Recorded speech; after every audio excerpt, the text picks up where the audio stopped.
understand that the Democrats right now are a bunch of idiot buffoons. They have the audacity to blame the queers for being too left-wing and insist on shifting their politics right. Now, I ain't saying there's all that. There's that Mamdani guy. He's pretty slick. And AOC even endorsed his ass. I know what a wise guy like you can do. Get out there and protest them fascist dingrods. No kings, no problem, am I right? And since you're the musical type, spread the message through your art.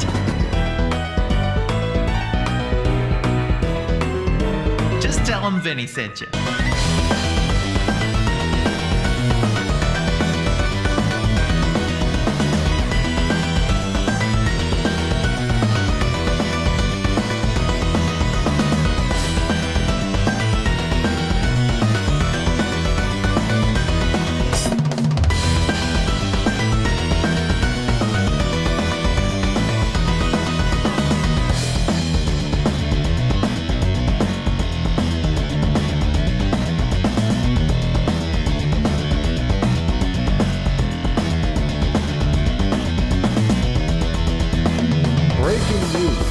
New York City Democratic mayoral candidate and Muslim Zohran Mamdani has gone over 24 hours since last condemning Hamas, therefore implicating him as a terrorist against Jews. In other news, studies show ethno-states are in and human rights are out. In the interest of providing a fair and balanced debate on this subject, Republican Congressman Fred Dingleberry will be joining us tonight facing off against a homeless man's dog we stole from outside the studio. This has been Modern Journalism. Turn that shit off. You know I hate the tools over at the Legacy Media. So, you join DSA or what? This country needs it, honestly. The Democrats can't keep polishing the same turd every election. We need socialist solutions to all the fucked up shit going right now. Don't take me for a dumbass, though. I'm not talking third party. It sucks, but we gotta change the Dems into something less shit.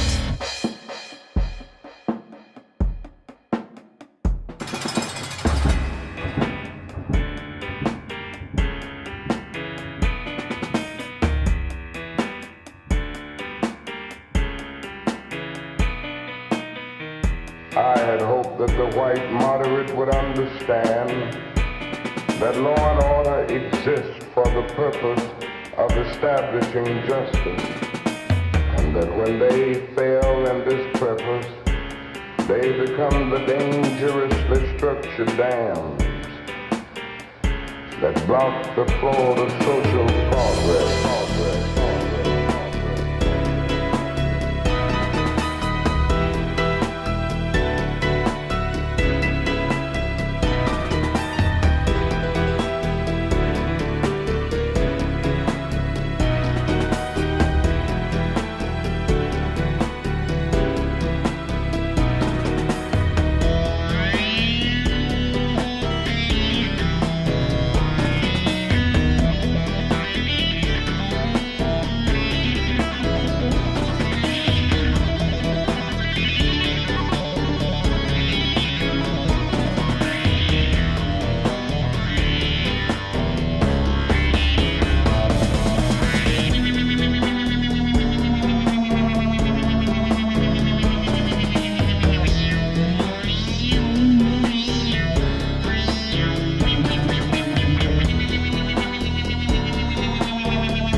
Welcome to America's best radio show, Patriot FM. The only show on air that gives you the truth. And none of that woke gay empathy you all despise, because subtlety is for cowards. OMG, I am so homosexual. You're listening to the most degenerate music by Jace, Doug, whatever. Bet this idiot can't even define what a woman is. I should call her.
That's what I'm talking about. First time singing the songs from Riverboat Jack. Shout out. I don't know what I'm doing really, but I got passion. That's what it's about. It's all about passion.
Hello, how to be epic. Thank you for the 5 tier 1 subs over on Twitch today. Very much appreciated. T-Leif, thank you for the $2 Canadians over in YouTube land. And How to Be Epic, thank you for being the first person to financially support stream today. Appreciate you. Are you guys ready to get started here, folks? How we all doing? Supergirl was very enjoyable. I'm glad. Hello, ADHS Goblin. Hello, Genia. Hello, Sheepish T-Rex. Hello, one and all. How we all doing? Hello, 9-inch toenails. Hello. How we doing, CMH006? Hello, GamerG. Hello, Quiet Kitsune. Hello, the Stegocephalian. Hello, Quinn Decker. Hello, Cute Dark Arts. Hello, Dumnid Sputnik. Hello, Raccoon named Spanky. Hello, Banana Brains. Hello, Comrade Girl 2018. Hello, Kelsey5 Alive. Hello, T-Lave. Hello, Queer Devil. Hello, Cyberwolf 1013. Hello, Burning Sock 5.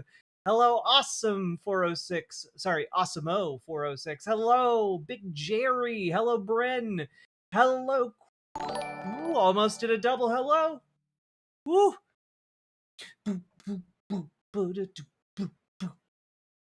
All right, how we doing? Also, oh, there we go. My vertical chat was not updating. There we go. Now I see your lovely little username faces. Hello, Queenie. Hello, Cloud Dancer 23. Hello, Sage. Hello. Hello, Branch Ricky. Hello, everybody. Vertical chat starting us off strong today with the very first poster being a literal Nazi. Yeeted into the sun. Hello, SA Mo HQ. How we doing, folks? Hello, Elizabeth. Hello, Tired and Trans. How's the night? We're doing our best. Quinn Decker with the 5 tier 1 subs over on Twitch. Thank you very much for the support. Weird, Twitch coming out to an early lead today in the chat wars. How we do? Hello, everybody. Hello, it's just KT. Hello, Jack. I've been watching your videos when I draw. Love your content. I'm glad you've been enjoying it. Hello, Clem the Whimsical, and I hope your drawing is going well as well. By the way, here's what Jack said to the Nazi before banning them. My forefathers didn't kick y'all's asses into early graves for you to come and do it here. Get the fuck out. That's true. I did say that. And I stand by it. Unicorn Company, hello the Rust Bard, hello Penny Ann T, hello Vaughn 400, hello Uncle Gumbald, hello Hunky Gal, hello Robert Adset, hello Snogan, hello, how we doing, Story the Bard, hello Jazz Dog, the jazziest dog we know, hello everybody, hello Firecrafted, hello Cliff, hello everybody. Hello, Sweet Blasphemy. Hello, Coder Joe. Hello, Fighting Hobbit. Hello. Oh boy, the Vote Blue No Matter Whom folks are having a normal one on the internet. Oh, they're having such a normal one. And, you know, I am going to just, I am going to enjoy just laughing as we continue to win. I got shivers watching that Mamdani speech for the Knicks, by the way. That was insanely good. It was so good! And I don't even care about basketball. Hello, Erica! Hello, everybody!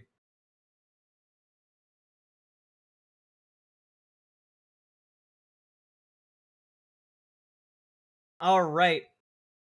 Let's get into it, shall we?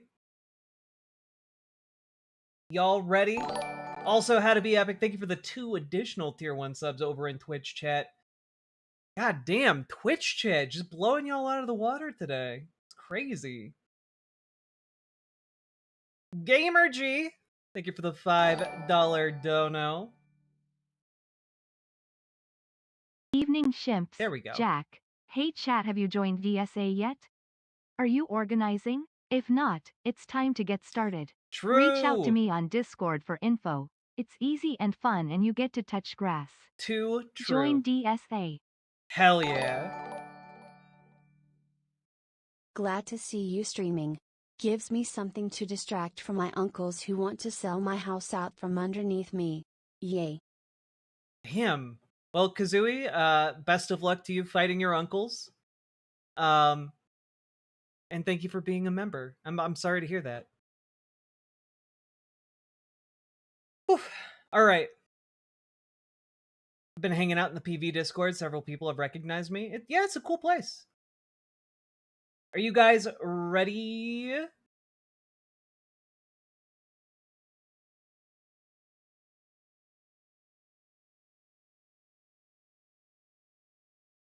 Yeah, look, Banana Brain, some people like the drama, the blood in the sand of vertical chat. Some people want to just like sit and watch the mod banhammers fall thickly and fiercely. All right, folks. Awesome-o, I wish my DSA chapter wasn't a 4 effing hour drive away.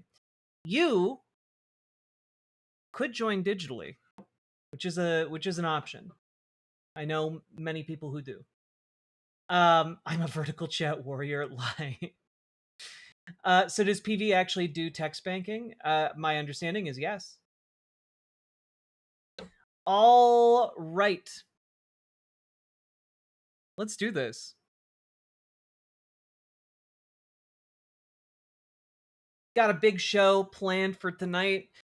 Number one thing that is going to be looming in the background of today's show is that we have I owe you guys some Rudyard.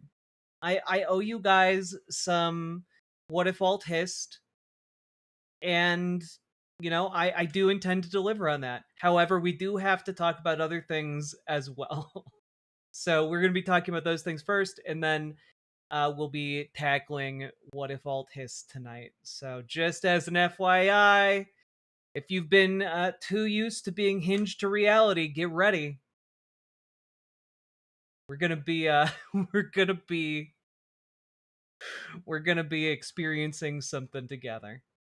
All right. Not high enough for What If Alt Hist? Well, good news is there's still time. We got a lot to talk about. So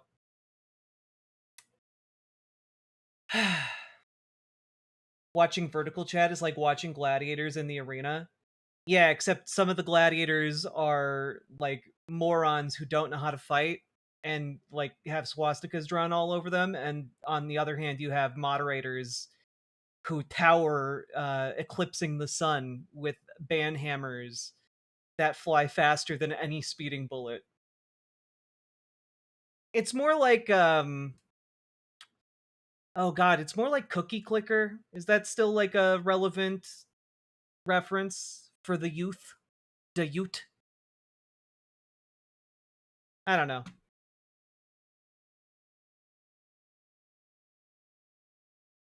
All right. That's how I headcanon Banana. Makes sense. All right. Are you guys ready? You guys ready to jump into it? Oh good, I seem to not have missed much. You haven't missed anything at all, except for the hellos. Hello, Matt at Yahoo.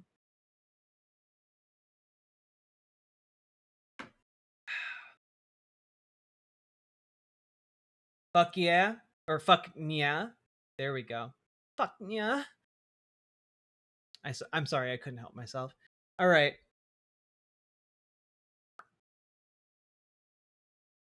Here we go. So, folks, we need to talk about the we need to talk about Donald Trump. And in particular, the fact that Donald Trump right now is failing. And not in like an easy to brush off kind of way for him, right? Donald Trump, his entire identity and his entire story of success relies on him being a a developer, somebody who can get things built, somebody who can do things that no one else could do, bringing it in under the budget, all that good stuff.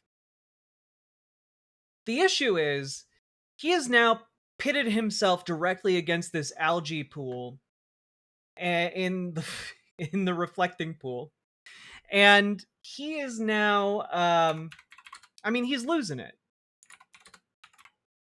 He's losing it. Let me pull this up real quick.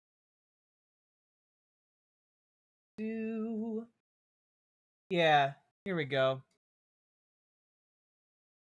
From Zeteo. Kill all the fucking algae. Oh, God. He just wants to get back to the pool. He just wants to get back to the pool. It's where he came from. The swamp. He yearns for it. But, like, this is the thing, right? He is being destroyed by the fact that he can't stop the algae in this algae pool. And, of course, he's been trying to pivot to get people to pay attention instead of to the reflecting pool, which has its problems. Hopefully it'll get sorted out. And he's been trying to distract people to start paying attention to the Great American State Fair, part of the 250th celebration of America, right? And that got kicked off today. And guys, our president can't even put together an effective state fair. It's not even a state fair, really. An effective local fair, county fair. Just take a look at this local reporting from NBC. Great American State Fair on its first day. Beautiful. Awesome. I love it. Very interesting. Looks great. Beautiful weather. I do like the exhibits, but only the exhibits that have stuff. Like candy? Yeah. Super fun, yeah. Where are you visiting from? Oregon. Washington State. We're from Texas. Texas. Rockville, Maryland. DC. From California. New York. I'm from Costa Rica. Montana. Do you want honesty? Of course. Underwhelming. Because there's so much cool stuff in every state in this country, and each one is a little bit like an advertisement instead of but not a good advertisement. You don't need your passport to get in, but you will get a passport that you can use to stamp all of the individual booths for all of the states and the U.S. territories. There's D.C., Virginia over there, Maryland down there. Let's go get our first stamp. Insert. Thank you. So each state has their own exhibit on the mall. Some are more detailed than others. This is Maryland's, and at 7:30 on day one, looks like they're already ready to close up. So it is free to get into. There are multiple entrances along the National Mall. However, you are going to have to go through security and be prepared to have your personal belongings checked. So you guys live in Washington, D.C. God, the thing is, there's no negative reporting on this from this guy. He's just showing it. But honestly, the fact that he's not even talking about how much of a ghost town it is insane to me. Born and raised it's insane. Here? 5th generation, me and him. 5th generation. These are our kids. What do you think of the mall and everything that's happened over the past couple weeks? Cool to have a state fair in DC. We've never had this before. You can take a picture with the Artemis II astronauts or shoot a TikTok. Oh, and how about a rodeo on the National Mall? You need to come out and prepare to be here for many days. There's so much. It's so empty. It's just completely barren to do. And wear comfortable shoes. Yes, that's a must. That's a must. 16 days. You guys think you're going to come back for any of the other days? Definitely coming back. I got to see this rodeo. Celebrate good times. Come on! Oh my God.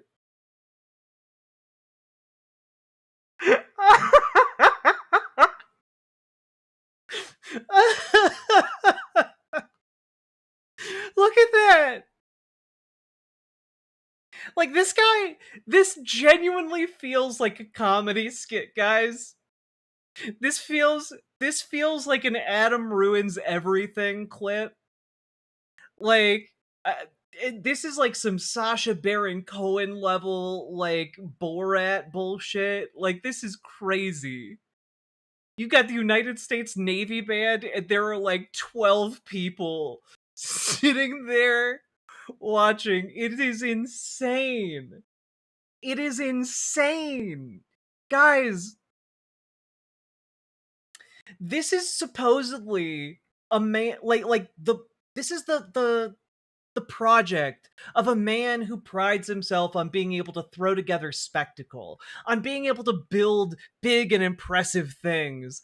And unironically, I have never seen something so unimpressive here. We're gonna finish this, but then I'm gonna show you just like a picture. All right. Celebrate good times, come on! Now there is food available, but get ready to pay up. Holy shit! Okay, so if you want to come to... No, I'm sorry. We need to take a look at that. But get ready to... For a $20 for a smashed cheeseburger. Are you for real right now? $10 for some, like, almost $10 for some lemonade?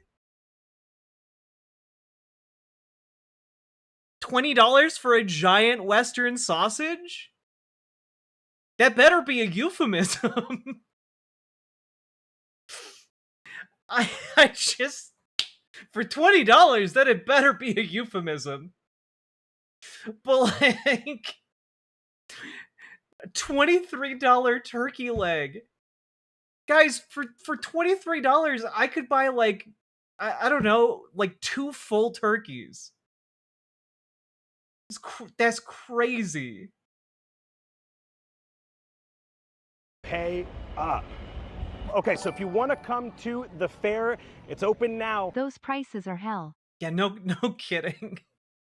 Salty Turtle Cupcake, thank you for the $6.66 dono. Until July 10th. Most weeknights, it closes at 9 p.m. Thursdays to Saturdays, it's open until 11 p.m. And get this, on July 4th, it's open till midnight. I'm Joseph Olmo, News 4. Back. Holy shit, it's going to be so packed. Why, you'll be able to see dozens of people staying there to midnight. Dozens, I tell you. Now, look, many of you all know that I'm from Minnesota, you know, and obviously everyone thinks that their state fair is like the best state fair.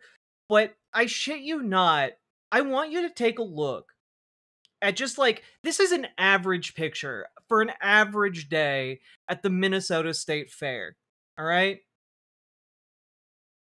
I'm pretty sure there are more people in this picture than there were in the entirety of the background of that news broadcast.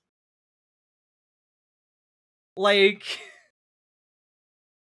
yeah, look, the Minnesota State Fair is a good state fair, all right? But the fact that Donald Trump put together this, like, national state fair, and it can't even draw, like, Minnesota numbers, like, oh my god. Dear Lord. That's embarrassing.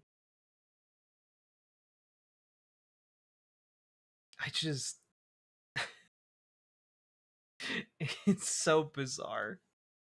And it's so funny, because, like, anyone with eyes, right? Like, obviously you're gonna get some conservatives who watch that broadcast, they're like, well, it's the biased liberal media.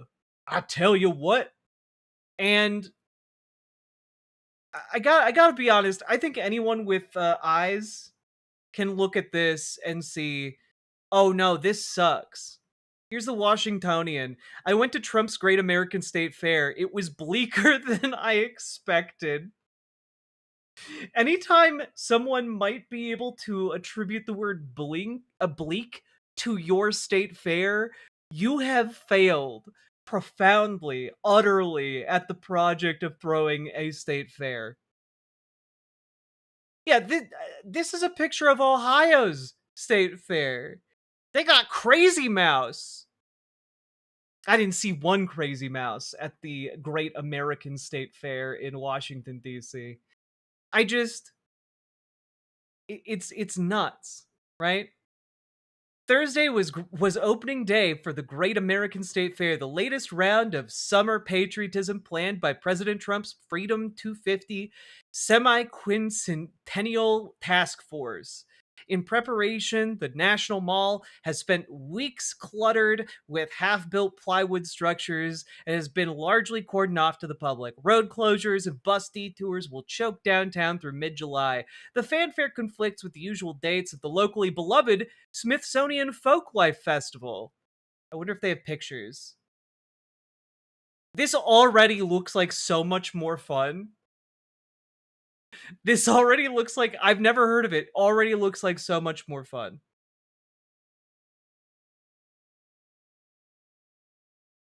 God.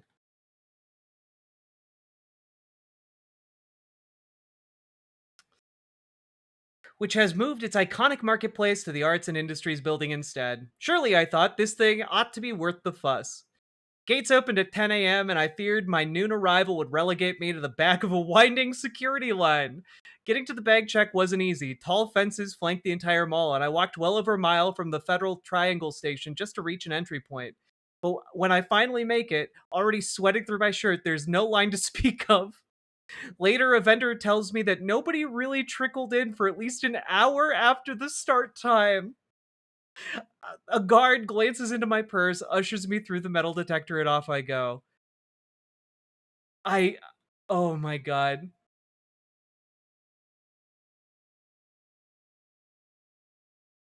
The tender sheen over the event quickly dissipated last month when a hodgepodge of musicians booked for live performances backed out at the last minute. By the way, speaking of those performances backing out at the last minute, Vanilla Ice has also canceled his performances at this event. Like, it is such an ongoing embarrassing clusterfuck for Donald Trump that I'm truly baffling. Truly baffling. In the 11th hour, the president declared he would headline the fair himself.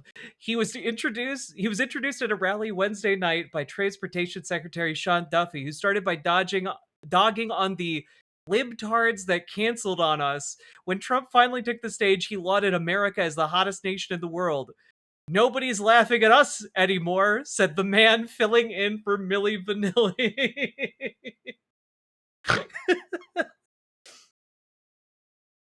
Oh, God. Despite the event's unseemly visage, I truly believed I might have an okay time. The crowd, look at this. Look at this. Just fucking empty.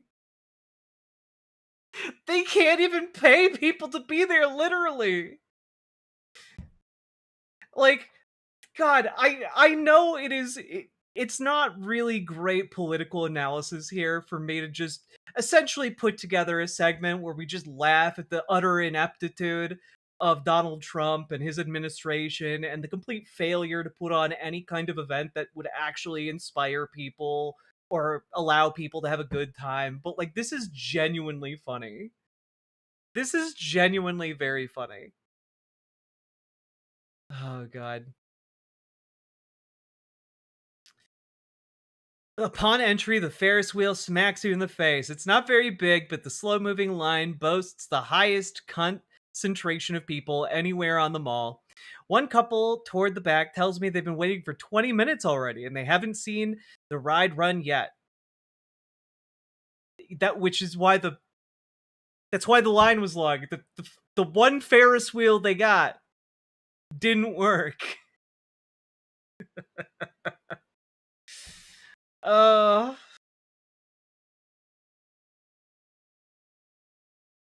just... this is delicious. Across from the Ferris wheels, a scaled-down replica of Trump's victory arch planned for Memorial Circle near Arlington National Cemetery. A couple folks pose for photos in front of it, while others slumped underneath for some shade. Guys. Guys, it's incredible. Here's the picture of the rodeo. Look at literally only like a hand, like less than, like you just have people standing shoulder to shoulder with practically no one behind them. I've seen bigger crowds for a rodeo literally in the middle of nowhere, Texas. All right? What, like places that are hours away from major metropolitan areas. And like Washington D.C., I want to remind you guys, is in a highly densely populated area. They literally just couldn't get anyone to give a shit about this. It's crazy. It's so fucking funny. God.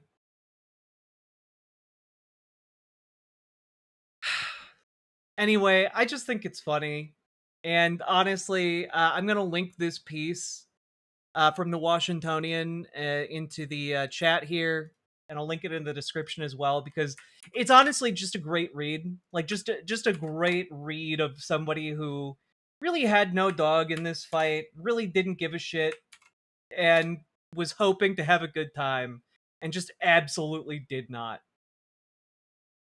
It's funny. Well, that's the thing, right? Black Rose PCS writes, you'd think fascists would at least get pageantry right. Which is, that's the thing. That's what I find very funny about this too. Because the entirety of Donald Trump and the entirety of the Trump presidency right now is coasting along on vibes. All right?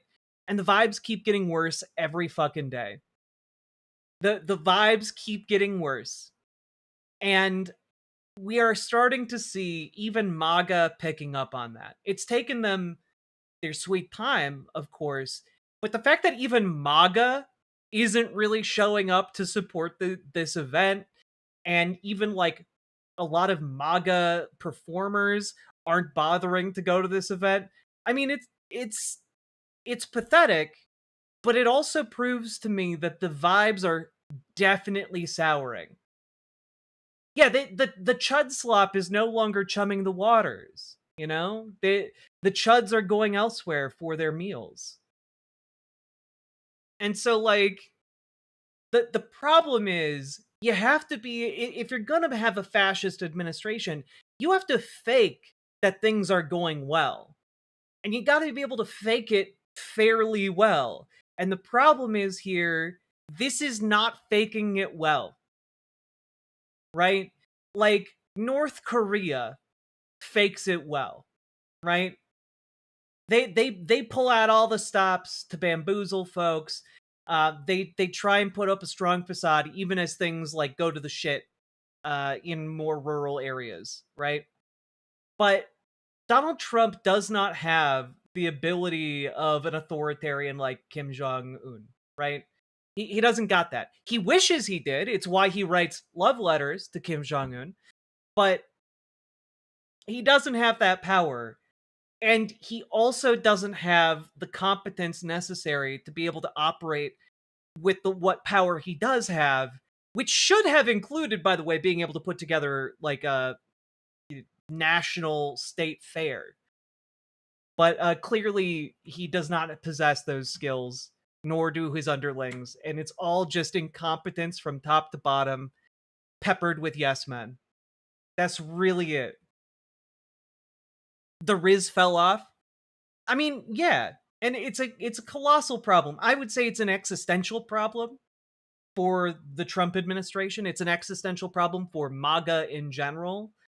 And honestly, I take no small degree of hope from that.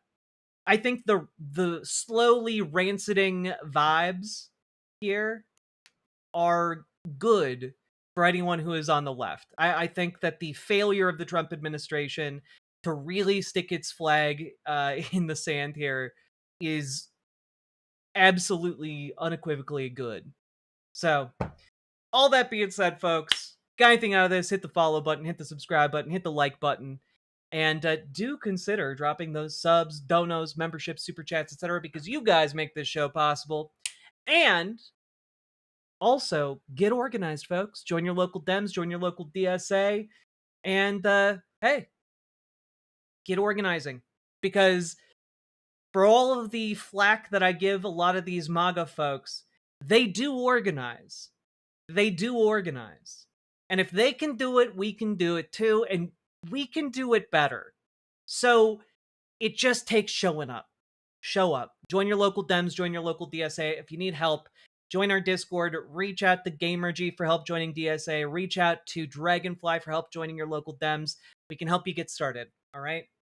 And all that being said, last but not least, check out ImogeneOlivia.com, gender euphoric lingerie, designed from the ground up for trans femmes, tested with cis men, cis women, non-binary folks. It is comfortable, sexy, non-tucking lingerie. So go check it out, ImogeneOlivia.com, link down in the description. Let's keep on going. Look at us go. Look at us go. What do I do with the butt again? You click it.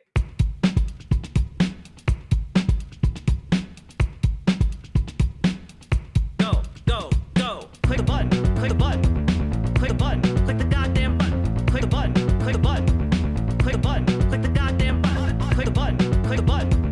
Click the button. Click the goddamn button. Click the button. Click the button. Click the button. Click the goddamn button. Click the button. Click the button. Click the button. Click the goddamn button. Click the button. Click the button. Click the button. Click the goddamn button. Click the button. Click the button. Click the button. Click the goddamn button. Click the button. Click the button. Click the button. Click the goddamn button. Click click click button. Click click click button. Click click click button. Click click click button. Click click click button. Click click click button. Click click click button.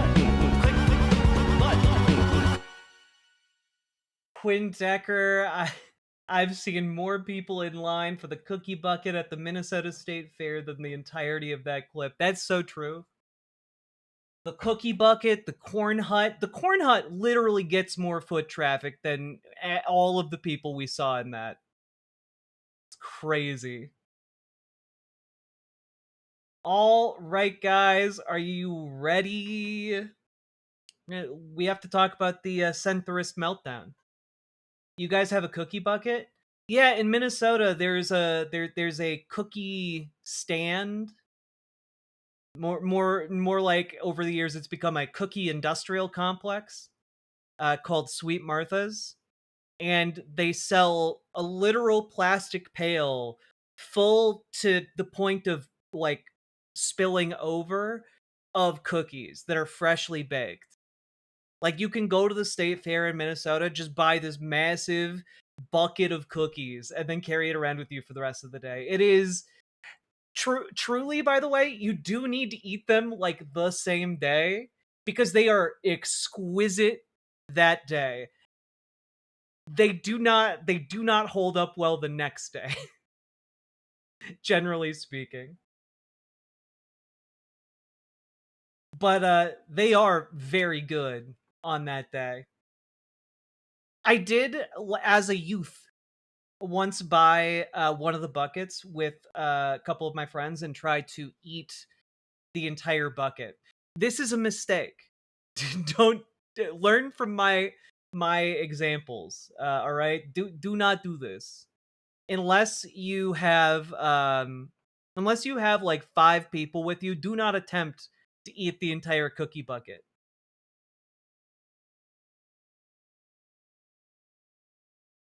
But yeah, the god tier combo is getting the Sweet Martha's cookies and then going to the all you can drink milk bar. It's true.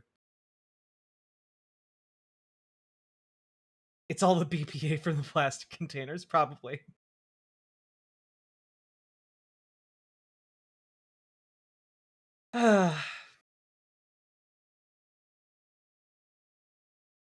I too have eaten an entire bucket of cookies, and at the bottom of that bucket, all I found was regret. It's true. It's true. All right. Are you guys ready to jump into centrists losing their goddamn minds? Because I am. I'm excited. I think it's going to be fun.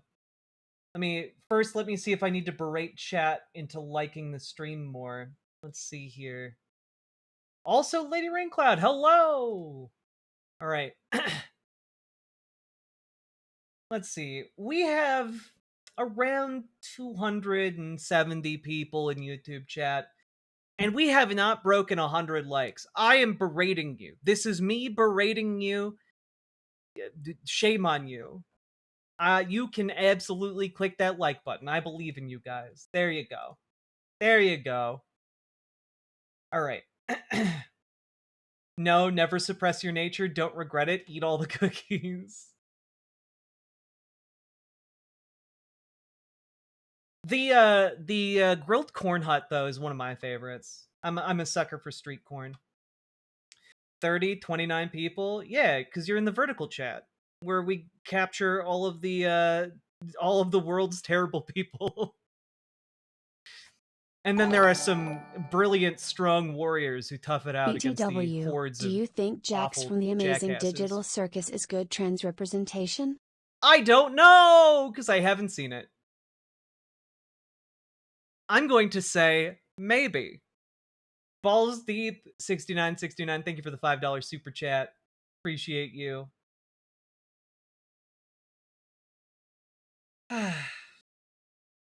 Love your necklace. It's giving Roaring 20s. It may have been from the Roaring 20s because I bought it at an estate sale.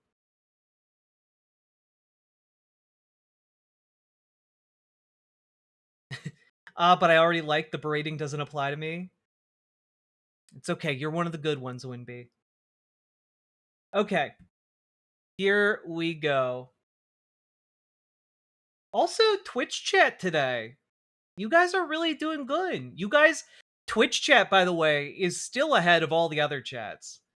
And also, y'all, we're almost breaking 100 over on Twitch as well.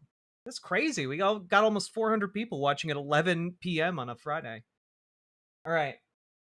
This is my first time catching a stream live. Hi. Hides quietly in the corner. Gaius Julianus, look at you. Being a cutie patootie the first time in chat. All the freakouts are great promos to join DSA. It's true.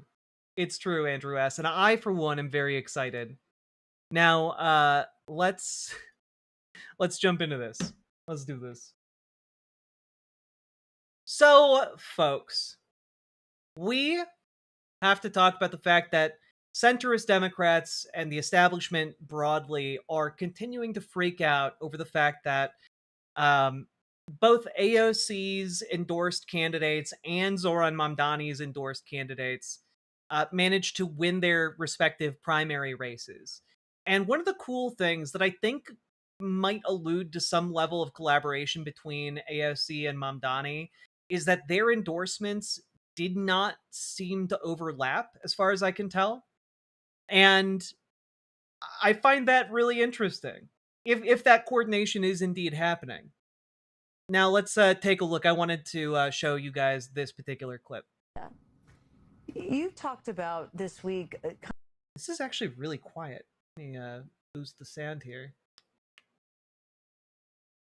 Kind of how the fear-mongering, you had deja vu, I think is how you described it. And you just alluded to that and what you just said now. What advice are you giving or would you have for these new members who are coming in and are already being painted in a certain way? And I want to talk about them too, but what advice do you have for them about how to get things done while still shaking up the system at the same time? Yeah, you know, I think new and incoming members have no shortage of advice that's being given to them. Well, but you lived it. Yes. You lived it in a very different way. Yes, and I mean, I'll get to them, but I actually think the more important advice that I would give would be to my incumbent colleagues, which is you will create a self-fulfilling prophecy by deciding who these young women are before you've met them. And if you are already panicking and sending little messages in your group chats about how these people need to be reined in and tamped down and shown their place, you are creating the antagonistic dynamic that we do not need. These are two young, talented, intelligent women that got elected against all odds, against millions of dollars. Perhaps there is something we can learn from them. Yeah. And I think, again, AOC is being incredibly diplomatic here, while also simultaneously firing her own shot across the bow, right? Because what she's doing is effectively taking a side. Because with the primary wins in New York City, we have seen a schisming. We have seen a recognition among the centrist establishment Democrats that, oh no, these people are our enemies. And on the one hand, that is validating. It is validating that finally the progressive leftist movement has built up enough power to be recognized as an enemy. And on the other hand, I also want to say this is, I think, a particularly dangerous time, insofar as I think centrist Democrats are willing to immolate themselves in an effort to destroy progressive challengers. And I find it really interesting because the progressives that are coming into power here, they're doing it in safe blue districts. This is ostensibly where, like, the idea and ideals of the Democratic Party should be the strongest. And the rejection of those ideas by the establishment, I think, is incredibly telling. I think it is. I think it is a betrayal of the Democratic base. It is a betrayal of all of the, normie libs who march in No Kings. It is a betrayal of all of these people who organized against ICE in their communities. And I don't think establishment and centrist Dems really realize that. They've been so used to coasting into victory in a lot of these blue areas that they just they've lost the fighting instinct. They've lost the ability to organize amongst themselves and to properly leverage power. Because what centrists have tended to do is not actually run a ground game at all, but instead spend a lot of money and use their pre-existing network of connections among mainstream media to put a lot of stories out there. But the problem, stories about different candidates, attacks, etc., smears, the problem is that's not working anymore because more and more people, especially young people, and I'm going to show you evidence of that in a bit, are realizing mainstream media sucks and they need progressive challengers. All right?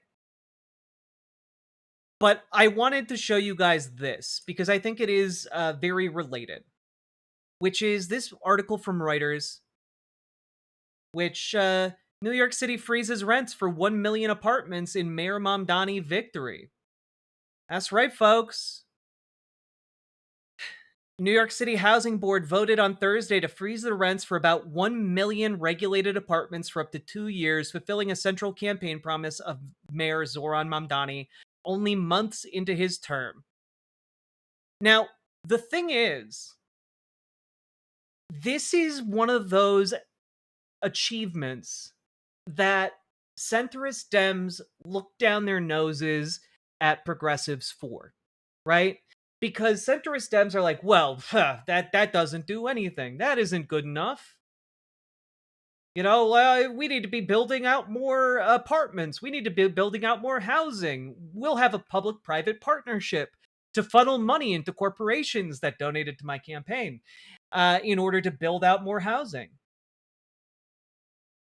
But the issue is, and what, again, establishment Democrats don't realize is that many people are angry as hell. They're angry at the exploitation that they experience on a day-to-day basis.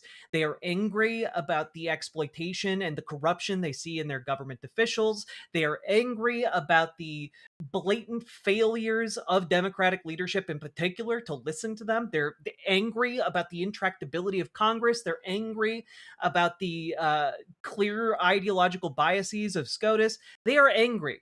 They are angry. They are angry. They are angry. But you know who they're not angry at? They're not angry at the people freezing their rent. They're not angry at the progressives. And in fact, they are more than willing to organize for progressives. They are more than willing to knock on doors for progressives and leftists. They are more than willing to put in the work that directly counteracts money. Okay?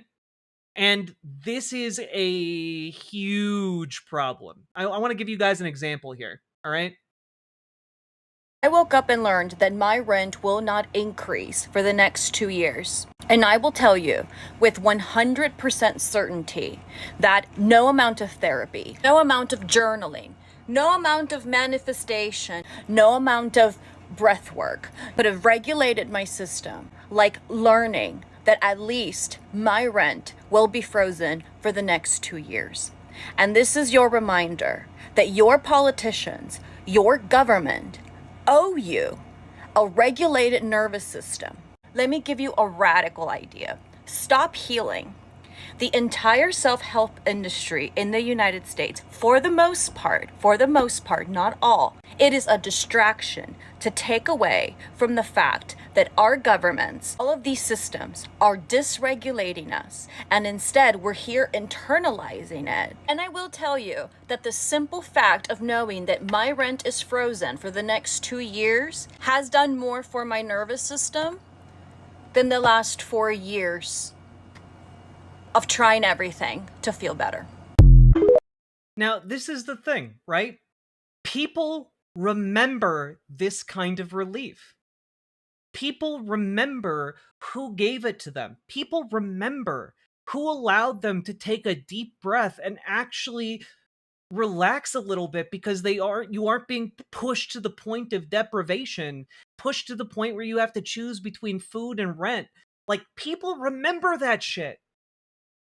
And when socialists get into office and then actually deliver, that is a colossal, colossal problem for establishment Democrats who just want to grill and chill and keep the status quo so that they can keep giving kickbacks to their biggest donors. And that, I think, is why you are seeing just absolute shit fits being thrown.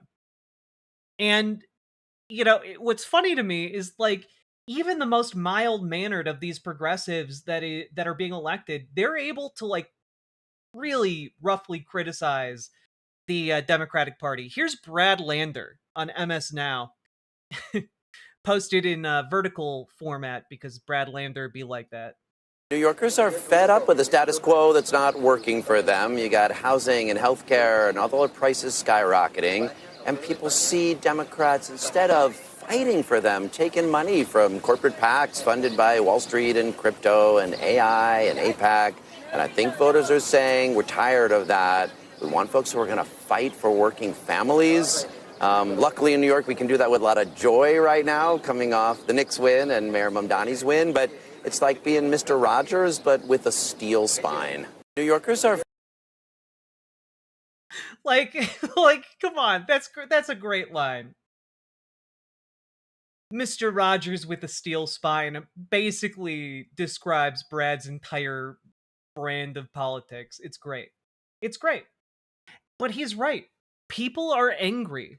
When you see Democrats and progressives coming up in politics saying people are fed up with the status quo, people are fed up with the system, it's because it's not just like, I'm so fed up.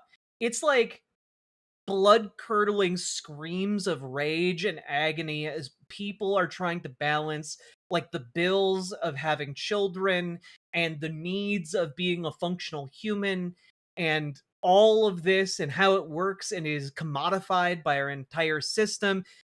There's a lot of suffering there that gets, shunted off to the back of people's brains, but it's still there. And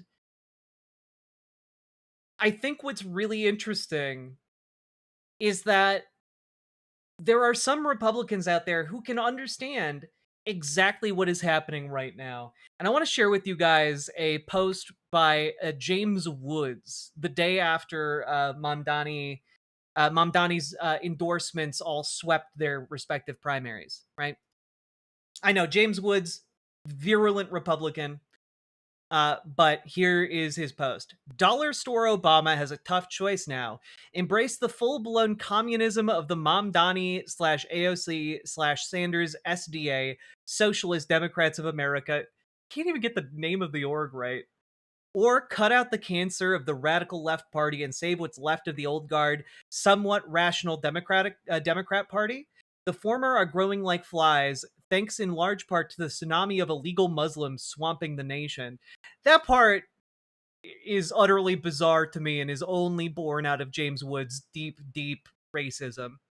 While the more moderate Democrat regulars are shrinking in a maelstrom of Trump-hating madness, they can cheat in the next election maybe one last time, but the country at large is sick of it, and poor Hakeem can't dodge the grim realities much longer. The Democrat Party is imploding. Now, I would say rather, like to kind of like contextualize this a little bit, James Woods is correct that the DSA, the progressive wing of the party, is an existential threat to the centrist establishment shills who want to maintain control at all costs. It is a threat. And progressives should be a threat to establishment power, because establishment power has failed the general American populace for far too long. Chuck Schumer is ostensibly leader of the Democrats in the Senate and, ostensibly one of the leading voices of the Democrats in Washington, D.C. And he is one of the most hated politicians in America because of his failures. Hakeem Jeffries is hated by Democrats because of his failures. But both cling on to power because establishment Democrats have, put out their roots and dug down deep. And they cling onto that power for all they got. And they've got millions upon millions of dollars to do it. From their donors, from corporations, from billionaires, etc. And the issue here is that the battle lines have been drawn, right? You get pieces in the New York Times running like this: centrist Democrats rebuke party's left wing. We are capitalist, not socialist. And it's like, okay, but you guys might be capitalists, but the reforms that people are demanding and asking for aren't. And that kind of disconnect, that kind of dissonance cannot abide much longer. We're at a breaking point. Right? We're at a really big breaking point in our political system. And one of the things driving that, and why Democrats are establishment Democrats, and I want to make sure we're making a distinction here, are panicking, is because they have the internal polling about how Democrats are doing broadly. And I just want to show you guys one thing here, right? This is a Yale Youth poll, came out not too long ago. And this part really stood out to me. Younger Democrats favor Harris and AOC in hypothetical 2028 primary. Older Democrats prefer Newsom. But as you can see here, even this headline really undersells it, because when you start looking at Kamala Harris versus AOC in 2028, you see the age breakdown. You see that the same number of people in the 18 to 22, practically the same number of people in the 18 to 22 age bracket prefer Kamala Harris, and slightly less prefer AOC. But then you start seeing absolute blowouts in the 23 to 29-year-old, 33% to 22%. The 30 to 34%, 30 to 34 age demographic, it's 24 to 30%. And like, even when you get to 35 to 44, you're still seeing 16%. You're still seeing on par with Gavin Newsom. And it's only when you get to 45 to 64 and 65 plus that support for the more progressive AOC starts falling off in this polling, right? And this is the problem. The problem is that when we look at the polls for, hey, who, like what, Trump's popularity, look at this. Overall, Donald Trump is very unpopular, but specifically among younger voters, he's like 68% of 18 to 22 hate Donald Trump. 72% of the 23 to 29-year-old demographic hate Donald Trump. 75% of the 30 to 34 age bracket hate Donald Trump. Right? So the problem here with these two polls is that Democrats know, oh, okay, there's going to be a massive backslide against Republicans. But who is going to benefit from that when there is the younger demographics, the most numerous demographics, I want to add, are solidly in favor of more progressive candidates. That's what that youth polling on Harris versus AOC is, right? That's the problem. They're terrified because it's not just about AOC and Kamala Harris. It is a question of, do you prefer the establishment Democrat or the progressive Democrat? And more people are filtering over to the progressive Democrats. Specifically because establishment Dems have had their shot. They've had their shot at fixing it. They had their shot at fixing it with Joe Biden. They had their shot at running a campaign that centrist Democrats wanted with Kamala Harris and Joe Biden in 2024, and it failed spectacularly. And, to give Joe Biden some credit, a lot of his economic reforms were good, but the communication around them was terrible. And people did not feel in the moment as if it was improving the economy, right? Which is why someone like Zoran Mamdani actually delivering something that is immediate relief, that is palpable and long in duration, that is a big deal. It's a really big deal, right? And establishment Democrats, instead of going, oh, okay, here's what we can learn from Zoran Mamdani, here's what we can learn from these primary losses, we need to recalibrate our policy positions.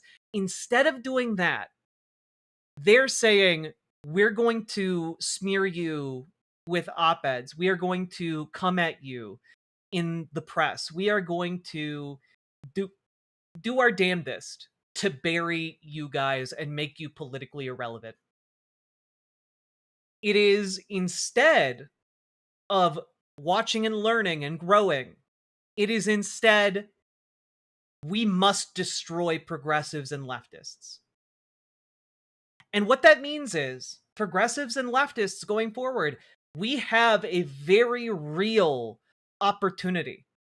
We have a very real opportunity here to change the very fabric of the Democratic Party and show what actually works when Democrats that are socialist or leftist or progressive actually get into office. That's what is needed here. Because the conservative Democrats, they're the ones who have failed us. The Hakeem Jeffries, the Chuck Schumers. Their time is done.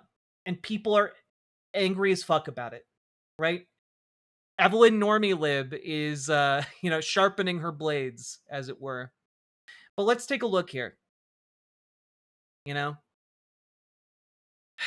Centrist Democrats have reacted with a very different tone, alarm. "We are capitalists, not socialists," reads a letter titled "The Promise to America," signed by a group of moderate House Democrats 2 days after the primaries. With 4 months until midterm elections, the outcomes in New York have deepened divisions in the Democratic Party, threatening to unleash a renewed internal debate about electability and how Democrats speak about capitalism. In Congress and elsewhere, some moderates have quickly distanced themselves from the victorious far-left candidates, worrying Republicans will use them to paint the entire party as extreme. But this is the thing, right? And this is the thing that anyone who is young enough to have used the internet before will already intuitively understand, which is that Republicans were going to slander and call people on the left extreme no matter what they do.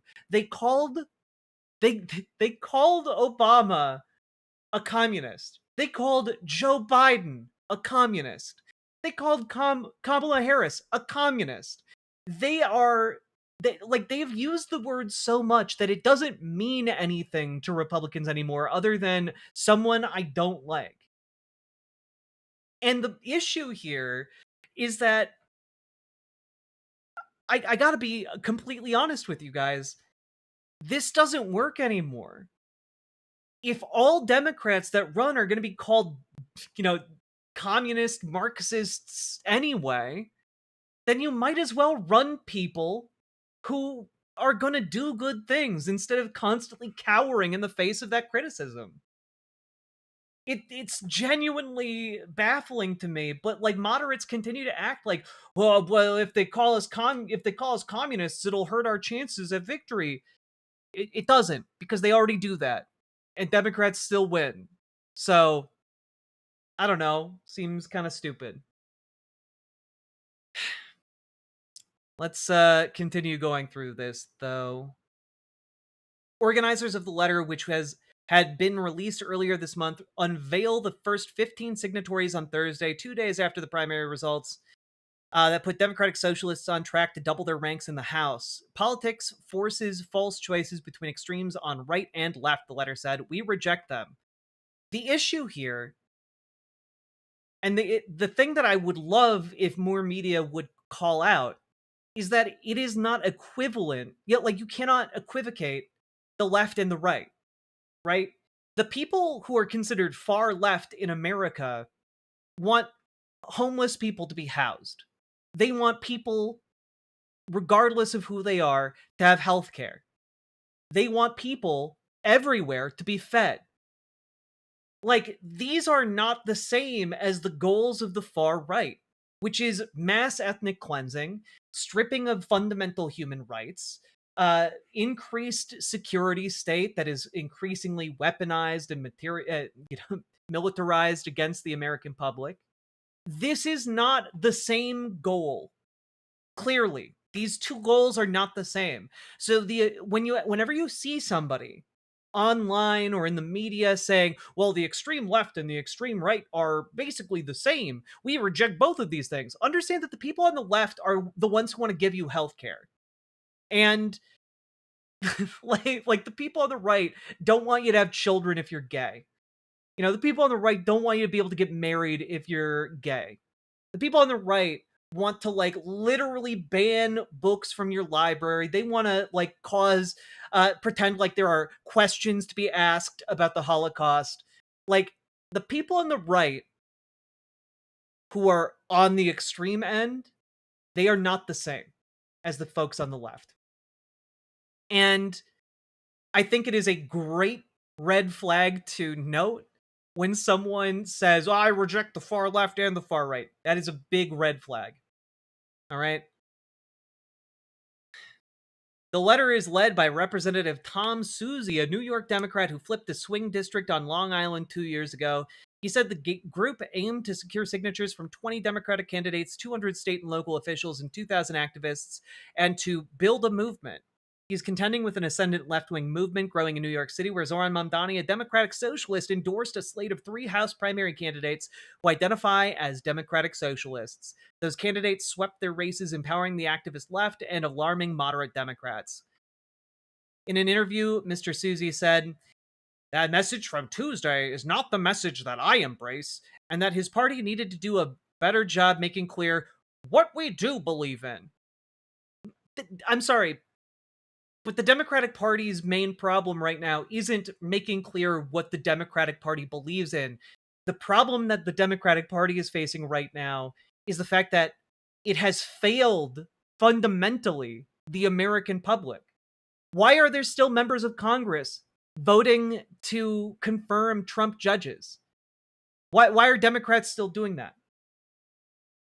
Why are Democrats still moving through legislation that is favored by Donald Trump? Why are they not using every single procedural hurdle at their disposal? Denying quorum, for example, a prime example of this. Why are they not just constantly doing that? Why haven't they run the tape back on what Mitch McConnell did under Obama and just running that again against Trump? There are so many things that Democrats in Congress could be doing right now, but are choosing not to. And so when we start looking at like, well, the Democratic Party needs to do a better job doing, telling people what we believe. No one gives a fuck about what you believe. They give a fuck about what you do. Right? Like, I gotta be completely honest. No one would give a fuck about Zoran Mamdani being a socialist if he was completely incompetent and nothing was getting done in New York City. Right? That would actively harm the movement, but no one would be like, oh, well, what's important is what he believes, not what he actually delivers. No, what is important is that when you are in elected office, when you are voted to represent people, you deliver. That is what is important. Right? The DSA is literally running on this that Dems have been promising since the Clinton era. We don't believe them at all. Like, that's the thing, right? Like, Democrats have been promising for years to fix their shit, and they haven't been doing it. And so now DSA members are getting elected in the Democratic Party in order to actually do the things that Democrats have been promising. There was that, I forget who it was from. Yeah, like, guys, this is how Republicans reacted to Bill Clinton in the 90s. All right? Oh, but if we elect people on the far left who are Democratic socialists, they'll be mean to us. Here's Bill Clinton, the most Reagan-like Democrat ever elected.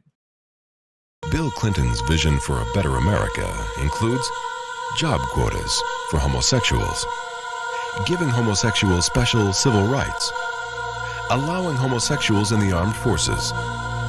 Al Gore supports homosexual couples adopting children and becoming foster parents.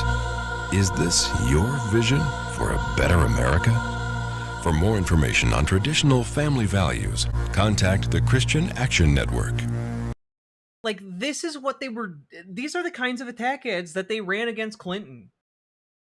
This is what, like, got DOMA passed, all right? This is from Matt Baum, by the way. A great YouTuber. Go check out Matt Baum. Shout out. He does a lot of great stuff with queer history in the United States. Highly recommend that YouTube channel. But one thing that I find really interesting, and I do want to highlight, I think this Politico article in particular is worth reading. It's very, very good. But not because it's, like, well written, but because I think it reveals exactly what centrist Democrats are thinking at the moment. Centrist Democrats are freaking out about progressives' winning streak. By the way, I read this shortly after ending my stream yesterday, and it basically validated everything that I said in my segment on centrist Dems yesterday as well. All right, but basically, it's more pearl clutching. It's more freaking out. Here we go. The far left is eyeing even bigger targets in key battleground primaries that will determine control of Congress as well as governorships in crucial swing states. Most importantly, moderates fear that a progressive primary sweep could imperil the party's hopes of beating Republicans this fall. They also have a more fundamental fear that progressives are becoming more mainstream as they keep winning, reshaping the Democratic Party. And I do want to say, I'm very excited to read that in Politico. I'm very excited to read that in Politico.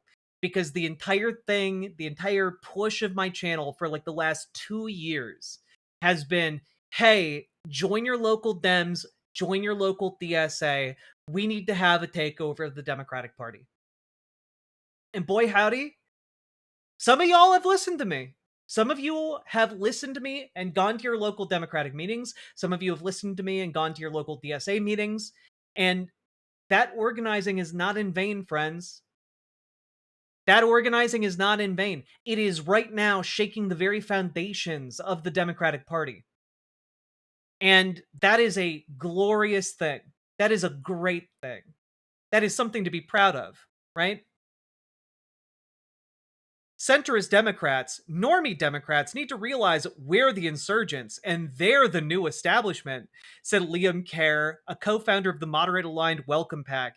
It's a long-term structural problem more than it is any particular win.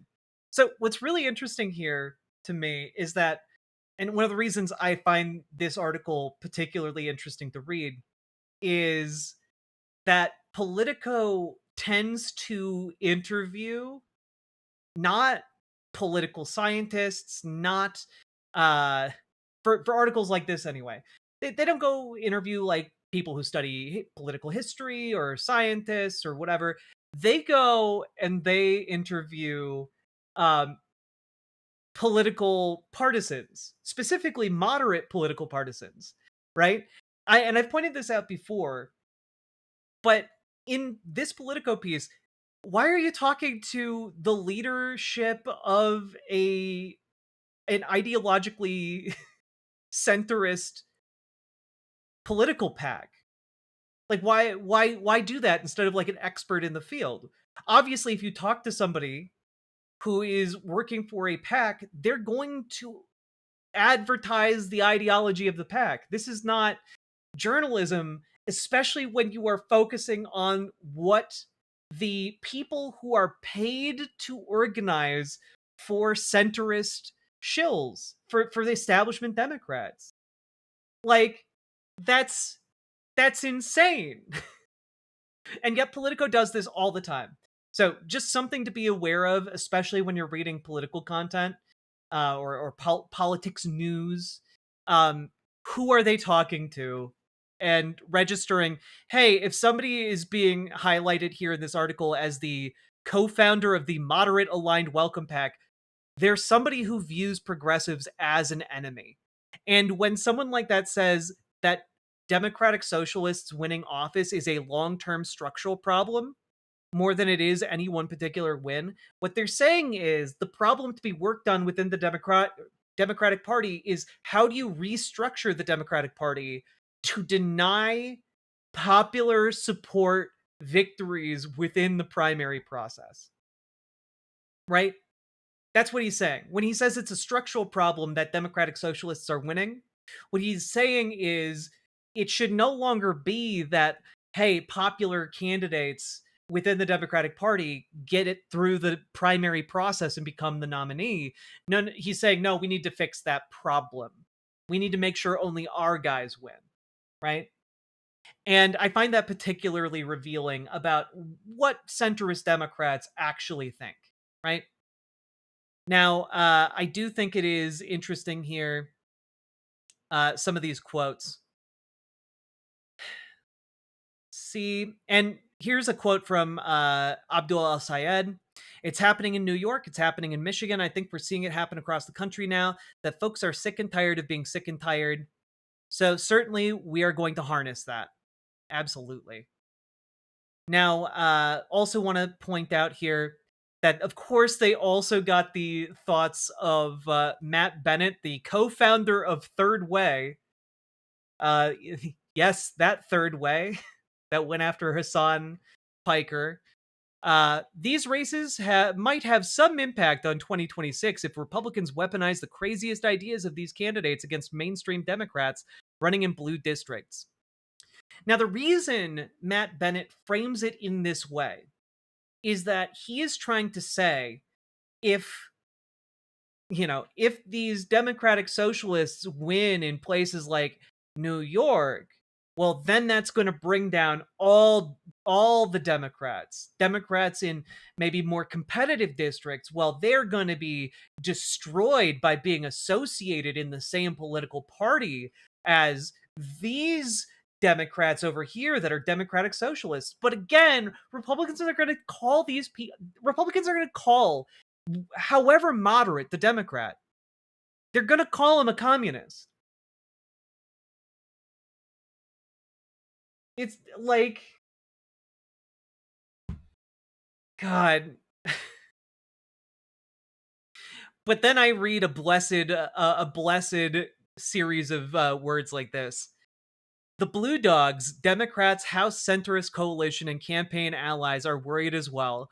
Blue Dog Action's Phil Gardner, no relation, said it's imperative that moderate Democrats in swing districts address Republican attacks head on and put distance between themselves and the left flank of their party. Quote, the reason they do that is because it works. Gardner said of GOP efforts to tie moderates to progressives. Candidates running in these competitive seats should not rely on just anti-Trump sentiment or the Democratic brand, because you're basically putting your destiny in the hands of forces outside your control. Which is, I think, another recurring statement you notice in a lot of these quotes from these think tanks and political action committees, which is, oh, the Democratic Socialists are going to introduce variables that are outside your control. Because Democrats in office, these establishment types, they want to maintain a political machine that allows them to pick and choose who the victors of any given primary are. They want to maintain that control because it allows them to maintain status quo.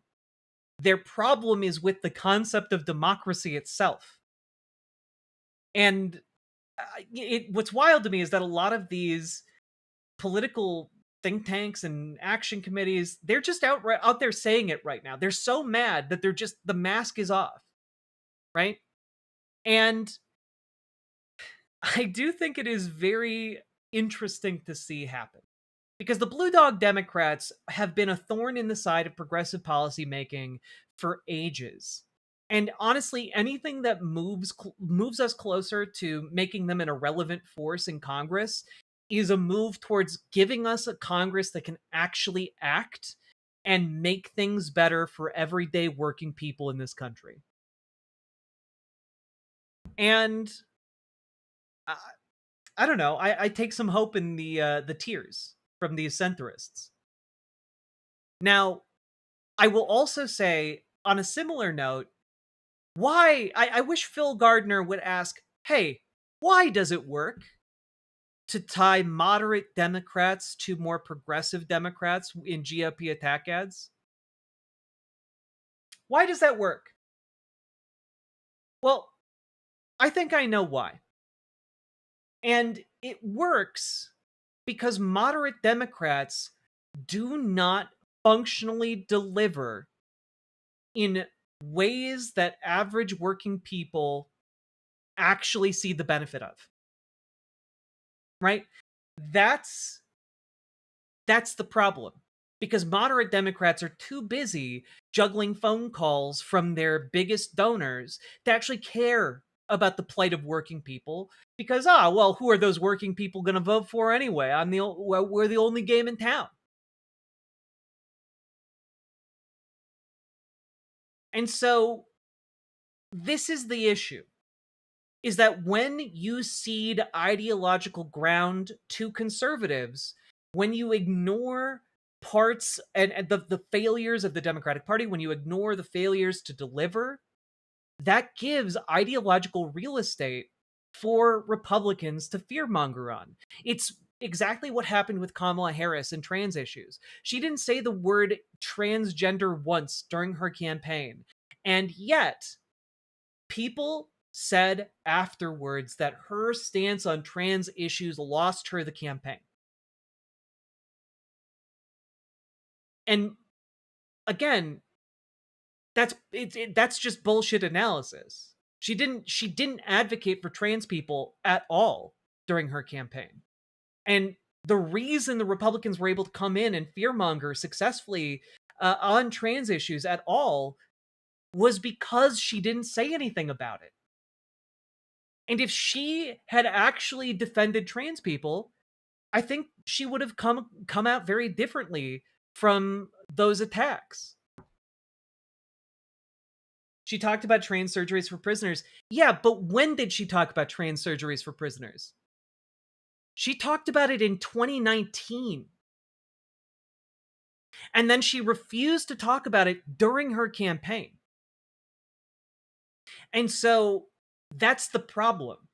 The problem is when you don't stand on your positions, when you don't have principles, what happens is that Republicans take clips out of context from past speeches or past public appearances, and then they can do and fearmonger however much they like about those. And because you're not willing to stand up and defend yourself, it's basically like standing there and getting punched in the face repeatedly.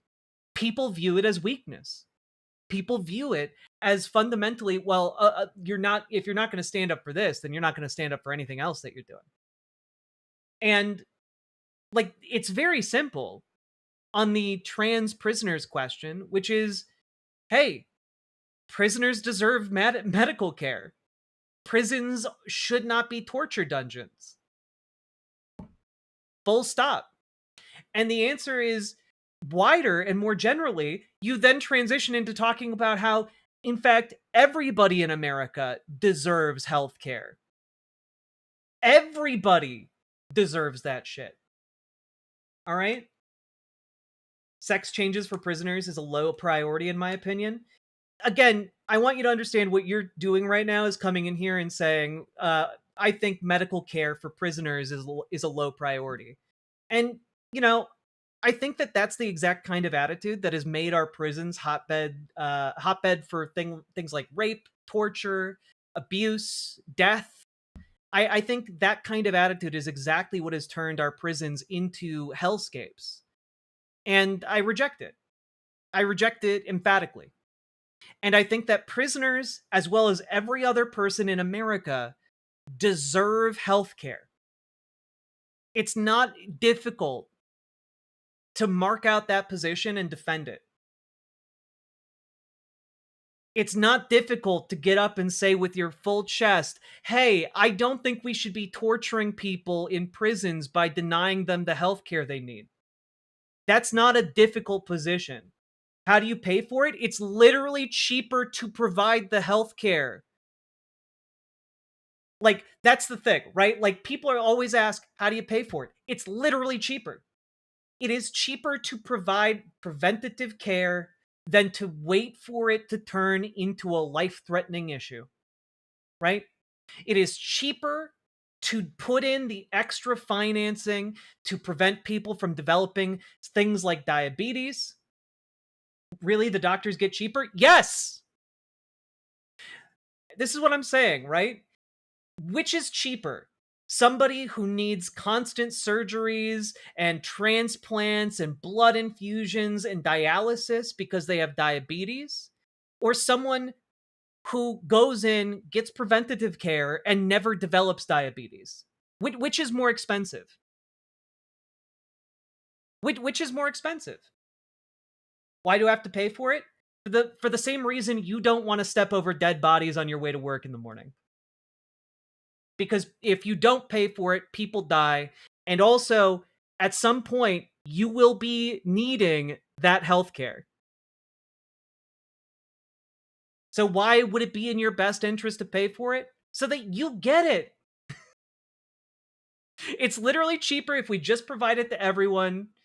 And honestly, if you're so much of like a serial killer type that you're just like, well, everyone else should just die and I'd be fine. Like, frankly, society is not for you, my friend.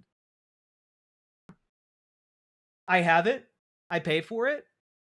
You do realize you're going to get old, right? Do you know what happened to old people before the Affordable Care Act? Do you know what happened to old people before Medicaid? Do you know what happened to people before Medicare? They died a lot younger. That's look, literally the reason we have Medicare and Medicaid is so that we don't have old people dying in the streets.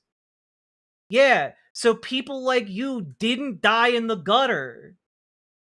That's like the entire point on those programs was to keep people like you alive.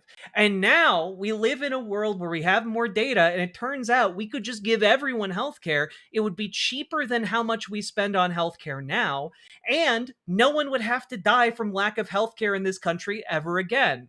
But instead, people are like, no, no, no, no, no. You have to understand those poor billionaire medical companies might go out of business.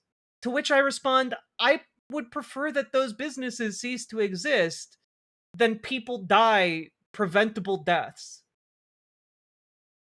So you want to burden society longer? It's literally a bigger burden right now. It's literally a bigger burden on society right now to not have universal healthcare. But I get, like, you're like, well, who would pay for it? Why should I pay for it? I don't know, the same reason you pay for taxes that pay for roads. The same reason you pay taxes for fire departments and police departments. The same reason you pay taxes in general so that the country doesn't get invaded. You know, the same reason, to keep your fellow citizens alive, to keep society functional, etc., etc., etc. And if you can't get on board with that, then, like, you're just not built for society. Like, go, please, by all means, exit. I use those things? Yeah. And guess what? Only other people paying for them make it possible. And you know what else makes it possible? Other people being alive. So you should want other people to be alive to pay into these programs, because then it makes better services possible for everybody, even if you're the most self-interested bastard alive. You're telling me to work to support other people? When you pay your taxes, that's literally what the taxes are for. It's so society can continue to function. Yes. You know, in past generations, they would call it civic responsibility, but I guess people of your generation just never learned that. You know, you've got a civic duty. You know, this is something like my grandfather felt after the attack on Pearl Harbor when he signed up to go fight in World War II.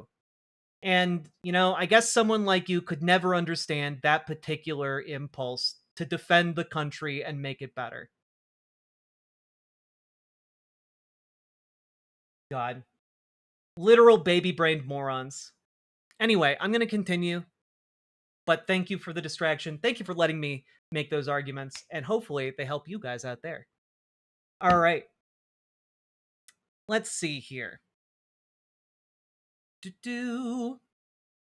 Now, all of this centrist opposition has materialized financially, specifically prior to all of this, right? Here's the Michigan Daily from back in May talking about how centrist political action groups had spent $5 million trying to back Haley Stevens in Michigan against Abdul Sayed.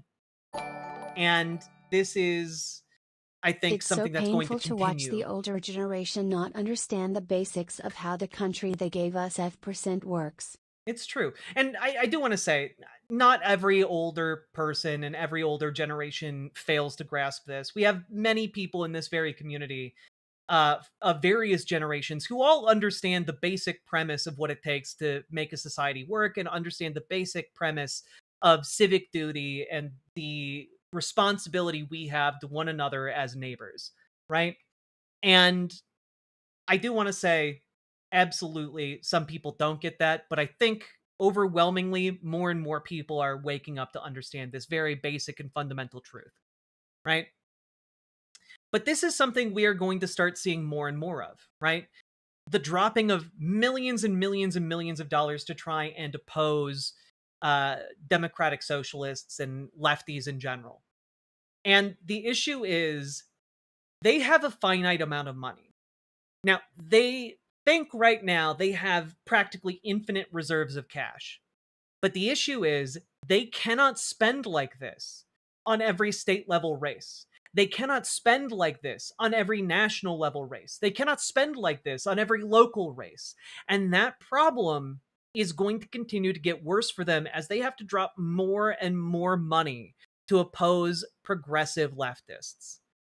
And this in turn, is how you're going to continue to see establishment Democrats completely and utterly enrage their base. Here is from Colorado.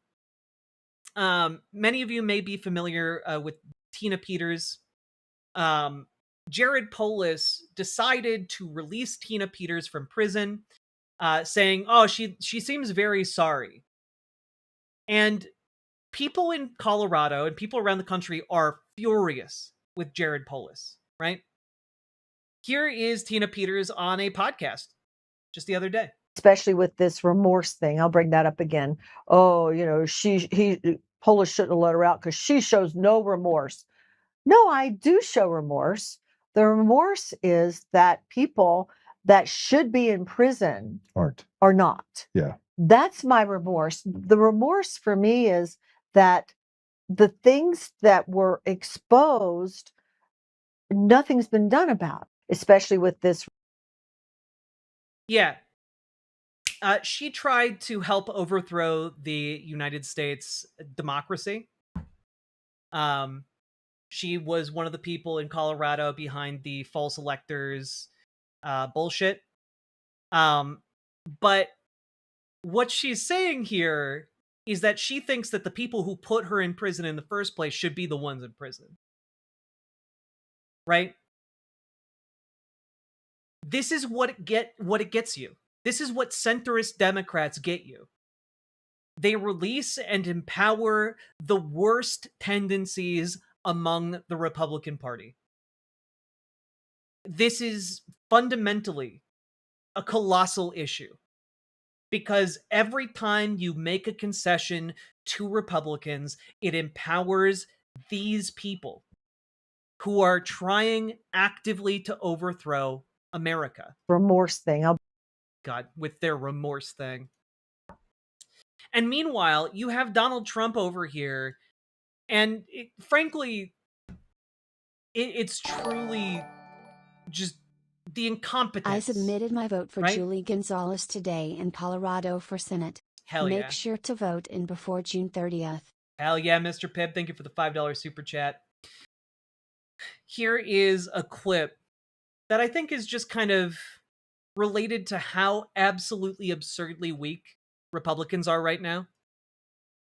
Loitering is not permitted in this area. Please proceed to a designated location. Thank you for your cooperation. Merrick Garland embodies centrists failing to meet the call. Very true, Andrew S. Thank you for the $5 super chat.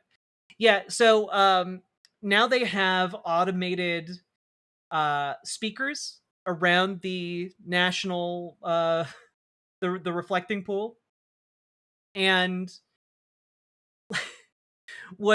it's now just automatically playing calls for people to disperse, and it's automatically saying that 2 National Guardsmen that have been deployed to patrol the reflecting pool. Loitering is not permitted in this area. Please proceed to a designated location. Thank you for your cooperation. Cool stuff. This is how weak the Republican movement is right now. This is how weak MAGA is right now. Right? The incompetence truly is overwhelming.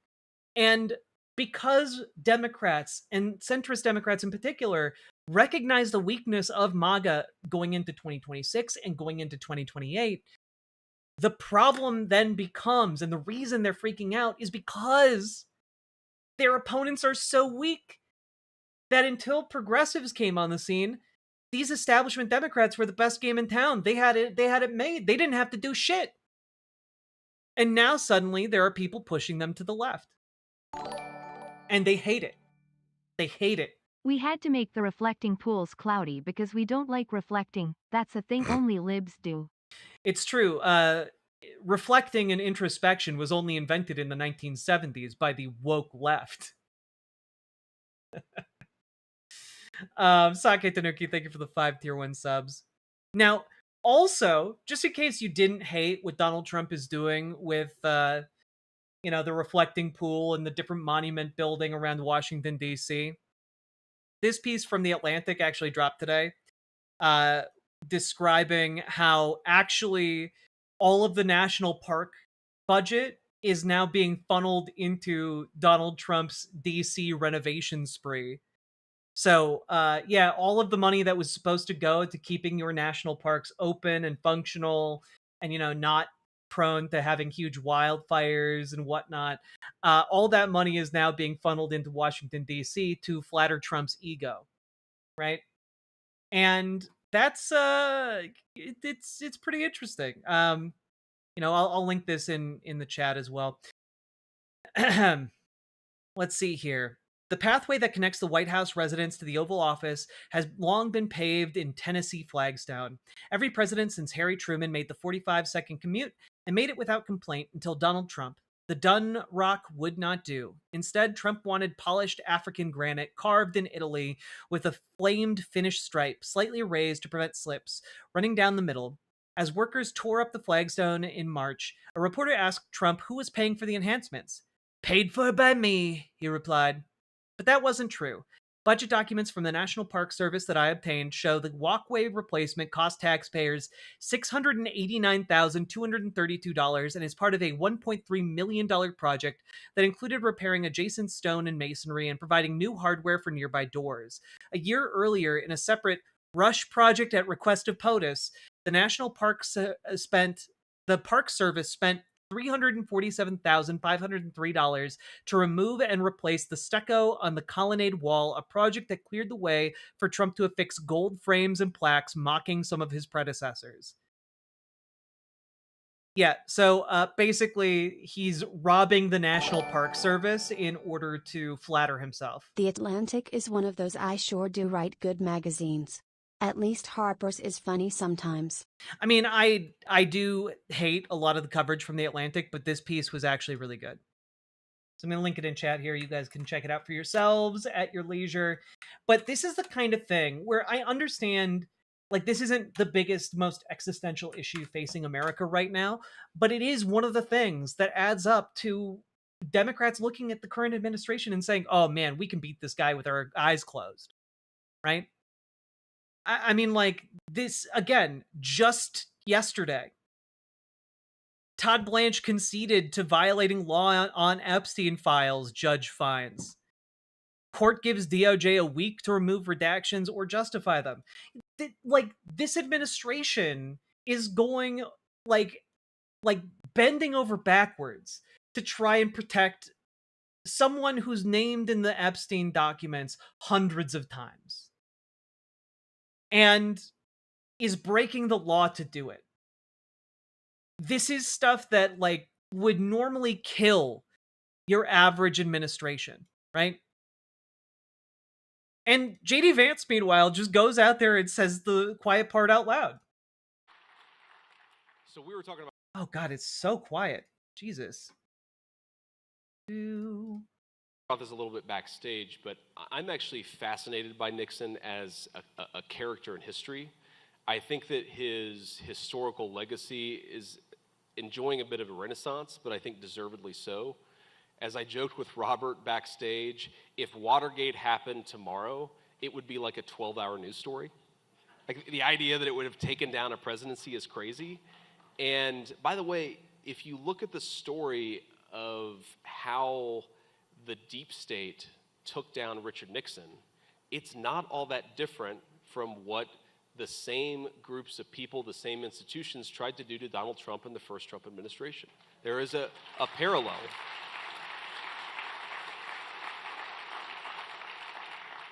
Yeah, insert Nixon's quote about Jews from the tapes. I can't remember. How did Nixon feel about Jewish people? I'm named in the Epstein files more times than any president. Is Joe Biden or Barack Hussein Obama named any times? No, I'm named thousands of times. Sake Tanuki, thank you for the 5 tier 1 subs. But also, like, this is the kind of damning quote that MAGA just feels empowered to say. Like, JD Vance just says that brazenly, openly. And, like, a lot of people in MAGA are just going to be like, oh, well, who cares? You know, Nixon so long ago. But, like, Nixon should have been brought down by the Watergate scandal. He was caught wiretapping and spying on his political opponents. That is something that should bring down a president. And when JD Vance says, haha, isn't it quaint that Nixon was brought down by spying on his political adversaries, using his power as president? How quaint. That would be a 12-hour story under Donald Trump. Ha ha ha. And it's just like,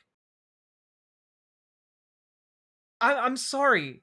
That should be disqualifying in of itself. Yeah, the party of personal responsibility, just going out there and saying, hey, who gives a shit if you break the law as president? It's not illegal. Richard Nixon. It's literally Nixon again. But the issue is, we have moved the Overton window so far towards the right that conservatives are getting away with things that would break down a normal presidency. And we should not be complacent about that. That should not become normal. Hell, half of Republicans would just spontaneously combust in rage if, President AOC in 2029 started using her power the way Donald Trump has used his. And frankly, the problem and the thing that scares a lot of centrist Democrats is that someone from the left could actually get into power and use the broad powers of the president to actually bring about a better world for working class people. Because that would directly harm the donors of the Democratic Party establishment, and it would directly end their political control and stranglehold on the political party of the democratic system. Like, understand, Zoran Mamdani getting elected in New York City has destroyed the establishment Democratic hold on New York City. And in a similar way, getting someone ideologically committed to leftist, democratic, socialist values, progressive values, would shatter the control of the establishment Democrats here in America as well. Because what would happen if you had a president that actually started delivering like Zoran Mamdani does in New York City? What would happen? Can any of you even begin to wrap your heads around what kind of shattering of political power would happen if someone in that position actually used their power to help people? I don't even wait. And when you're a president, they let you do it. You can do anything. Grab 'em by the palantir. You can do anything. It's true. It's true. Call me daddy. Sake Tanuki, thank you for the 5 tier 1 subs. And I also just want to add here one last thing, which is that there are a bunch of built-in costs to what is about to go down here in America. Because keep in mind, the big beautiful bill starts fucking people over after the midterms, starting next year. And there is going to be an absurd amount of political and economic damage done by that. And that is only going to empower folks on the left in the progressive wing more and more as we go forward towards 2028. Okay? And not only that, but the actions Donald Trump is taking right now are going to have sweeping ramifications, right? Because the Supreme Court just allowed for the ending of temporary protected status for Haitian individuals in the United States. And, well, this is an article from the May 21st of this year. Ending TPS for Haiti could trigger care workforce crisis. Now, it turns out that a lot of the people who care for the elderly in this country are Haitian. And having an effort to ethnically cleanse Haitian people from the United States is actually going to cause a worker shortage when it comes to care for the elderly, which means a lot of people are going to die. They're going to lose their home health aides. They're going to lose the ability to be relatively independent. And overwhelmingly, that affects Republicans. But this is going to be an ongoing issue and labor issue going forward. Right? Now, this article in particular is put together, it is called Leading Age, and it's a nonprofit for aging services providers. So what that means is it's a nonprofit that works with different providers for home health aides and like nursing homes, etc., for the elderly. And in this particular piece, let's see here. Its findings are intended to inform ongoing policy debates about TPS and healthcare workforce. For aging service providers, the report reinforces a key takeaway: immigration policy and workforce capacity are closely linked. Providers facing potential staffing losses should review Leading Age's ongoing coverage of issues, including context on the broader workforce issues and immigration border landscape, or broader landscape, as well as for emerging advocacy opportunities. Right? Now, let's see here. Here it is. Here's Ed Markey. I want to look at the report itself. Here we go. Summary.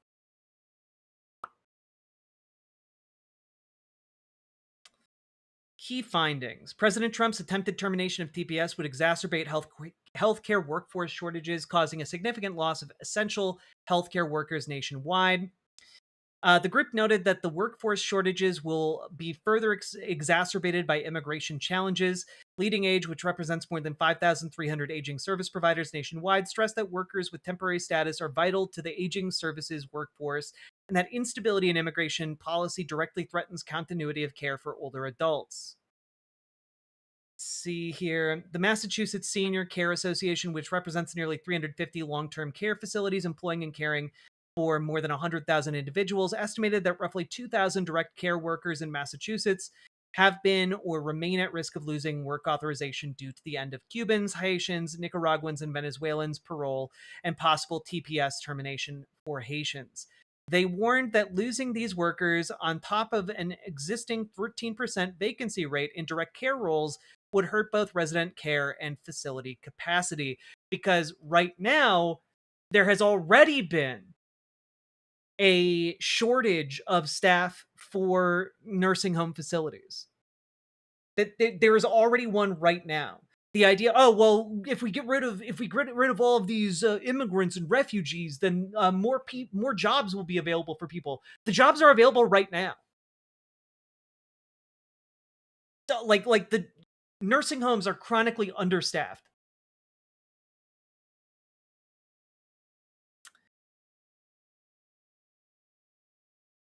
Let's take a look here. Every organization identified Haitian workers as central to the care force.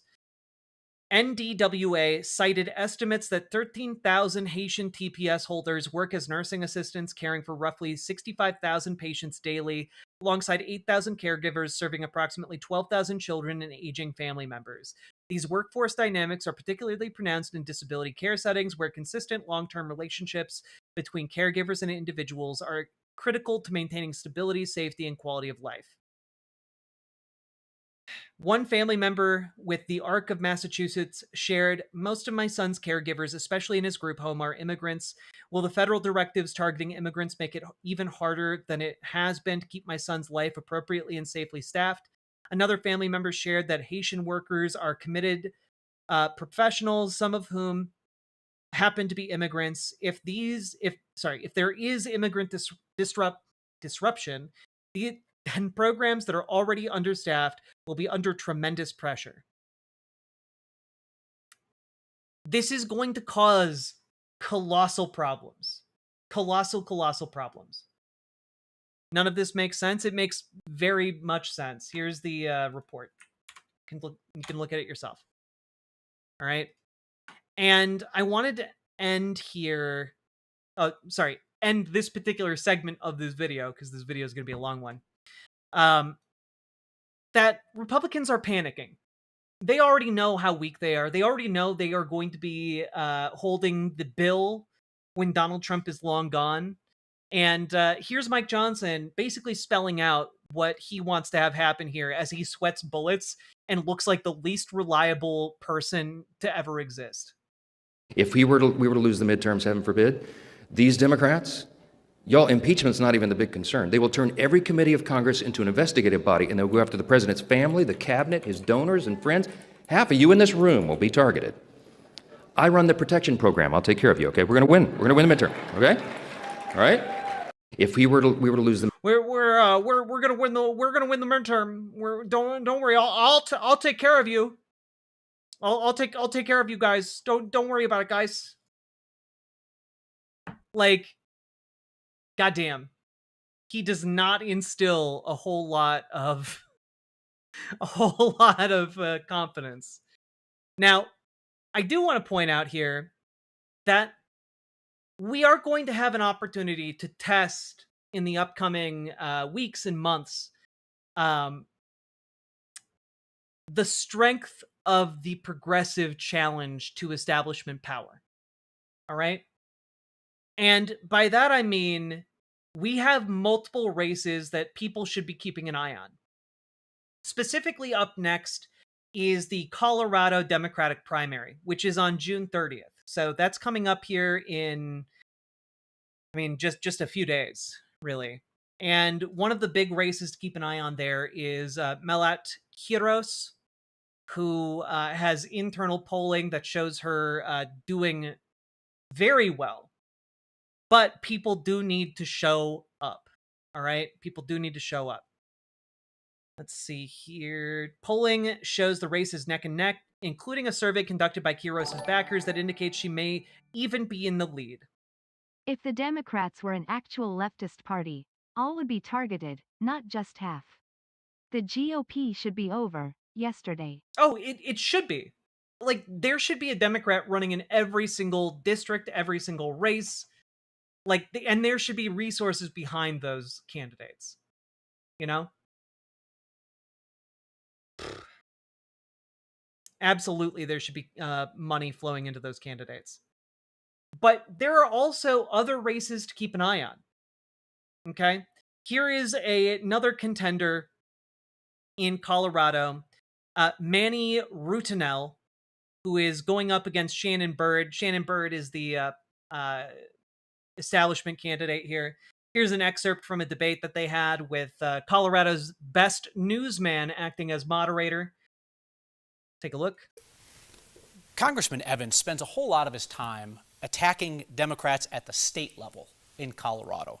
And I could see him trying to make the race against either of you less about what he and President Trump are doing in Washington and more about what elected Democrats are doing in Colorado. So, if he says that your decisions have made Colorado less affordable, less safe, less open to business, less friendly to energy production, how will you answer that charge in the general election? Ms. Byrd. Oh, I'm happy to have that conversation with Gabe Evans. Every vote he has taken has been a vote to hurt the people in Colorado's 8th Congressional District. He has taken votes to rip health care away from tens of thousands of people. He wants to talk about your votes. Talk about your votes. You know that is the criticism of Democrats in Colorado. Less safe, less affordable, less friendly to business. How will you answer that charge? The affordability crisis can be laid right at the feet of Donald Trump and Gabe Evans through the tariff policy, creating retaliatory trade wars in our export markets, hurting businesses for that reason, causing costs to go sky high with the Trump administration's erratic behavior, causing interest rate markets to be incredibly volatile. That hurts affordability for everyone. People can't buy new homes now because mortgage interest rates keep going up. People can't make a plan. So when we look at housing affordability and we look at the cost of energy, and again, I'll bring back those tax credits and grants that we were expecting to help scale up renewable energy. These are all programs that Donald Trump cut that at the end of the day are going to make our utility bills more expensive. Ms. Bird, thank you. Mr. Runa, how will you answer if Gabe Evans tries to make this race a referendum on what Democrats have done to Colorado? You know what it sounds like: less safe, less affordable, less friendly to business. How do you answer for your votes and what collectively Democrats have done? Yeah, well, I wouldn't be surprised if Gabe Evans tries to distract voters from his horrific policies.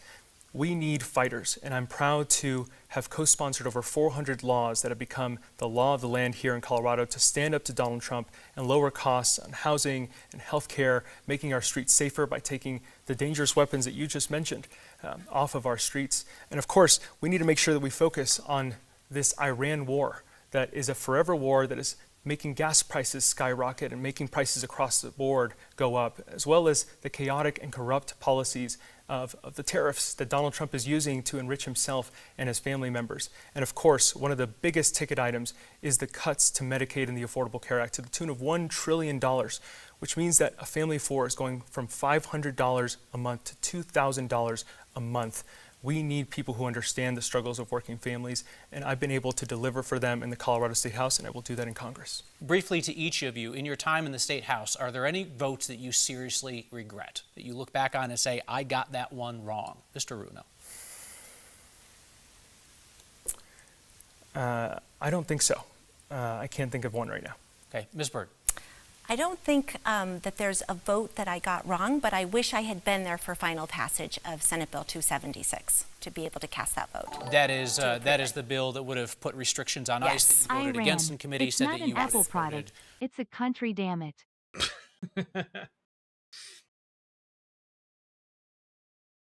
Oh, God. Like, I do think that Manny is the candidate here. Like, I'm not... He's got experience. I'm not exactly wowed by his presence, but he's the candidate to keep an eye on in this particular race, all right? Especially because they're going after a freshman incumbent Republican who has fucked over the people of Colorado repeatedly. So I'm excited to see how this race turns out on top of Melat Quiros. But also, one of the big races to keep an eye on, and I believe the primary is August 11th? Double check that real quick.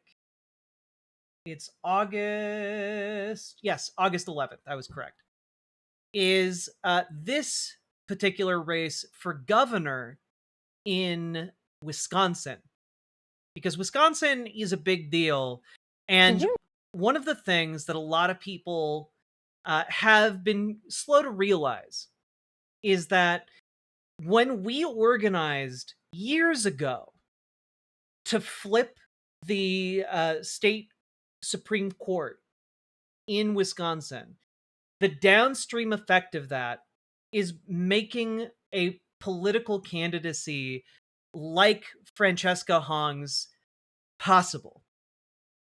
Because we've had a pretty good Democrat in control of Wisconsin for quite some time. But Francesca Hong is someone who could genuinely shake up the status quo and move the state farther to the left in a way that actually delivers for people in the state. And I wanted to play this for you guys. You know that the ultra-rich and mega corporations pay a lower tax rate than everyday Wisconsinites like you and me? So when we say tax the ultra-rich, we mean fairness, fiscal responsibility, funding our future, and fixing a rigged system. That is Wisconsin State Representative and self-described Democratic Socialist Francesca Hong, who last year launched what many would consider a long-shot candidacy for Wisconsin governor. But early polls show her as one of the front runners ahead of the Democratic Party on August 11th. Representative Hong joins us now, and I'll refer to you as Francesca. So you are a chef, a bartender, single mom. You've served as a state rep since 2020. Your platform's described as deeply progressive. You advocate for universal child care, rolling back school vouchers, raising teachers' salaries and the minimum wage, taxing corporations and high earners, just to name a few. What is it about you think your story and your message that you think is resonating with primary voters, Francesca? Many working class people have felt left behind, and to know that there is someone who is a working class person right now fighting for these very practical policies, that's resonating with folks all across the state. Well, as you know, Democratic Socialist Zohran Mamdani won the New York City mayoral race last year. In the Los Angeles mayoral race, two of the candidates, Spencer Pratt and Nithya Raman, they differ politically, but they both say that the establishment incumbent Karen Bass failed their city. Do you think this is a new brand of politics, and do you see yourself in that mold? A brand of politics that is centering working class people, I think, is a brand of politics that we should all be fighting for. And as the state representative for a very progressive district, I've carried my message to rural, urban, and suburban areas, and it's resonating. I think that this is what folks demand and deserve from their government.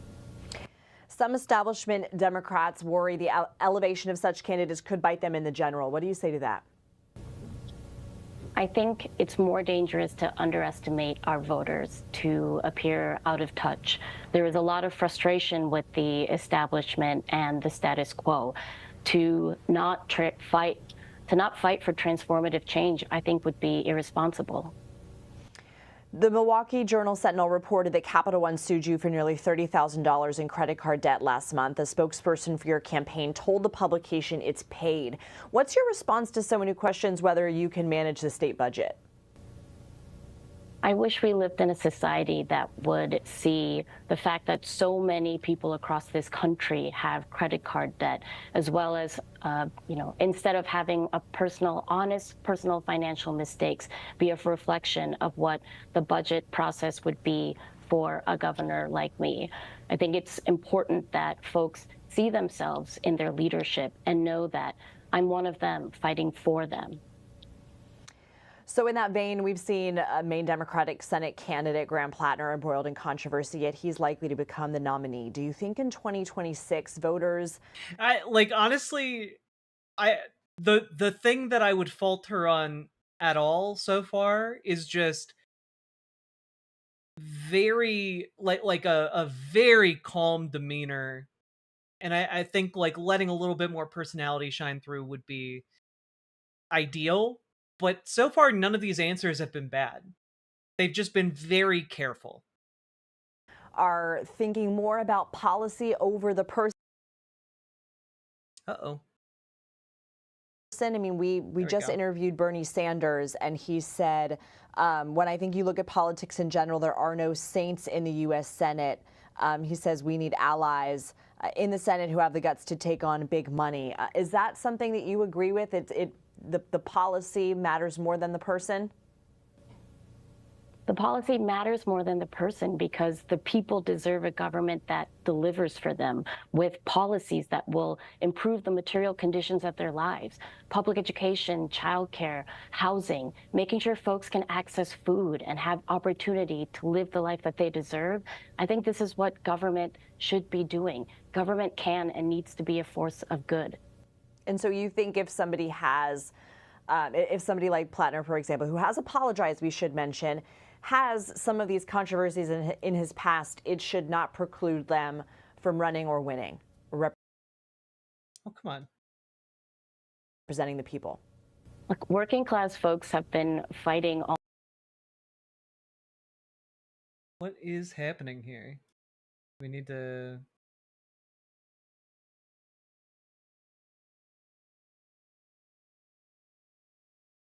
Did you know that the good golly their lives, public education, childcare, this is what government should has some of these controversies in his past, it should not preclude them from running or winning or representing the people. Look, working class I'd love folks it have if been. she just said, most Americans can relate to credit card debt. Most Americans can't relate to being in the Epstein files. This is the thing, right? Like my main criticism of her, just seeing this short clip, is like, get a little bit punchier. You know, use this as an opportunity, not just to like be like, yeah, I have credit card debt, but also like you got to defend, and then you got to throw a counterpunch. You know. Fighting all of their lives, and they aren't working to be vetted by the consulting class and political elite. I think someone who makes people feel like there's someone in their government that is in their corner, that is fighting for them and not corporate interest, is something that all politicians should be thriving for. Francesca Hong, thank you. Like, this is, I think, great. Like, she did fine. I don't think she got new people super interested in her. I don't think she hurt herself here. But, like, if she had wanted to make it more of a net win, getting punchier, having, like, some more charisma on display, I think would have been good. That being said, she's running. She's doing cool stuff. We got so many people coming up in the Democratic Party, and I don't think that they're going to be stopped. And the best part about it is this is very clearly not limited to the kingmakers like Zoran Mamdani or AOC, because this is all trickling down ballot. And I think that is what is terrifying establishment Dems the most. It is not just limited to New York City geographically. It is not just limited to who, you know, Zoran Mamdani shouts out or AOC shouts out, because more and more you're seeing stories like this. This was from a couple days ago. Newcomer Amar Mukunda poised to oust Maryland's Senate Majority Leader. First-time candidate at 33 years old. Was on the brink Wednesday of becoming Maryland's latest breakthrough candidate, rising from political obscurity to defeat the state Senate's majority leader in Tuesday's primary election. Mukunda, an Army Reserve combat engineer and former assistant director of the violence intervention group ROCA, led Senator Nancy King, 76, by about 1,100 votes as of Wednesday evening, a commanding lead in a race in which roughly 8,300 votes have been tallied. State Board of Elections has had yet to post the results of the provisional ballots and some mail-in ballots. Right? But we have stories here of up-and-coming, no-name progressives being able to build up a ground game, being able to build up political support from real people in the community, and then powerhouse their way in to overthrow establishment figures. Right? And in this case, it's a state level election. You know, it's the state, state Senate majority leader. But this is terrifying. This is terrifying if you are an establishment Democrat, because it is cutting you off at the root. It means that there is not more systemic support coming up to help you. Instead, it's coming up to end you.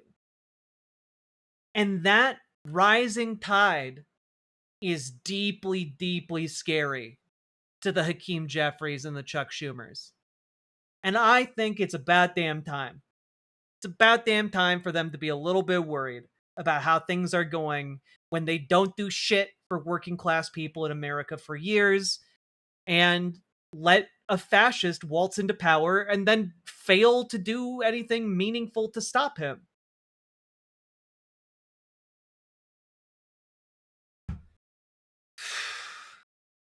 So, anyway, folks, organize. That is the message and moral of today's video. Organize. Organize, organize, organize. Now is the time to be doing it.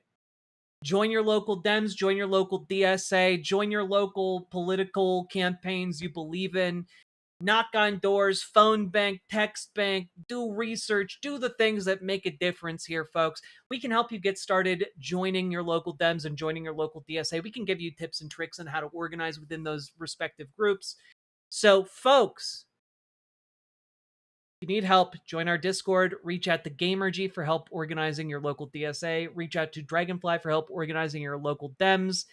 And, well, we can help you make that work.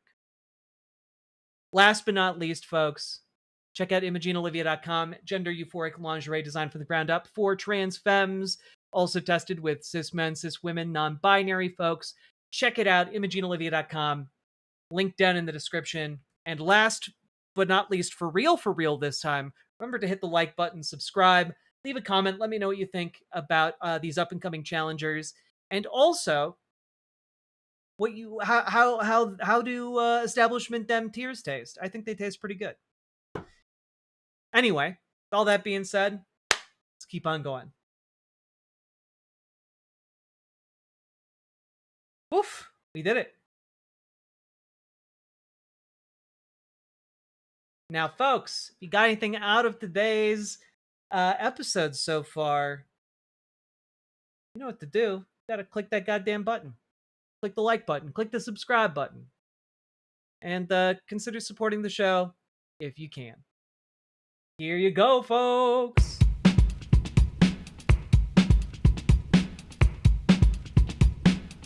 Go, go, go. Click a button. Click a button. Click a button. Click the goddamn button. Click a button. Click a button. Click a button. Click the goddamn button. Click a button. Click a button. Click a button. Hell yeah. Click a button. Hell yeah, Binturong. Click the goddamn button. Click a button. Click a button. Click a button. Click the goddamn button. Click a button. Click a button. Click a button. Click the goddamn button. Click a button. Click a button. Click a button. Click the goddamn button. Click a button. Click a button. Click a button. Click the goddamn button. Click button. Click button. Click button. Click button. Click button. Click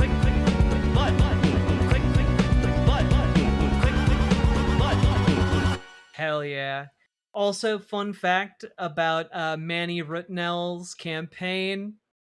They made a little flash game.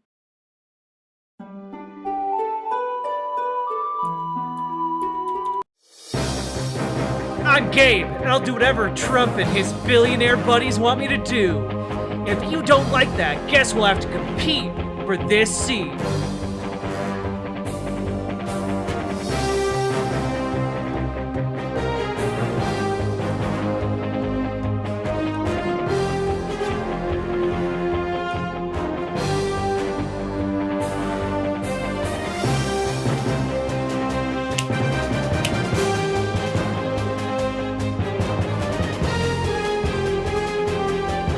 What's in my backpack? Grassroots donation, recruit volunteers, fact check town hall, battle, defend Medicare. Many use defend Medicare, health protected and restored. Gabe used cut benefits, it hurts the wallet of working families. Protect Medicaid and healthcare. It blocked the cuts.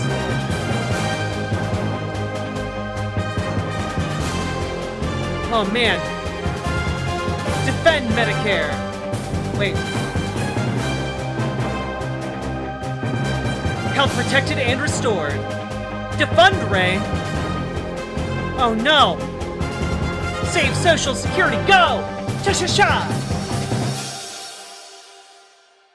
Gabe used Defund Ray. Essential programs have been cut. Oh man, guys. I think I need to use a town hall. Ah!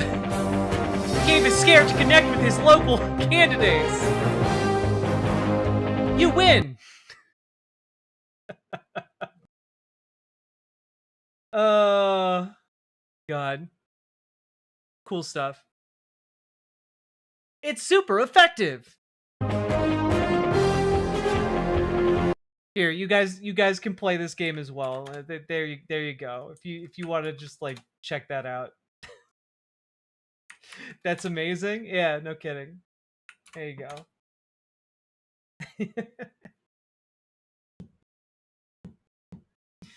Hey, Chicago Cubbies PCA. I've been going full steam ahead, getting involved, and you probably know my username, biggest James Tallarico fan, but I'm getting a little burnt out. I've been at so many rallies. Make sure you take care of yourself. Make sure you pace yourself so that you can keep on doing the good work. You know, don't burn yourself out.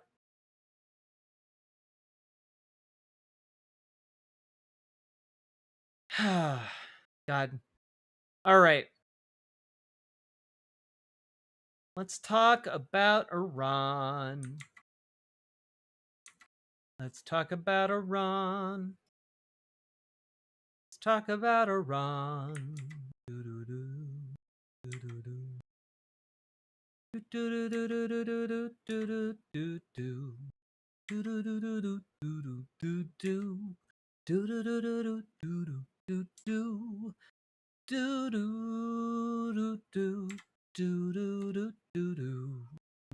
I'm loading the tabs so that like they don't crash my computer or the stream. Is it bad that I don't blame Iran if they want nuclear weapons for deterrence? Of course it's not bad. Like, I don't want anybody to have nuclear weapons, but it's perfectly understandable from a geopolitical perspective why Iran might have wanted nuclear weapons. The real question is, you know, going forward, do they need nuclear weapons anymore? Because now they have the deterrent of the Strait of Hormuz, but, you know. Let's see.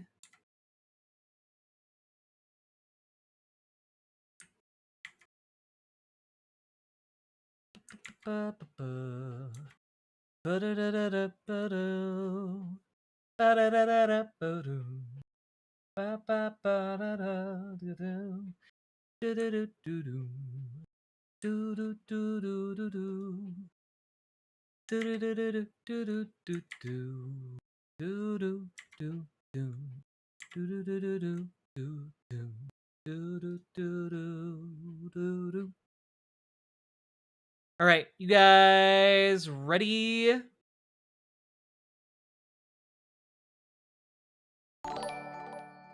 Sake Tanuki, thank you for the 2 tier 1 subs. If Iran figured out the Strait of Hormuz was that powerful, imagine what will happen when they figure out the gaze of Hormuz.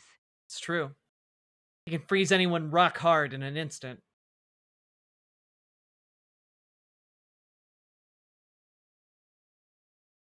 All right.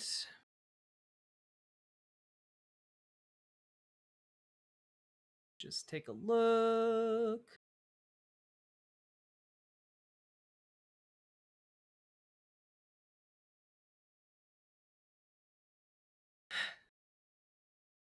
All right. I think just there we go. All right, you guys ready for our next segment? Wait, how are we doing on likes? Do I need to berate chat again before we get into the next one?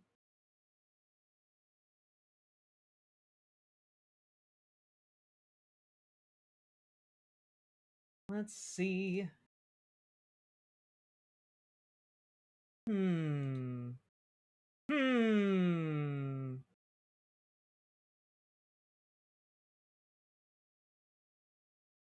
Also, if you guys want to be on the on-screen chat, you just go over to riverboat.gg. It's free. You can be over there. Just letting you guys know. We got like 350 people watching in the horizontal chat. How we doing over here? Y'all hear about the new waterway? It's in DC. It's the Strait of Hormuz. Anime Sidekick Gal, thank you for the $5 super chat. And that was a good one. All right. You know, we've got like over 500 people watching on a Friday night. I think that's pretty good.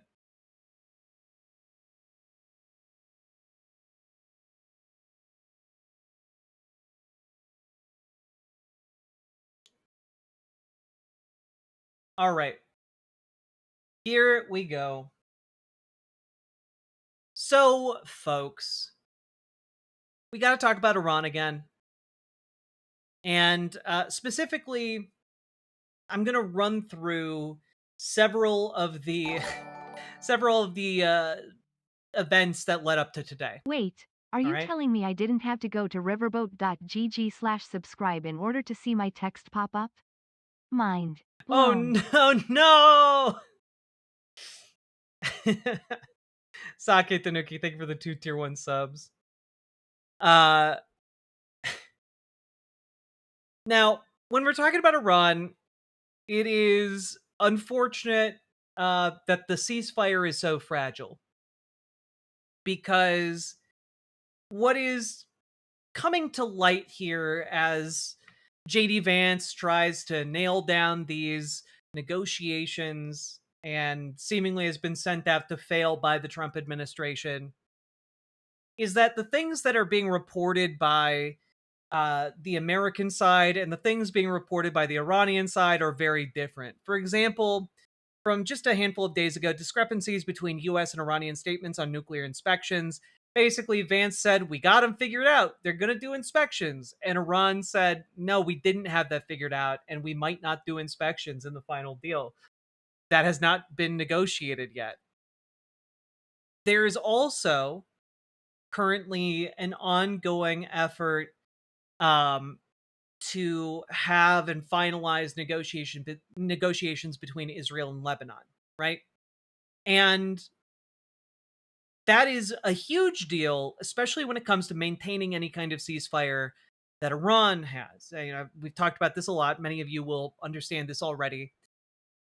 But this is also complicated by the fact that there are stranded sailors by the closing of the Strait of Hormuz, and the Strait of Hormuz is open-ish.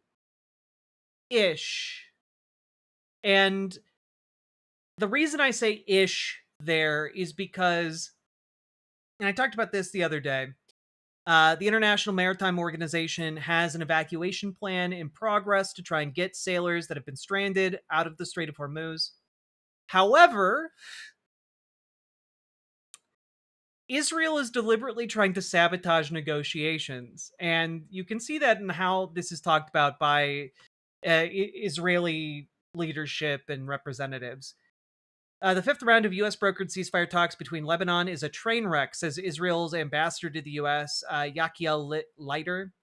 This is the 5th round of talks, and I must say, we are in a train wreck, he said in a statement. I fear that the concept of deconfliction is misplaced. The only issue is Hezbollah. Hezbollah must be defeated and removed from the equation. Instead, there is a danger that Hezbollah has received a boost. Certainly feels stronger and bolder, he said. And that's a big problem because Lebanon doesn't really have a mechanism to, deconstruct or dismantle Hezbollah. It is the dominant political force in Lebanon.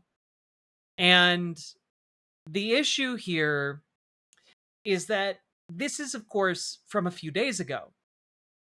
And the Pakistani prime minister, in the middle of all of the negotiations going on back and forth, warned that unnamed actors were engaged in efforts to derail the agreement and progress made by the US and Iran.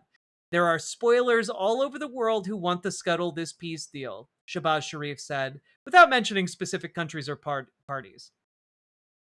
Right? So we have this situation where Israel is trying to scuttle this, and it is, in fact, getting worse, right? It is a worsening situation. And one of the points of disagreement has been, hey, can people traverse the Strait of Hormuz without paying fines or deal? Like, are there going to be tolls imposed? And like Marco Rubio's going out there saying, oh yeah, no, it's a free passage through the Strait of Hormuz. Iran has been adamant that their memorandum of understanding entitles them to actually do whatever they want, to control it how they want, to charge tolls if they want, etc. They want sovereignty over the Strait of Hormuz, jointly with Oman. And again, the points coming out of the negotiations between the US and Iran seem to be pretty starkly differing on a lot of these different points. And additionally, this was very funny to me the other day. Pezeshkian says no negotiations will take place regarding Iran's ballistic missiles, which had been used as a potential reason to justify for the U.S. to go to war against Iran in the first place by the Trump administration and by Donald Trump himself. And of course, even Fox News is kind of pointing out this is really horse shit. Trump says Iran's missiles aren't the problem after White House made them central to war rationale. Like, the entire memorandum of understanding is going over terribly among Republicans in particular, who view it as a capitulation to Iran. And on top of that, like, Trump just keeps doubling down on it, you know? Yeah. You don't mind Iran having ballistic missiles? Can you elaborate on that? I want to make sure we understand your position. No, I'm saying that if other countries have them, it's a little bit unfair for them not to have some. A ballistic missile is not the same thing as what we're talking about when we talk nuclear. But if Saudi Arabia and Qatar and they all have some, I would say in relative proportion, I think it's okay. That's what I mean. Yeah. And everyone else has them. They should have them too. And on top of that, add the nuclear program onto this pile. After months of war, Trump says Iran has right to nuclear program. It's just common sense for Iran to have a nuclear program. It's a little hard that when you say that somebody wants it, other people have it. Other adjoining states have it, and you're not letting them have it for purposes of electricity and things like that. It's always a little tough. You have to use a little common sense. Trump said at the G7 summit in France. We've been pretty tough in that. You know, it is a little hard, though, when you say that somebody wants it, other people have it, other adjoining states have it, and you're not letting them have it for purposes of electricity and things like that. It's always a little tough. You have to use a little common sense, please. You have to use a little common sense. Of course they want nuclear. Why shouldn't they have nuclear? Everyone else around them has nuclear. And then, of course, you have the back and forth just within Donald Trump's own psyche here. It doesn't really affect us. We have so much oil. We have tremendous oil and gas, much more than we need. We're now totally independent of the Middle East, and yet we are there to help. We don't have to be there. We don't need their oil. We don't need anything they have. I'm going to get bad press. I know that. Now, if I did the opposite, if I went out and continued to bomb them for another 4, just bomb the hell out of them, I'd get bad press on that. No, there's nothing I can do. But what this does is it allows the ships to go. If we keep bombing, those ships won't be going. And you're talking about $500, $600, $700 million a day. It's a lot of money. A lot of money. That's why the world is okay. It's liquid. It's fine. Also, we run out of reserves in about 4 weeks. You know, there are reserves all over the world, and we would really run out. And there'll be a time when you wouldn't be able to get it. And you want to see bedlam? So for all those so-called geniuses that want to show me how smart they are. It doesn't really affect us. We have so much oil. I like this side-by-side comparison is so good. It's just crazy. It's genuinely insane bullshit. And the fact that Republicans watch this and they're just like, yeah, no, all that makes sense. There's nothing contradictory about any of that. And we're totally energy independent, but also in 4 weeks, the reserves would be gone and you wouldn't be able to get oil anymore. And, there's no contradiction at all. Definitely doesn't mean that the president of the United States has been lying to us in order to justify going to war for no reason.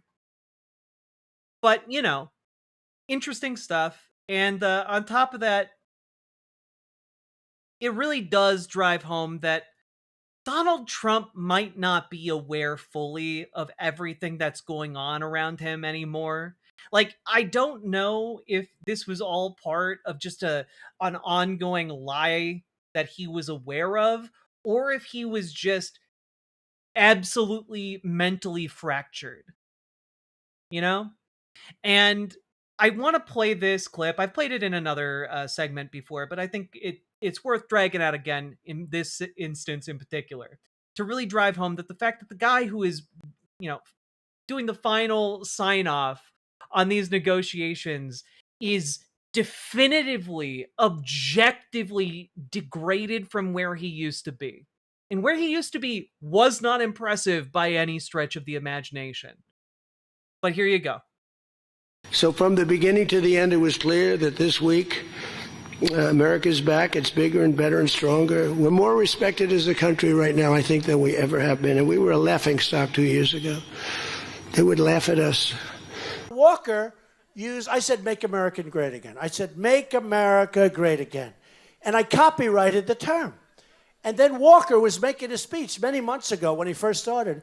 And he was saying, make America great again, because he saw the response I got. We had a man that should have never been there, you know that.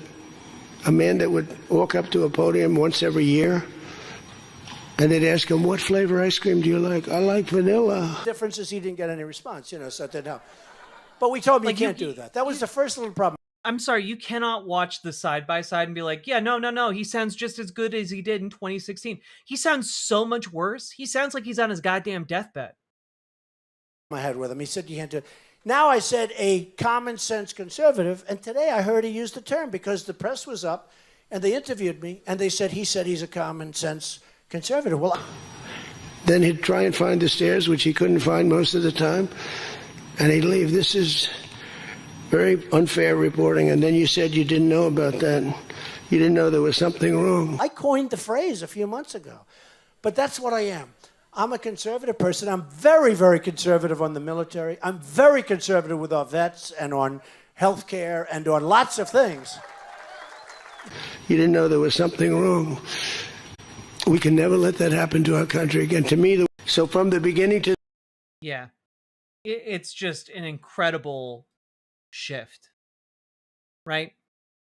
But as I've pointed out in the past, all of this weakness that you are seeing from Donald Trump on the international stage, it has measurably impacted him domestically. Republicans are in rebellion. Republican senators are shutting down parts of his agenda because they have a bone to pick with how he has stabbed some of them in the back. There are calls for him to end this war, and Congress is trying to pass that in particular. But now we get to today, where Iran earlier today allegedly had some kind of drone encounter with the ship, the Ever Lovely, cargo ship out of Singapore, loaded up with goods from Iraq, has been stuck on the other side of the Strait of Hormuz, got the go-ahead to go through the strait from the UK naval organization, and was following the coordinates when they were struck around 6 p.m. local time by something. And what that something was is unknown at this time, but damage was done to the bridge windows, but the crew is safe, the ship is safe, and no, the company is the Evergreen Marine Company. The ship is the Ever Lovely. Now, what this means and how this was interpreted, and by the way, this is a ship out of Singapore. It's not an American vessel, but apparently Donald Trump read this as, oh, this is a breach of the Memorandum of Understanding. Here he is taking questions. President, on Iran, Mr. President? God, all of these are so quiet. Wait, you said that Iran violated the ceasefire. Will they face any consequences? You'll find out. Do you consider the ceasefire to still be in place? I don't like the fact that they took a shot yesterday, actually 4, we knocked down 3, at a ship. Not an Allied ship, but a ship, a very expensive ship. And it was fine, but it took a little beating. They shouldn't be doing that, so you'll find out. Will the U.S. You'll find out. Will the U.S. respond? What is your message to When Iran? I respond, you're going to find out. Sir, why? God, he looks terrible. Looks like his eyes are about to pop out of his skull. But yes, then earlier today, the U.S. struck Iran in multiple locations across the country. And, yeah, U.S. Central Command said the military struck missile and drone locations and coastal radar sites in Iran. And after he said, you'll see, he abruptly ended that press conference and got all the reporters out of there. So this has, of course, put the peace and ceasefire very much at risk. And it is at this time unclear if the United States and Iran will continue to negotiate. However, in a sliver of good news, it appears that some kind of framework, diplomatic framework between Israel and Lebanon has been signed. But here's what's in it. The Lebanese army will gradually assume full and effective security responsibility over so-called pilot zones in Lebanon. Israel and Lebanon have agreed to 2 initial pilot zones, which are not identified, but more may be added by mutual agreement. The Lebanese government will rebuild the state's monopoly on the use of force and achieve the complete and verified disarmament of all non-state armed groups, a reference to Lebanese group Hezbollah. The Israeli government says the termination of the threat posed by non-state armed groups such as Hezbollah will eliminate any future need for Israeli military action or presence in Lebanon. Israel also affirms it has no territorial ambitions in Lebanon, and the U.S. will rally international partners to help rebuild Lebanon. Israel and Lebanon will work to establish working groups to draft the full comprehensive peace and security agreement. Now, that all sounds fine. However, the idea here that Lebanon is going to be able to dismantle Hezbollah,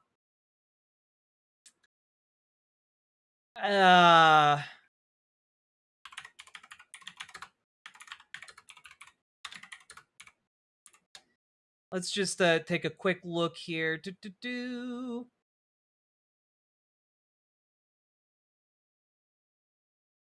Yeah, here we go. Now, in 2021, Hezbollah claimed to have around 100,000 trained soldiers loyal to Hezbollah. The question here is, what kind of overlap does this have with the Lebanese army? And the problem is, Lebanon's army is around 80,000 strong. So, assuming, by the way, that Hezbollah and Lebanon and the Lebanese official military do not overlap, Hezbollah still has a larger military force. Assuming they do overlap, that would be a colossal problem if a quarter of Lebanon's army was actually Hezbollah. This would be a huge problem. So the idea that Lebanon can just dismantle Hezbollah, it can't. There's no mechanism to do that short of full-blown civil war. And the problem is, this kind of agreement would mean that Hezbollah would have to be on board with it. And as one might imagine, they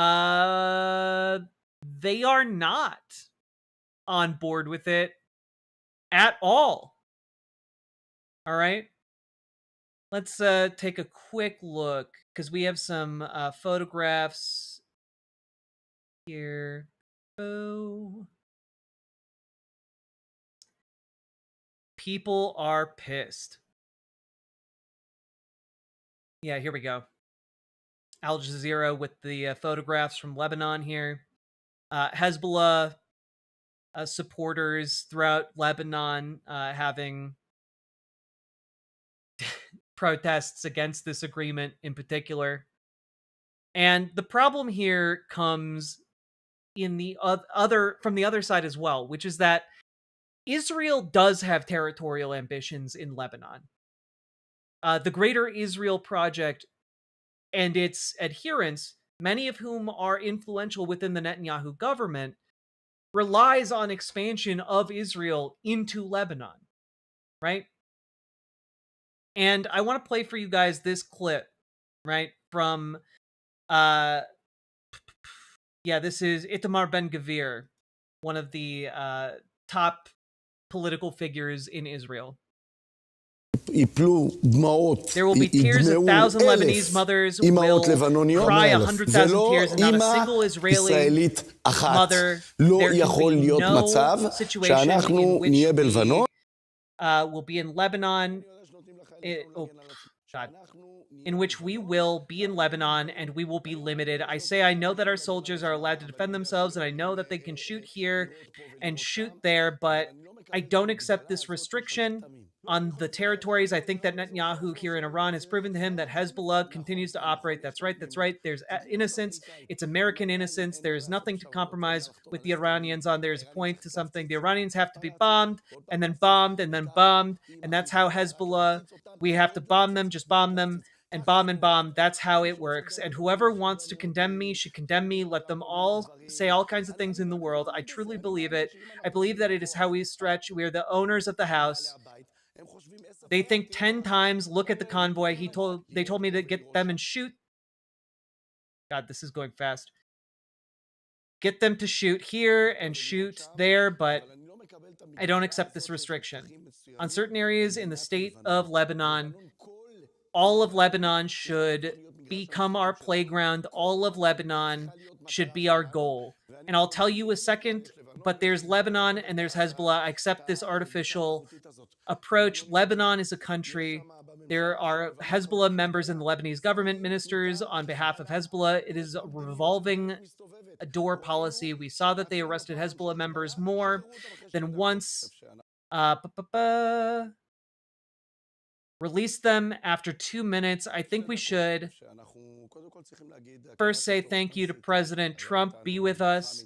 Fight with us, our partner. Together we did huge. It was great privilege to be a survivor in this government, in this cabinet, in the small cabinet history. But after the big hug he deserves, he also has to know when to say no to him, Sir President. He didn't come to Shiva. He won't come to Shiva to console him. But with all the due love and respect for the state of Israel, he won't have to answer to the residents, the public. My son today in Lebanon is not President Trump's son. So I say there is a red line. I said and I saw that they made a world storm out of it and told me to retract it. And the world says so. The answer is we don't need to tell him no about not about pulling out of Lebanon and not about not hitting any place. In case you needed another reason to hate this monster. Oh, I saw the Noose birthday cake. The fucking Noose birthday cake he celebrated with is fucking disgusting.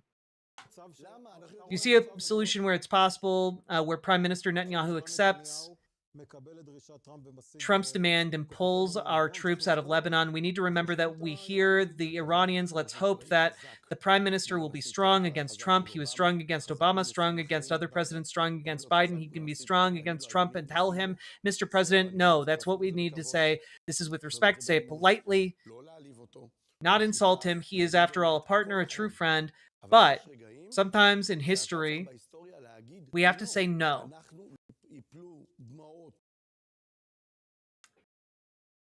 Lebanon should be our playground, all of it. Right? So the problem here is that Hezbollah rejects this agreement, and most of the most influential people in Israel also hate this agreement. And also a lot of the people who want this to de-escalate the conflict to point out that it does not, in fact, like, withdraw Israel's troops out of Lebanon. Because what is instead happening are these pilot zones where Lebanon will be able to retake control. But those pilot zones are yet to be determined, and frankly, Israel is currently occupying the entirety of southern Lebanon. So, this situation is very fragile, and it is wobbly as hell. This is a tightrope that skilled geopolitical folks would have difficulty walking. And instead, we have the dumbest rubes imaginable trying to do this balancing act. It's very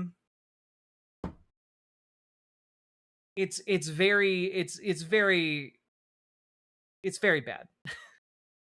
Like, I do not think that this is going to be a vehicle, either the ceasefire between the United States and Iran, or this ceasefire between Israel and Lebanon. I don't believe either of them are going to hold, because the Trump administration is full of no one but the most incompetent, most corrupt people imaginable.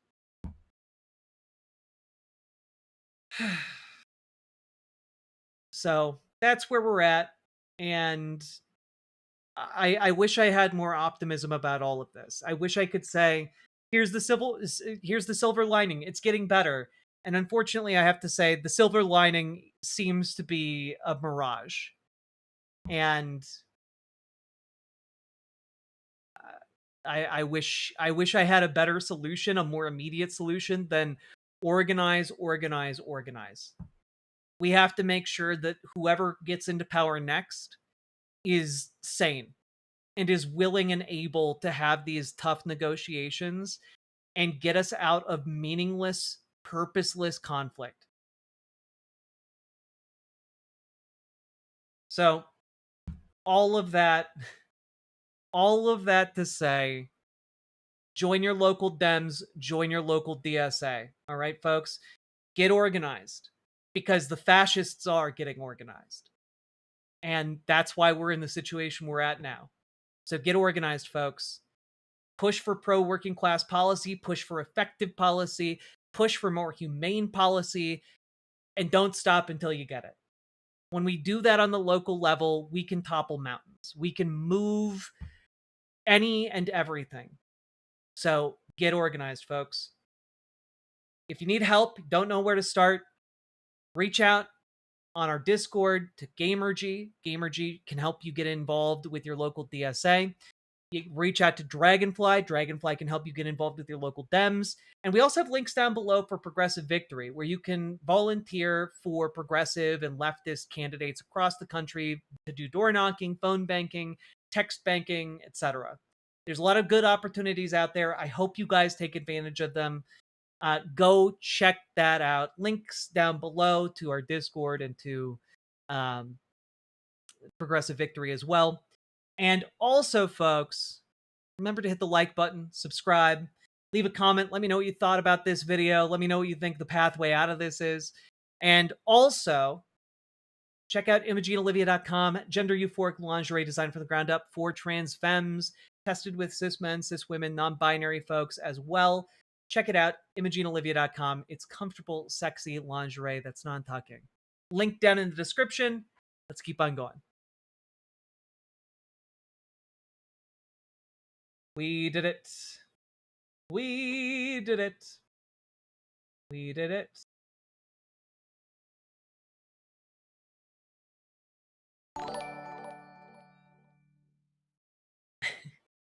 If organizing in your local area isn't possible, then disorganize. Lose important files, miss deadlines, give mistaken dates for public events and elections. Hell yeah! Malicious compliance, folks. Whew. Let's do it, folks. Also, Sake Tanuki, thank you for the 2 tier 1 subs. Appreciate the support. And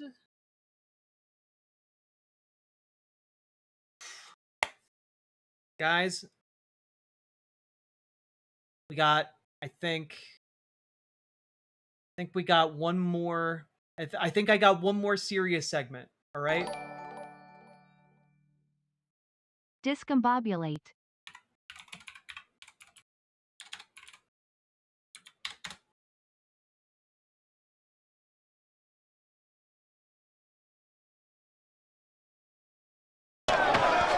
Oi, we ain't done yet! This mustn't register on an emotional level.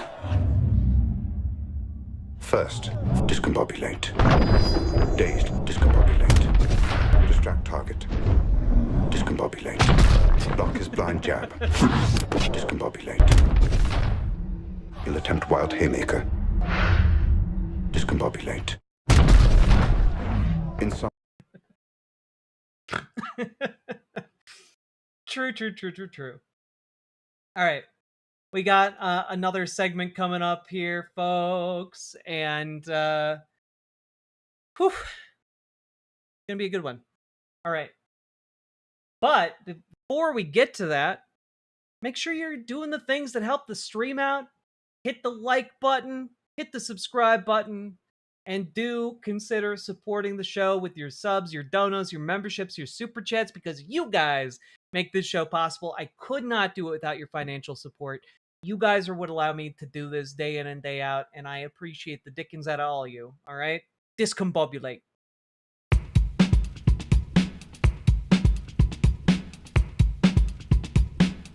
Go. Click the button. Click the button. Click the button. Click the goddamn button. Click the button. Click the button. Click the button. Click the goddamn button. Click the button. Click the button. Click the button. Click the goddamn button. Click the button. Click the button. Click the button. Click the goddamn button. Click the button. Click the button. Click the button. Click the goddamn button. Click the button. Click the button. Click the button. Click the goddamn button. Click the button. Click the button. Click the button. Click the goddamn button. Click the button. Click the button. Click the button. Click the goddamn button. Click button. Click button. Click button.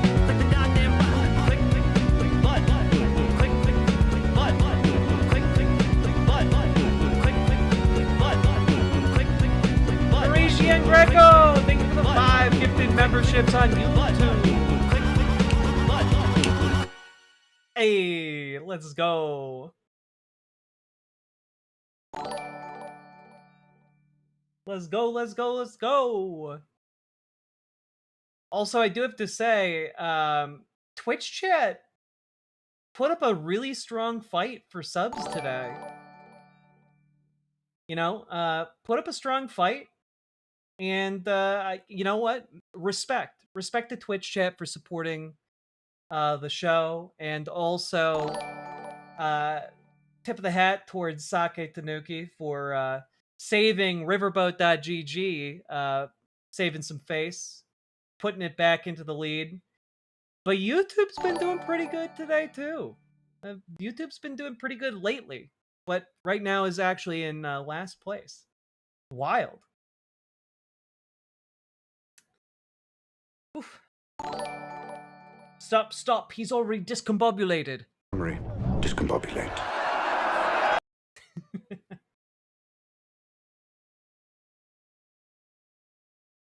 Oof.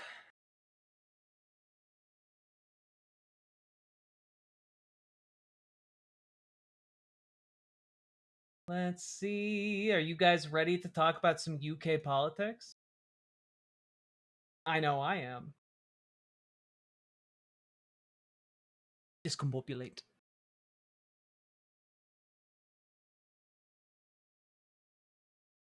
Do. Y'all ready? Did I miss Rudyard? You did not. Is Andy cool? Not really.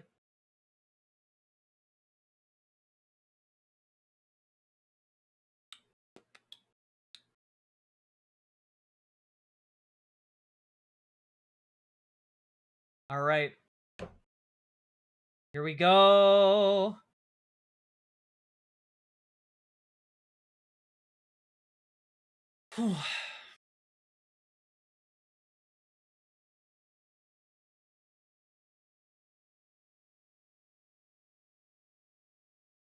So, folks, we have come here together to discuss the sad state of affairs in UK politics, which is a welcome break for those of us in the United States who get too depressed with the state of affairs in the United States and need a break to a different depressing setting every now and then.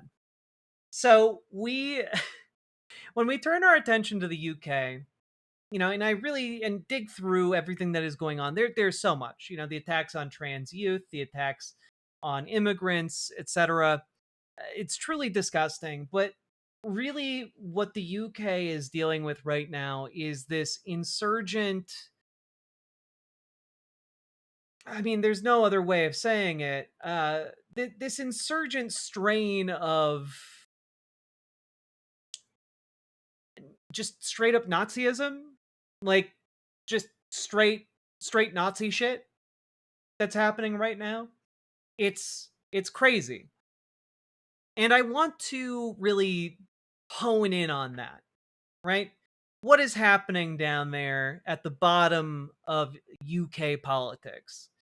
And of course, there's no better place to go for the absolute bottom of the barrel scummish takes than good old Sargon of Akkad. So the powers that be, at least the local councils, have decided they're going to start taking out injunctions to stop people from raising the flags because of the Raise the Flags, Raise the Colours campaign. And I just hate this, right?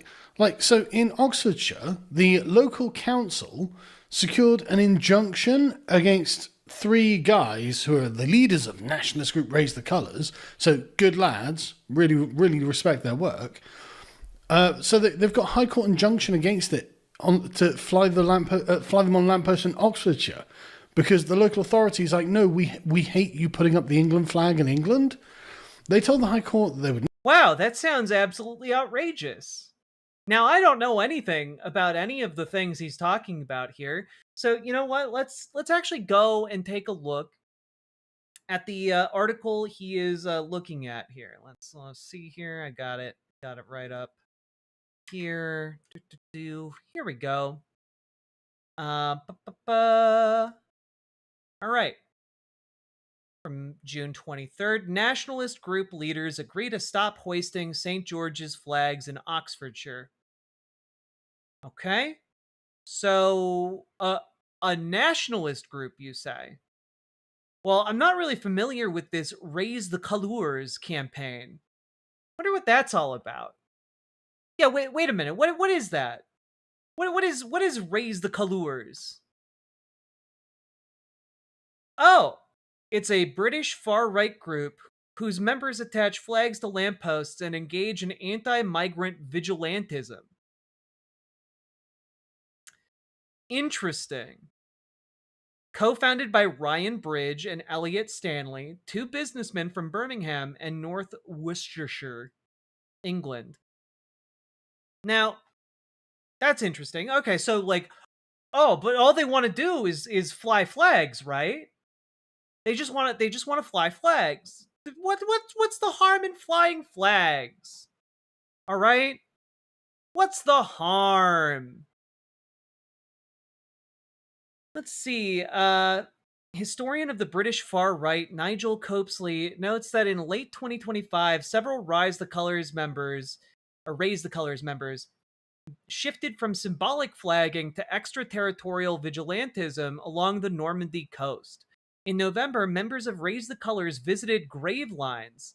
From there, Ryan Bridge filmed content for the organization's social media pages in which members of the group waded into the sea, shouting at migrants boarding dinghies and speaking in sound bites about the hundreds of thousands of undocumented men committing murders, gang rapes, and the indigenous white population being replaced in our own country.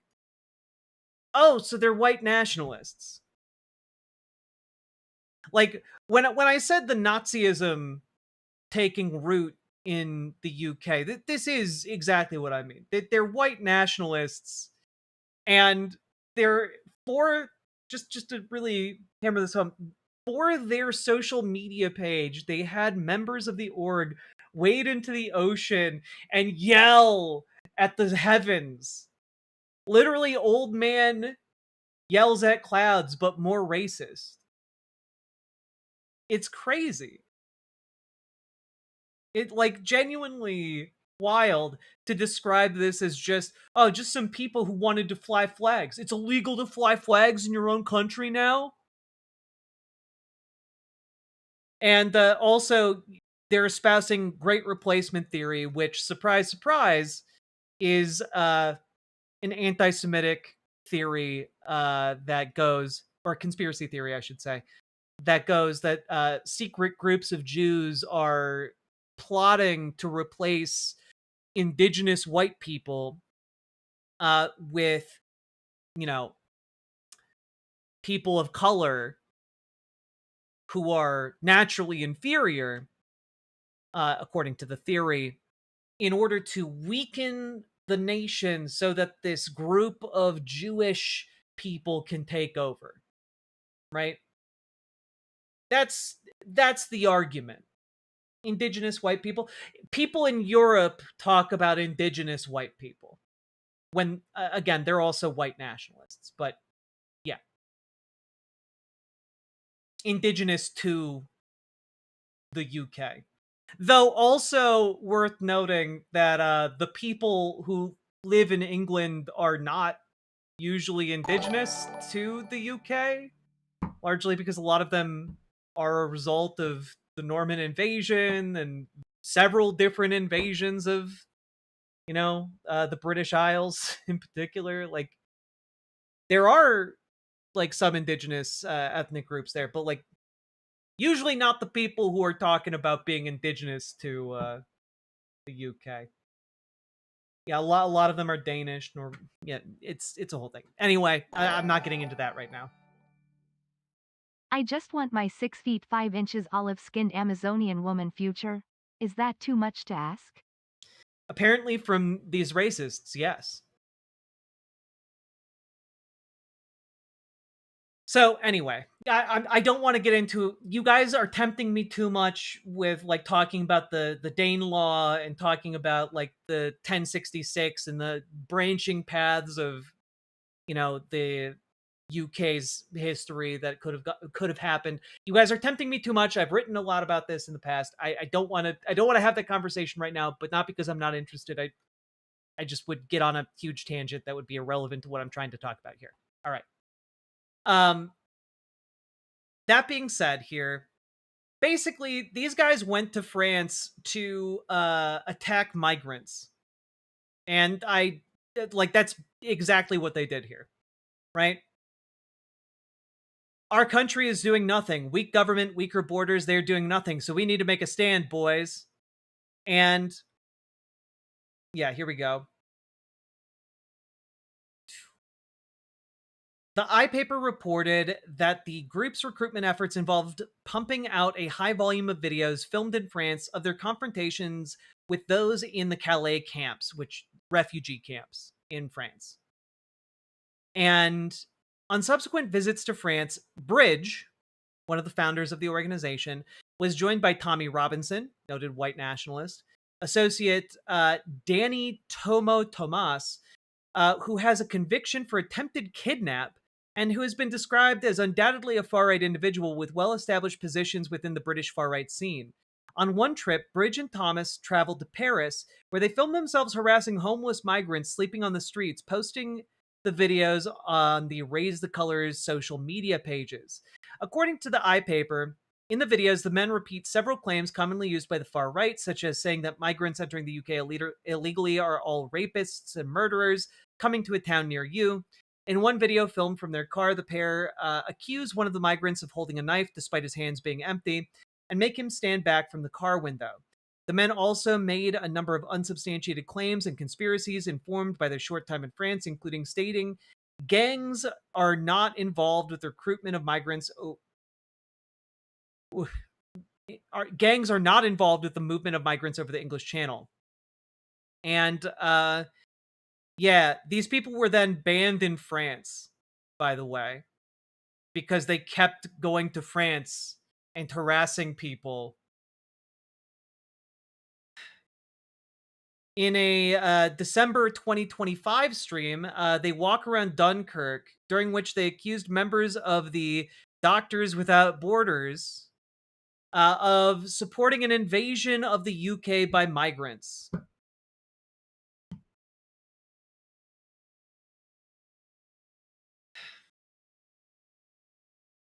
According to the MSF's coordinator, the MSF car was followed by Bridge and 2 other men in a British registered car.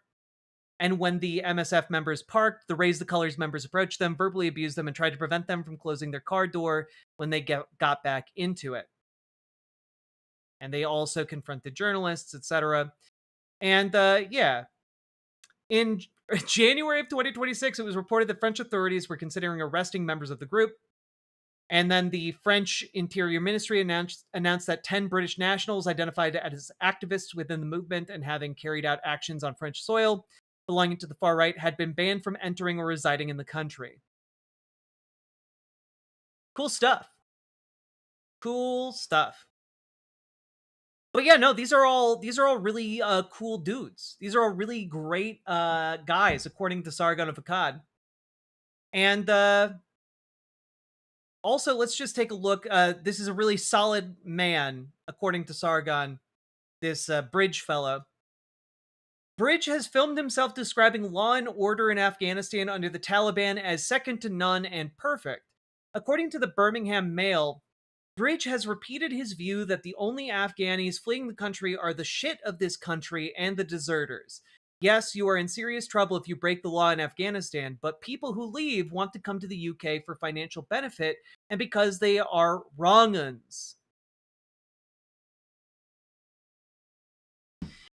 You know how people talk about a lot of like rural MAGA folk being Al-Qaeda because they're conservative and effectively agree with, you know, Al-Qaeda and like very far right conservative groups that are fundamentalist and religious in the US. Raise the Colors is basically the Al-Qaeda of the UK. Like it's just genuinely crazy to see. But let's hear out the rest of Sargon's arguments. Not raise St George's flags from Oxford on Oxfordshire County Council property, encourage others to do so, or impede council workers from taking them down. And of course, I'm not encouraging anyone to do any of that either. I just think this is ridiculous, right? So there was a fourth one who wasn't present at court who agreed to have nothing more to do with flags. This is mad. The injunction was led by Liberal Democrat-led council and also bans painting flags on roads, harassing council staff involved in removing flags, and encouraging anyone in these actions. Right. So if they didn't feel threatened by this, why would they do it? Why would they do it? Why would a city not want these flags hung up everywhere by a group so vile that their leadership got banned from going to France because they were so racist and couldn't help themselves? You know, it's kind of like people being like, what? This group just wants to put crosses up everywhere. They just want to put crosses up because they're religious and they believe in their religion. They believe in Christianity. They just want to put crosses up everywhere. You know, they want to put some crosses up outside of like, you know, a lot of African American homes. What's so wrong with that? And it's just like, bro, it's because the KKK's Why racist. Does Carl Ghosn of the platform look like he's on Home Shopping Network?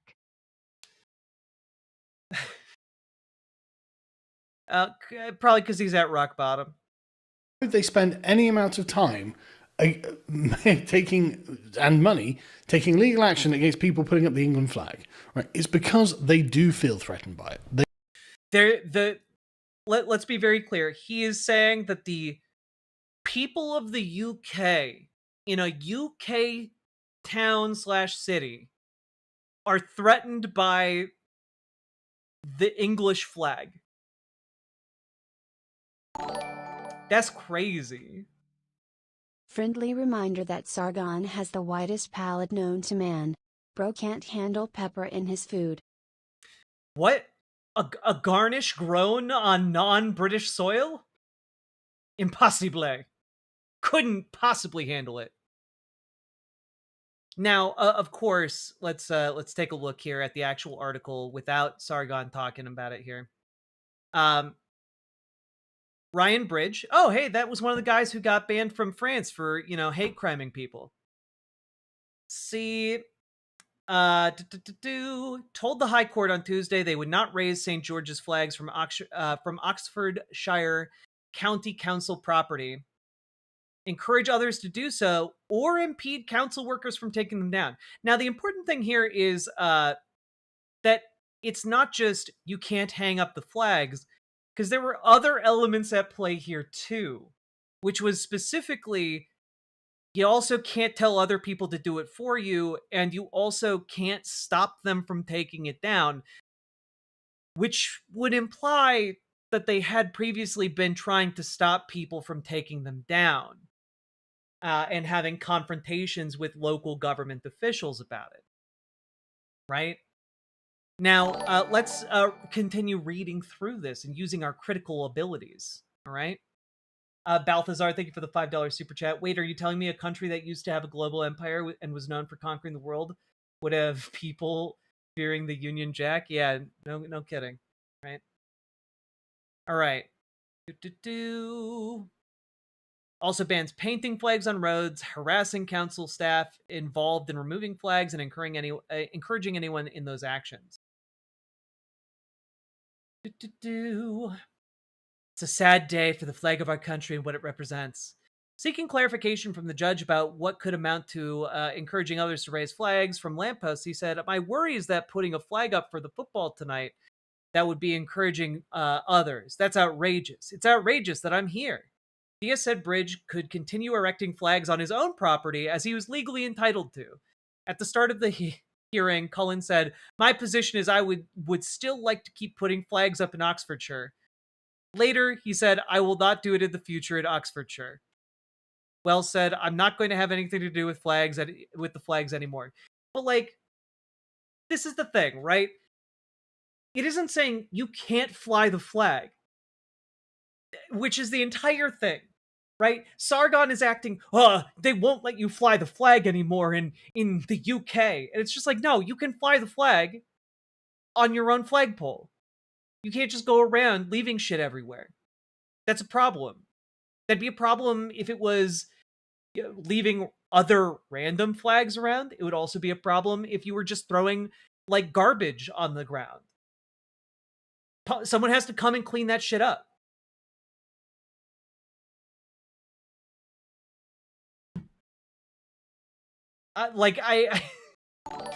Acting like this is inflammatory is crazy. Next thing you'll tell me Genghis Khan flag was feared in 1200 for some unknown reason. Right? Genghis Khan, very cuddly. Loved horses. Cool dude. Nothing problematic about him whatsoever. Sake Tanuki, thank you for the 5 tier 1 subs. Let's see.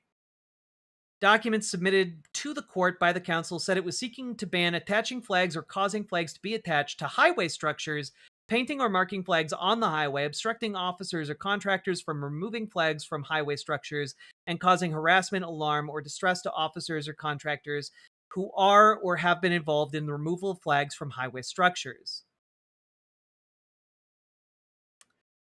Now, what's interesting is the way this is described makes it sound like, oh, hey, they were actually hanging these in such a way that it might be dangerous to motorists.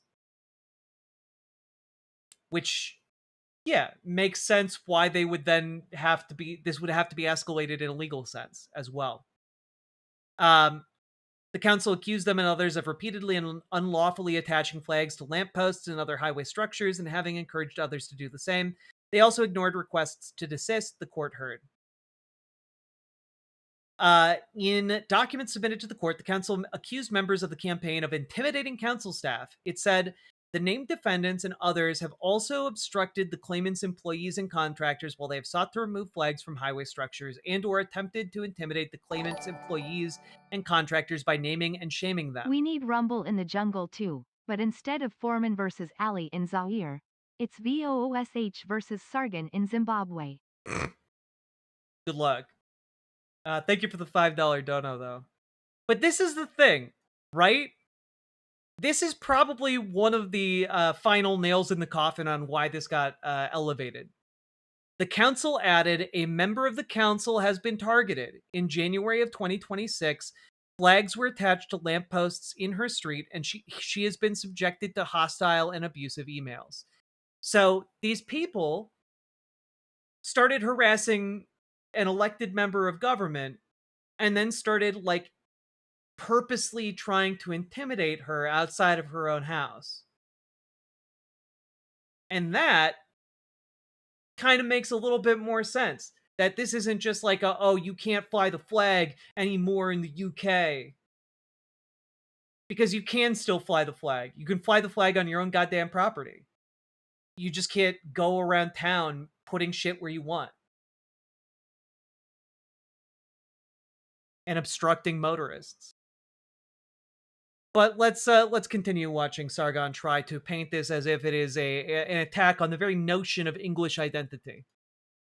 They feel like the flag is a statement of ownership, and they are trying to literally say to you, the English do not own England anymore. That's their opinion.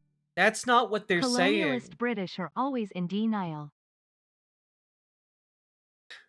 They're trying to say you can't have all these laws in America against putting up crosses and burning them. They're trying to say you can't be Christian anymore by denying us our right to burn crosses where we please.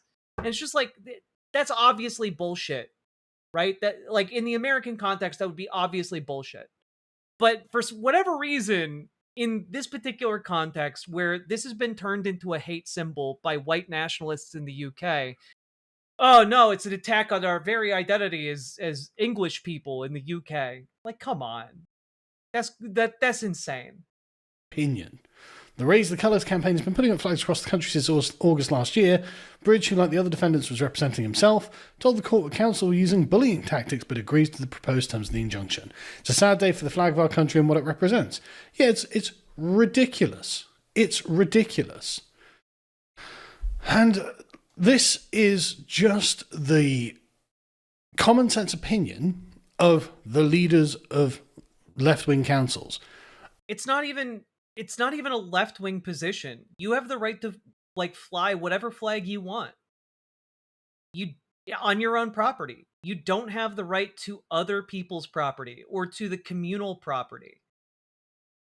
Like, that's just, like, it, full stop. Even conservatives generally would agree that, like, you have the right to do what you want on your own property. You don't have the right to do whatever you want in public.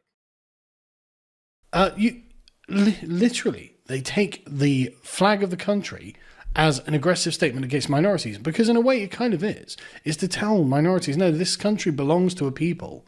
This isn't just undiscovered land that you have rocked up on and just started claiming benefits in.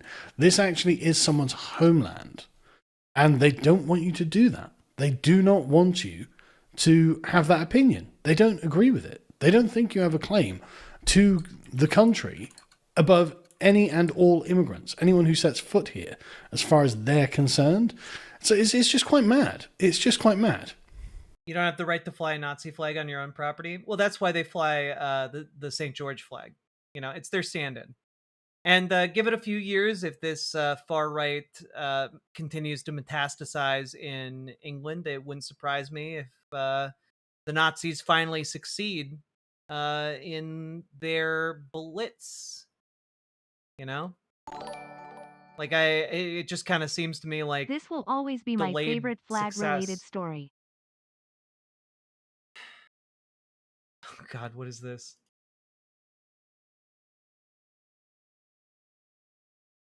CNN removes video of reporter mistaking sex toy banner for ISIS flag.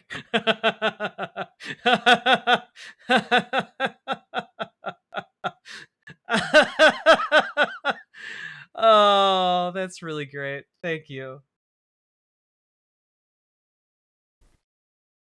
The council accused them and others of repeatedly and unlawfully attaching flags to lampposts. Oh, yeah, show me the law. and other highway structures, and have encouraged others to do the same. And they've all ignored requests to desist. And they were also mean to members of the staff. So it's like, oh, okay, yeah, no.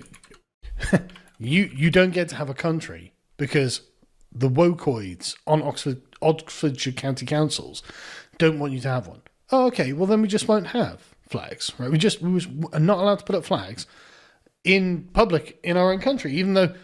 Yeah, you are not entitled to fly flags on publicly owned buildings.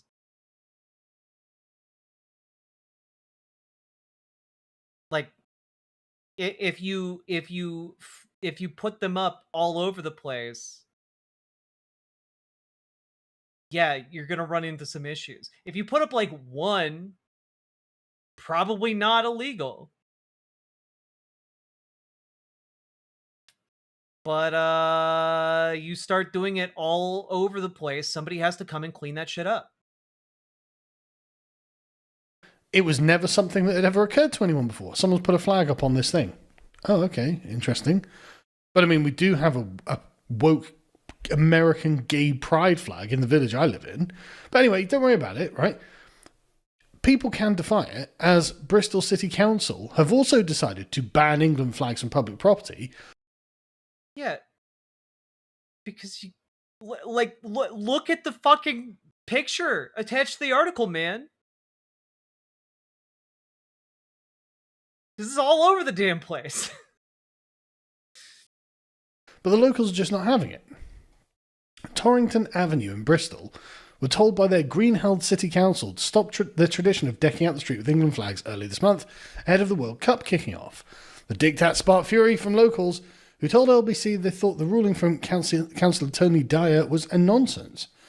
What people cannot do is fly on flags on lampposts or railings or any public property. He told residents, "We are currently taking down flags in sensitive locations as a priority and will be reviewing our strategy for removing other flags on our property." Oh, it's our property. Yeah, it's public property. There's a distinction. Like, I can't... Dude, you ran to be part of the British government.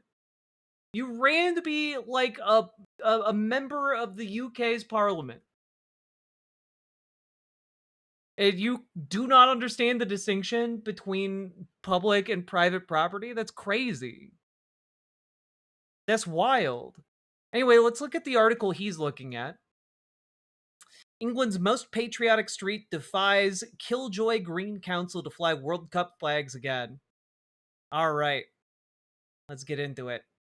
Torrington Avenue in Bristol were told by their Green-held city council to stop their tradition of decking the street with England flags earlier this month ahead of the World Cup kicking off. The diktat sparked fury from locals who told LBC that they thought the ruling from Councillor Tony Dyer was a nonsense. "What people cannot do is fly flags on lampposts or railings or any public property," said the Green leader of Bristol City Council. He told residents, "We are currently taking down flags in sensitive locations as a priority and will be reviewing our strategy for removing other flags on our property." Dyer added that Bristol must remain welcoming, respectful, and safe for everyone during the tournament. Now, let's take a look here. Former Bristol Mayor George Ferguson called the scene chilling, adding, "It's not true patriotism, but a deliberate intimidation of minorities. Our national flag has, under the guise of supporting England, been captured by those seeking to spread fear." So this is the issue, right? Like, a lot of locals are like, what? It's just an English flag. I don't understand, mate. But the old mayor of the town understands, hey, wait a minute. This means something different ever since hate groups started using it as a symbol to otherize minorities. You know? You can take something that is relatively benign or agreed upon as a good symbol, and if enough dickheads start using it to be dickheads, suddenly that symbol becomes something that means something very different to the people who are targeted for abuse by the people who have now appropriated that symbol, right? Like, say, if a nationalist group started using some kind of flag as their symbol and calling card for trying to intimidate minorities, members of local government, and were putting out videos on social media encouraging members to harass homeless refugees and intimidate humanitarian responders who are helping them to survive. That might, for example, catalyze something to be viewed as a hate symbol.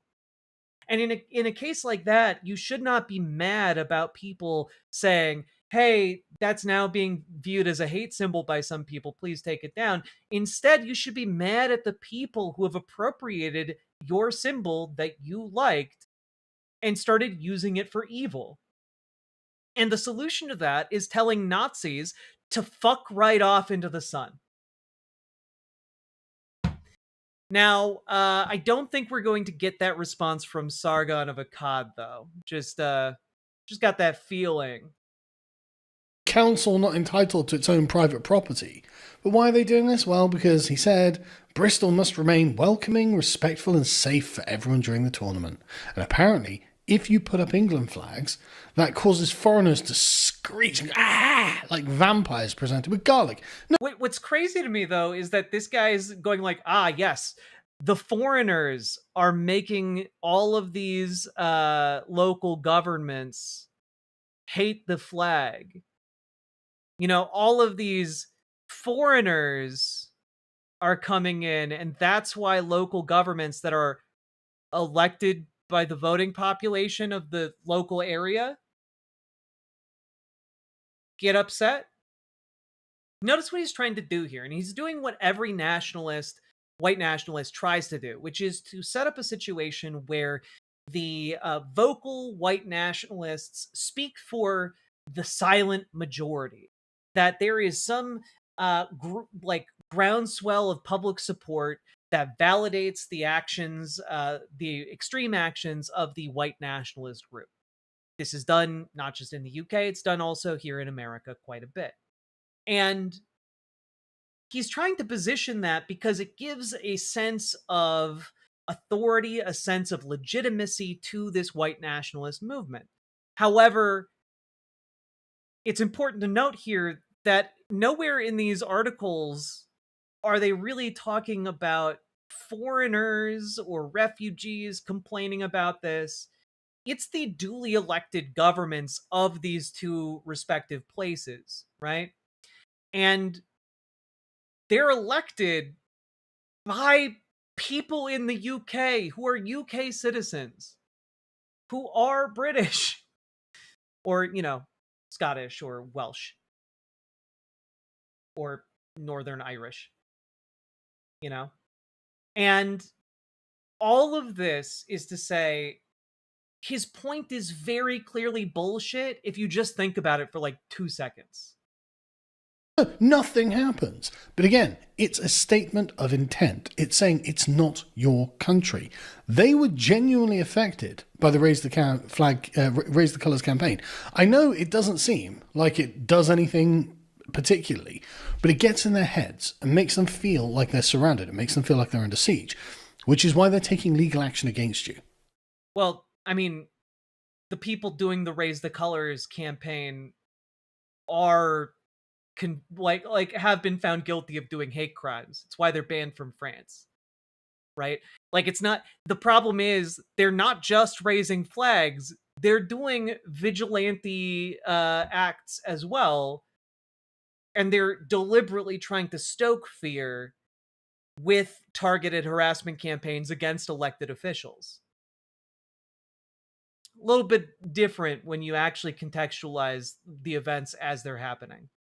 And so, okay, if they feel that they win this one, great, but does it get rid of the problem? Does it change anything in the minds of people? Does it mean, good point. The council are taking legal action against us, so now we're not patriots? No, I don't think so. I don't think that's how it works. John, who lives in Bristol, in the Bristol suburb, told ABC, We're in England. Why not support England, show the passion and unite the country, support them. Why not? Why would they not allow that? And that's great. What we want is normal people being exposed to local woke councils, Lib Dems or Greens, being like, you must not fly an England flag. Because even though the average person is not like some sort of raging culture warrior, there's probably still, like with John here, just still a sense of like latent patriotism. Well, wait a minute. Well, but that's the thing, right? Like people like John, if we assume he knows nothing about politics, isn't paying close attention to the fact to what this hate group is doing, right? Isn't paying attention to what Raise the Colors is doing in France, isn't watching their social media, isn't seeing that they are using the flag that he would fly to support his team for the World Cup as a symbol of white supremacy. And I think if people like John understood that, they would suddenly not be like, what's the harm in flying the flag? Like, because they'd understand that it is making people scared to see a street covered in banners that they read as an attack on non-white people. Like, I don't know, if you walk down a street full of burning crosses in the deep south, might have a bit of a chilling effect. Just saying. Things that have been turned into hate symbols like that and not reclaimed are, disturbing when you actually understand what is disturbing about it. Why wouldn't I be allowed to fly a flag in England? Like the adventures of the man who's just... Also, you can fly a flag in England. No one's stopping you from flying it on your private property.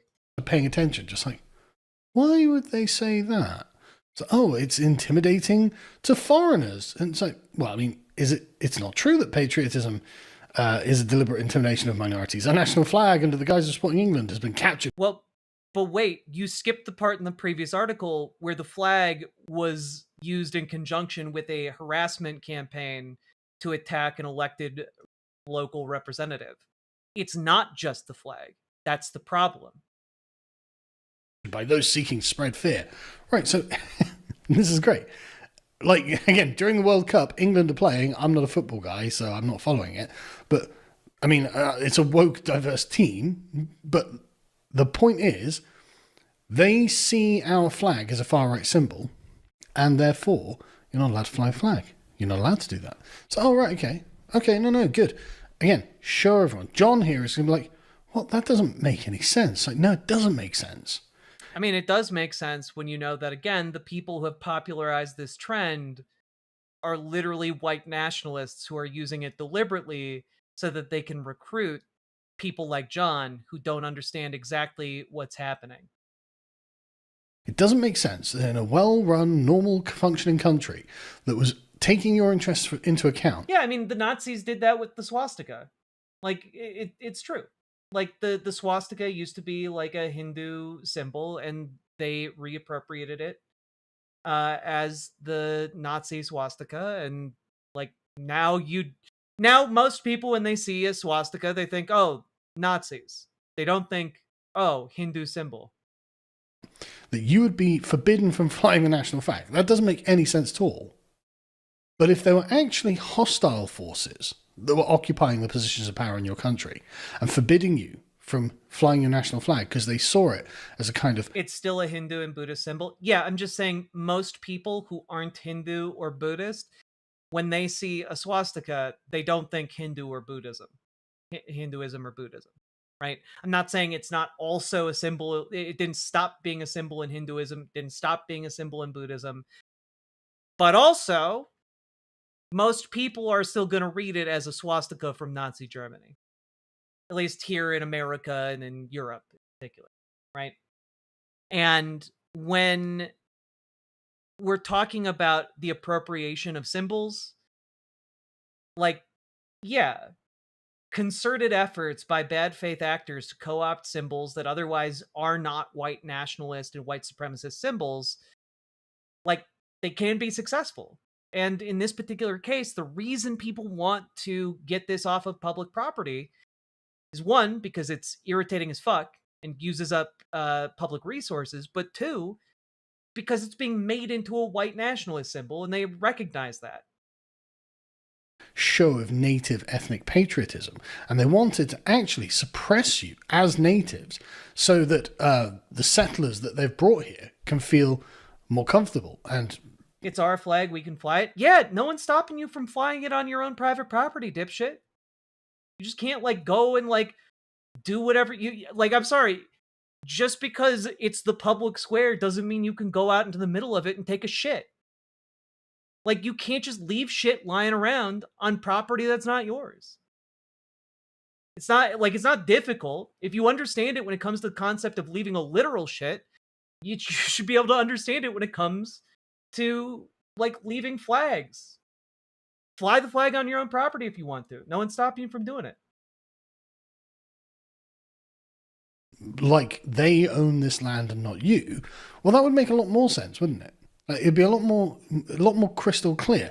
Like during the colonial era, if a country is conquered and a people implanted there, and the native flag is suppressed and the foreign flag is raised, like say with the pride flag, we're fed up with being stabbed, raped, and groomed. You're far more likely to be stabbed, raped, and groomed by like a fellow white person in the UK. God damn, you guys are stupid as hell. It does take on the aspect of... Y'all just found like a really convenient scapegoat in the form of a marginalized minority with no power, and you chose to, like cowards, put all of the blame on that particular group instead of doing something about the systemic issues that plague your society, like, say, billionaires sucking, like, ticks off of your society.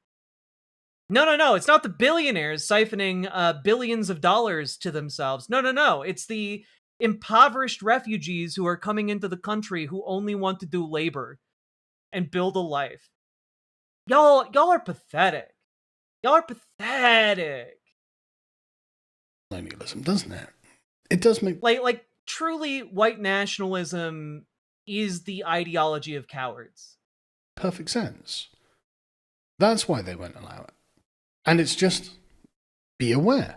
Just be aware. This is the country you live in. And then you add this to all the other two-tier nonsense that goes on. You see, I mean, there have been a load of videos recently of white English cops beating the living hell out of white English people. There was one where he threw a guy into a bollard, bent the bollard, and goes just out cold. There was another one in Rotherham, I think it was, where these two adult male cops were being confronted by like a bunch of teenage girls, like, you know, like 14, 15-year-old girls they look like, and they were lamping them in the face. And it's like, you would never see them doing that to non-white immigrant or people descended from immigrants. You'll never see that because it's a two-tier society, and the flag issue just highlights it. That's what this is all about, is to show you are a subject people. That's what these people are trying to tell you. So do keep thinking about it. Why would they not allow that? Great question. It's crazy. I do apologize to the rest of the world for America, like, injecting this particular bit of virulent racism into other parts of the world. You know, like, the idea of two-tiered policing where anti-white bias among the police. That's insane. Right? Like, that's actually fucking insane. Ah, yes, the British police. I'm sure they're trained to be more violent towards white people. That's an insane position to have. Right? Like, people in, like, cops in the US will beat, like, a black child half to death for, like, shoplifting a candy bar. And, like, meanwhile, if, like, a white guy in the US, like, passes a $20 bill, they'll just be like, we're letting you off with a warning. Like, it's crazy. And the idea that the UK police would be racist but towards white people, that's insane. That's just insane. Yeah, literally last week, cops in the United States shot at, I believe, 2 women leaving a grocery store with a pack of diapers and a 1-year-old baby, and someone called the cops because they thought that they were shoplifting one pack of diapers, and the cops shot at the car for no fucking reason and killed that 1-year-old child.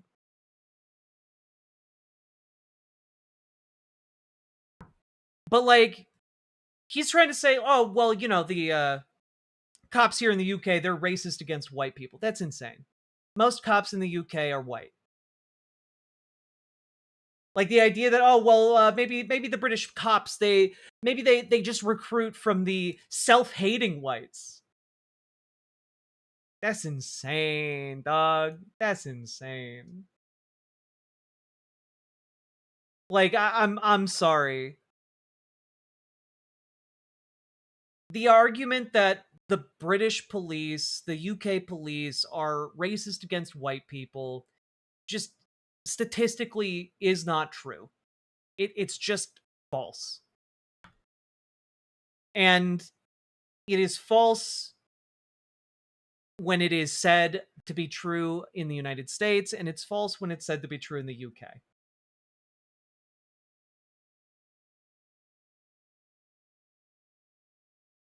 God. Sorry if this breaks a rule. If you see a mother stealing diapers or food for her baby, no, you fucking didn't. That doesn't break a rule, and no, you fucking didn't. Need more questions like that. Why won't they do that? Why is this the case? Why are the police not arresting those people? Why are the grooming gangs never charged for hate crimes, even when they're like, she was a white slag and she was dirty because she's a white, or a white pig dog, and she deserved it because she's English or because she's white or because she's a kuffar? Why are these not hate crimes? Why is it we have all of these categories that apply only to the I say categories, penalties that apply only to the native English, but never, you can't fly a Palestine flag, because that's not intimidating. Like you can't fly the flags of other countries. I mean, we see flags of foreign countries all the time. You can fly any of those, but you can't fly the England flag. Why? You can fly it on your own property. Good God. These whiny babies. Why would they not allow that? These are the questions we want normies to ask. And so, to be honest with you, like I said, I think the Raise the Colours campaign was actually a stupendous success. It showed people they weren't alone. Like, it was good to see the England flag flying around, and it's good to make them react. While they are not reacting, you can't win, because they currently hold the seat of power. Only in their reaction can the dialectic begin that ends with their downfall. So anything that provokes them and makes them respond, makes them overstretch, makes them burn up their capital, that's where our potential lies. So it was a superb campaign. Don't listen to any of the naysayers. I think it was an excellent campaign. It was really well executed by everyone involved, by the way, and it was everywhere. I mean, I still see the flags everywhere, actually, in Swindon. Absolutely excellent. I'm very, very pleased that it happened. But God. Now, just real quick here, little story for you. According to the 2021 census, the total population of England and Wales was 59.6 million. 81.7% of the population was white. Interesting. White British made up the largest percentage of the population, followed by people in the white other category, and Indian 3.1%. Let's see here. Now, let's just take a look here, because I'm curious. Let's take a look at police use of force statistics by ethnic group in the UK, just because I think that'd be a little interesting exercise. You know, maybe show a little bit of curiosity here. So, use of force incidents against Asian people or Asian British was accounted for around 7% of cases of use of force. And that is actually a little bit lower than the percentage of Asian people in the UK. Let's see, Black or Black British, 11%. And yet, Black British people make up only 4% of the British population, meaning that, you know, relatively, someone who's black is significantly more likely to be the victim of police violence. Let's see here. Mixed ethnic group is relatively in line, but let's see here. White ethnic group made up 75% of use of force statistics, and 81.7% of the population in England and Wales is white. Oh, meaning that you are actually less likely to be the victim of UK police violence if you're white, and more likely, by quite a bit, to be the victim of police violence if you're black. That's crazy. That's crazy. Now, I'm seeing some people say, but they commit crime at a way higher rate, which is interesting because this is not a question of criminality here. This is a question of use of force. A use of force incident is not, in fact, just gets arrested for doing a crime. This is gets beaten by cops. This is different than what you are assuming. Now, it's very interesting to me because Sargon's argument here is just that, like, white people are more likely to be abused by cops than black people, and that's just not borne out by the statistics. Why was use of force used? Again, when we're talking about this, in a society where there was non-biased policing, use of force would be relatively equally dispersed among the different groups by I wonder what the proportion of UK's the national population. dish is. Blood sausage? Bangers and mash? Fish and chips? Oh. Now, my point in bringing this up is that Sargon of Akkad is alleging, hey, you are more likely to be beaten up by cops if you're white. And the point of me bringing this up is that that's just not true. It's just not true. And I find the attempt to evade that untruth, and that I will even go as far as saying lie, deeply, deeply, frankly, self-serving. It is something that allows you to perpetuate your own ignorance. But again, the people who like Sargon of Akkad's content are people who revel in their own ignorance, right? Because the people who like this don't actually bother going into the details of, like, why did these events happen? Like, they don't go and read the articles for themselves. They don't check anything about it. And ultimately, they just hang on his every word like it's the word of God. I encourage you, don't do that for me. Go look it up yourself. You can see that he's full of shit. Right?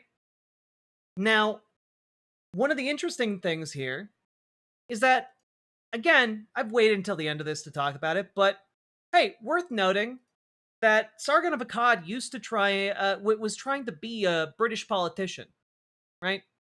And years ago, he talked about other British politicians and made some choice comments about whether or not he'd be interested in raping them. And that, of course, did not go over terribly well with a lot of folks in the who are politically aware, we'll say. And well, here you go. Take a look at this. Honestly, this makes my stomach churn.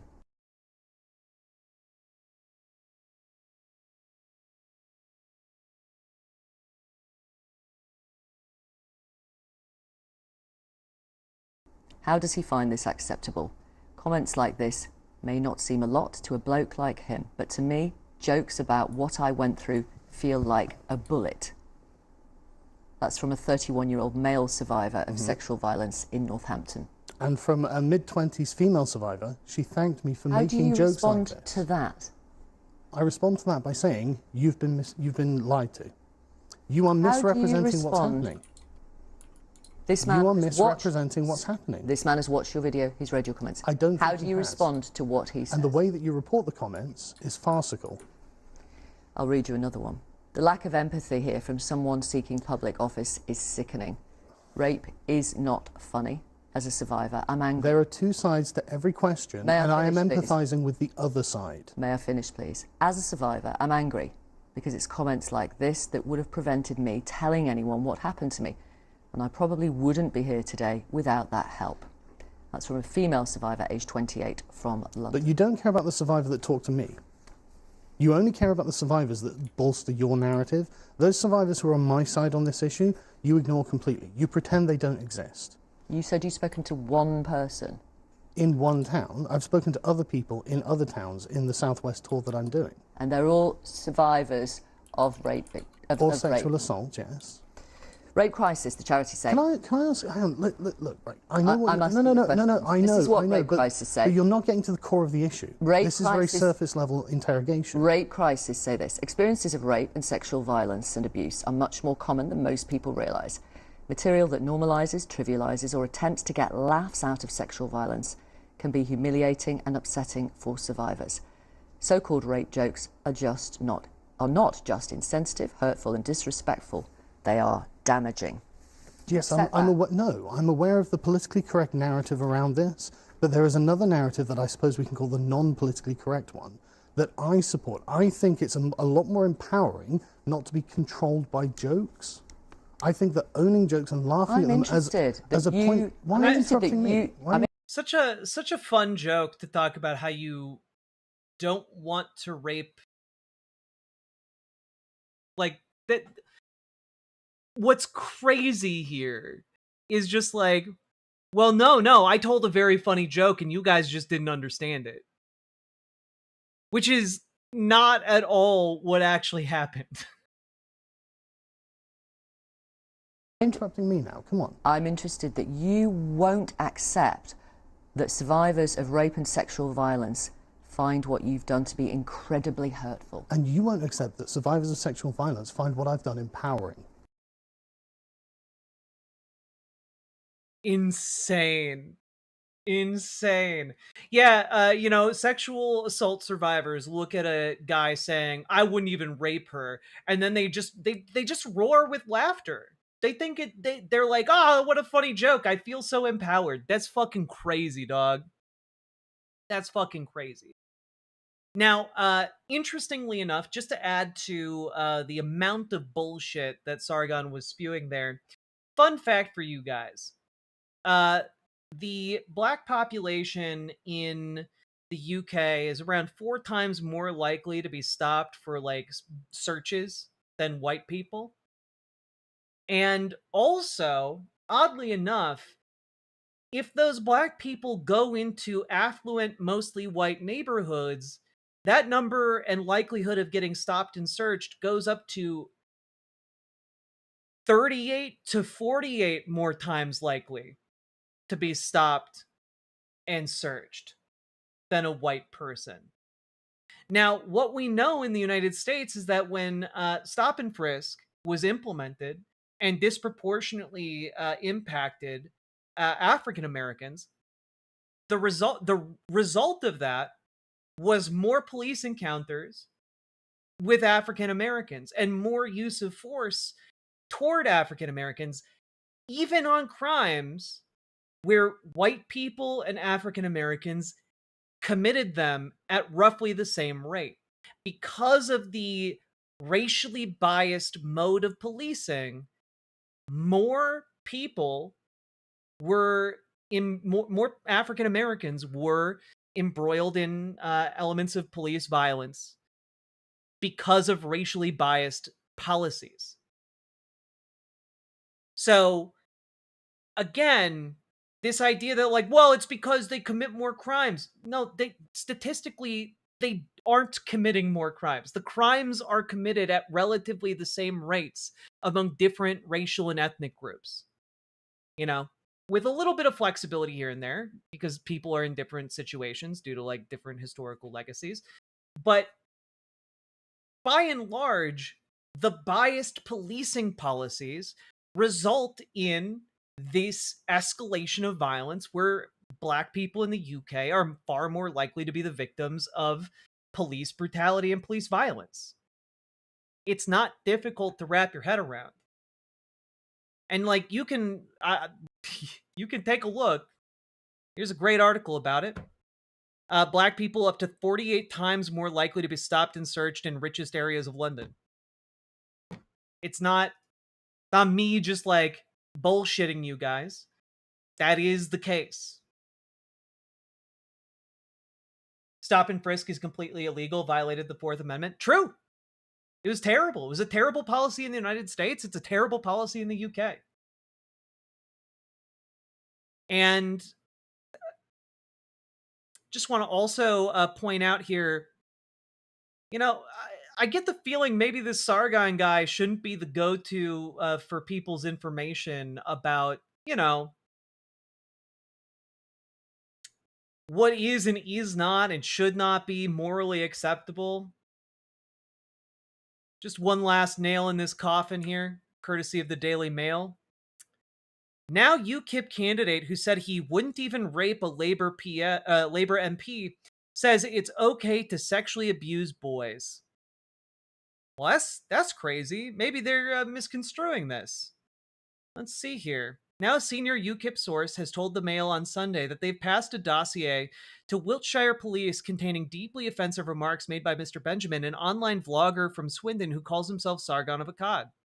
The insider says the dossier was passed with UKIP's ruling National Executive Council last autumn, but no action was taken. It includes a YouTube broadcast in which Mr. Benjamin says, quote, "I can be quoted as saying, you can fuck young boys.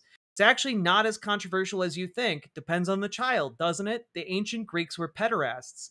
It was considered to be normal. It was mentoring." Unquote.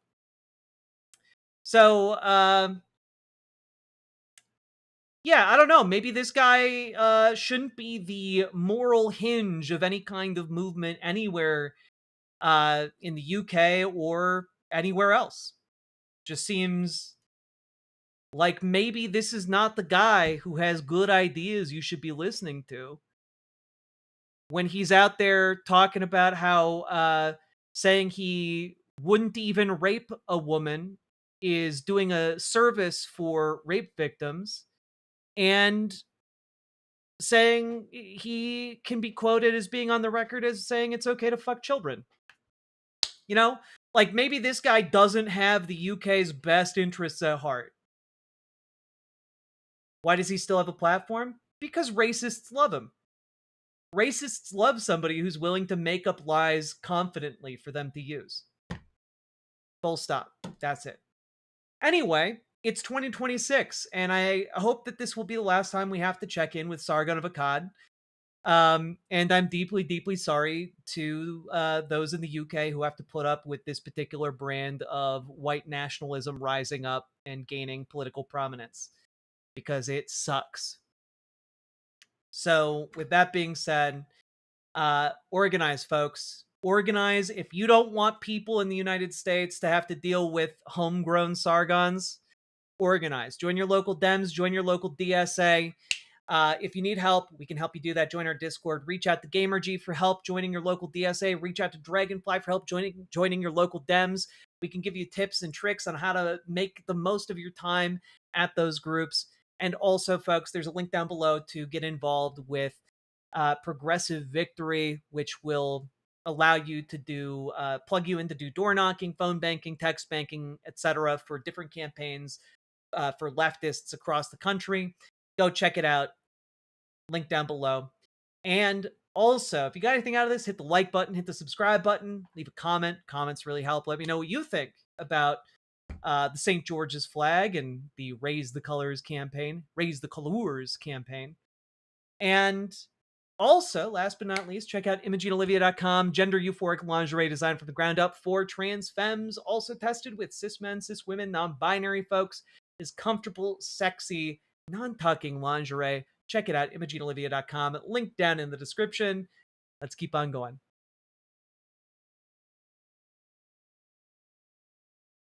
Whew. There we go.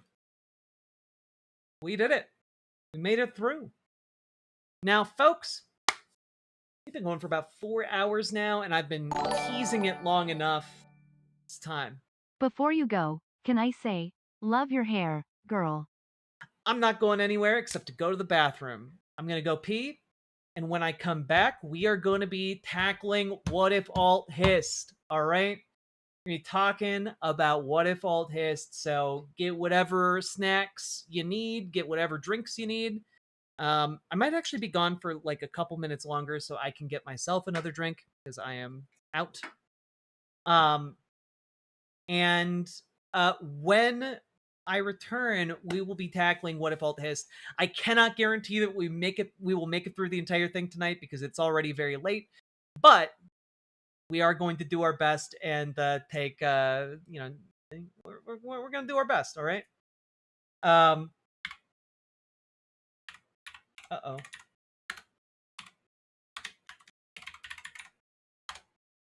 No! /unmute Cliff. There we go. All right. When I return, we'll get started with that. Yeah, BRB.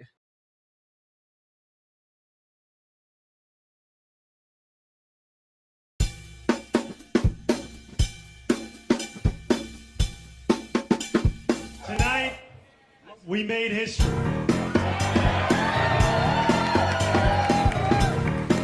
the words of Nelson Mandela, it always seems impossible until it is done.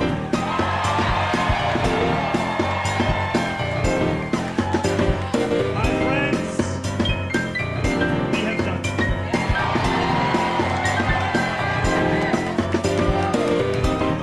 I will be your Democratic nominee for the mayor of New York City.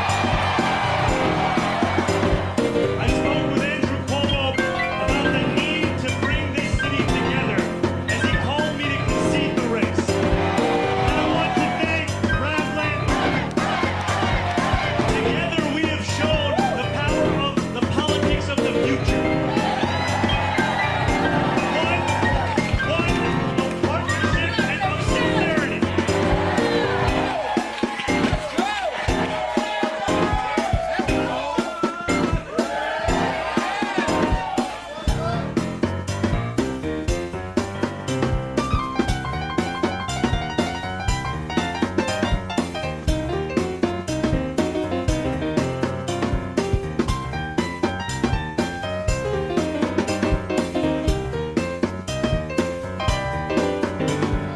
Today, 8 months after launching this campaign,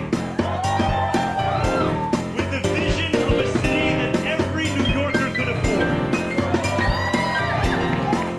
we have won.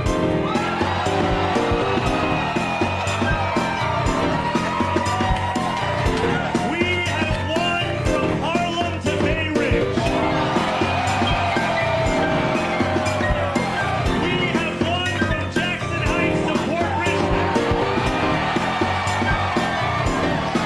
We have won from Maspeth to Chinatown. We have won because New Yorkers have stood up for a city they can afford. A city where they can do more than just struggle. One where those who toil in the night can enjoy the fruits of their labor in the day. Where hard work is repaid with a stable life. Where 8 hours on the factory floor or behind the wheel of a cab is enough to pay the mortgage. It is enough to keep the lights on. It is enough to send your kid to school. Where rent-stabilized apartments are actually stabilized. Where buses are fast and free. And it's where the mayor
deep underground rep, mutant sewer hounds, prowling around these parts, always hidden in the dark. Suddenly they screech, incoherent rodent speech.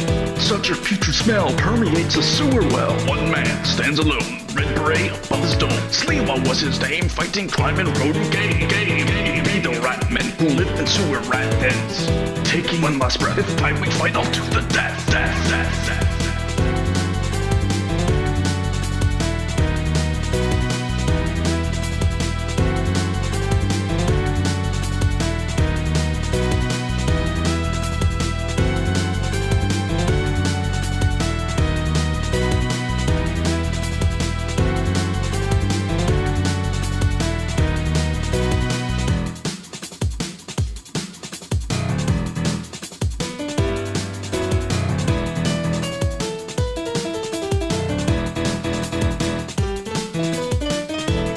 Oh, gee, Sarge.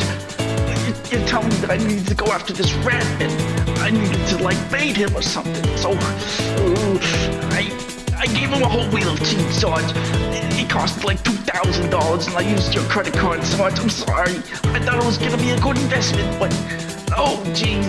I'm gonna get it now. Oh.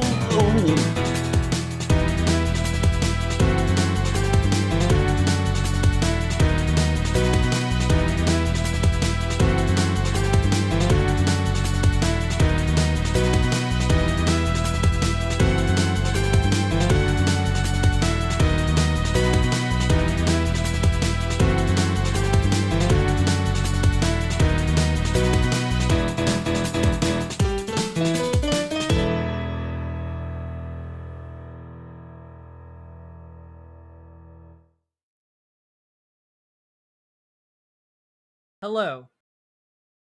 I apologize for leaving you alone in the dark for so long. I can't believe it. I didn't think you'd survive. But I'm glad we all made it. Now, I do hope. Wait, a nice palate cleanser after Sargon? Real solid. Take a look. Could use a little lightheartedness. Nathan, thank you for the $5 dono. I am so tired of all the bigotry anyway. Have a funny. I mean, I think don't get 2 palate cleansers. Let's start with the order they came in. But Nathan, thank you for the $5 dono. Solidarity and a real working class community. So just like in the Pride film, everyone coming together. I heard the Reform government just said they're not going to give a penny. What we got was, you're not getting no funding. But don't worry, hun, we make it happen. It's bigger and better than it ever was before. And that's because of the huge amount of funding that's been put in by unions and community groups to make sure that it happens, despite what Reform have tried to do. I vividly remember the support that the LGBT plus community gave me and my family, making donations, providing food, but also standing on picket lines. So it's an obligation to return that sense of solidarity and support in a time of most need. The historic reason why I'm here today, Lesbians, Gay Support the Miners came about in the miners' strikes 12 years ago. There was a movie made about it, so there's been a unity forged between the LGBT plus community and the trade union movement now for well over 40 years. I've just been blown away. I suppose I've got to thank Reform because the response has been absolutely amazing. This year has really shown us that there's so much support and love for LGBT people. What a success it's been. This is what the sign says. Pride 1, Reform 0. I'm old enough to remember what it was like fighting you people 40 odd years ago. And what you're going to remember is we're still here and we've got stronger and stronger and stronger. So bring it on, Reform. So I think we've done a bloody good job.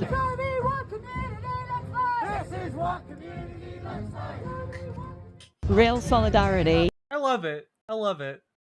That was fun. Thank you for sharing. And let's see, what is this? get me wrong, I think my character looks kind of cool right now. I am not a fan of that chest plate, followed by Nano, and you're going to need to explain this to me. That chest is kinda woke. What? Nano, what do you think woke means? Like, what about the... what? I'm trying to follow your through line on your... It's because of the abs. The abs are too alluring. You're thinking, man. Someone walks up to you in this chess piece and you're straight away thinking, they're aware of societal imbalance. What are you doing? What are you on about? Does woke just mean something that you don't like or feel uncomfortable around? At some point, people just started using the word woke for things they don't like. He meant gay, but he was too afraid to say, oh god, this chest plate is hella gay. Look at it. Like, you walk into a club and you see a guy wearing a metal chest plate like this, you know straight away that the cocktails are going to be fantastic. That's absolutely true, by the way. Also, I guarantee you, if you walked into a nightclub and there was a guy absolutely ripped wearing a fucking metal chest plate, that guy's also fucking. And like, I don't care, he's probably fucking guys and gals and non-binary pals, all right? Like, that dude's just fucking. Because the amount of confidence and the amount of swagger it takes to pull that off means that you're also just pulling in everybody. That's what you know. I mean, don't get me wrong, I think my character looks kind of cool right now. I am not a fan of that chest plate, followed by Nano, and you're gonna need to... Alright, cool. So true. He's also gonna fold any bitch that walks up to him like a lawn chair. It's true. It's true. Alright. Oh, God. Alright.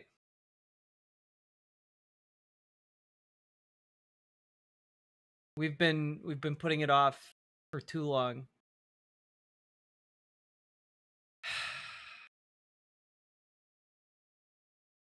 I'm worried about this one, guys. I'm worried about it.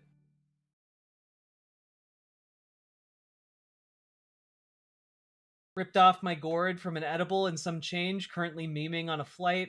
Love this community. Thank you for everything you do, Jack. Max Danger, thank you for the $5 super chat. You about to get public service wrecked announcement. by this video. In the YouTube Shorts player, you can replace the shorts in the URL with watch v equals Yo! to get the normal YouTube player instead of the short player for the video. I didn't know that. That's cool.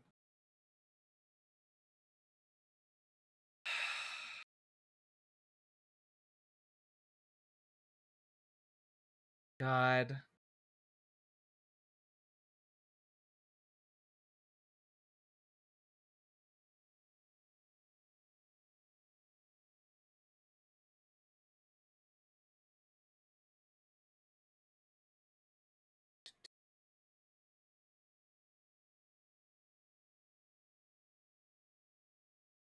One second.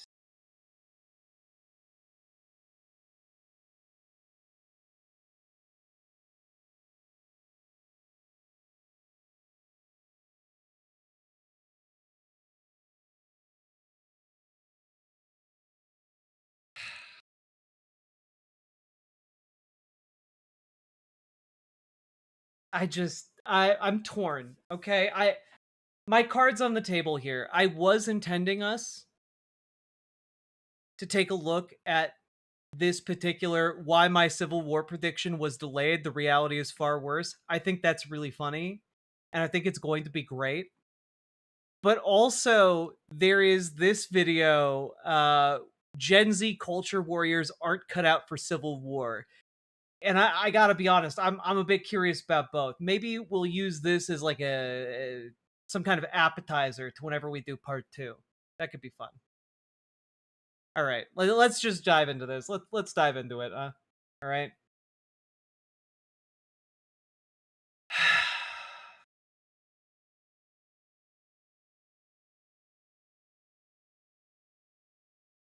There's not enough vodka in this lemonade.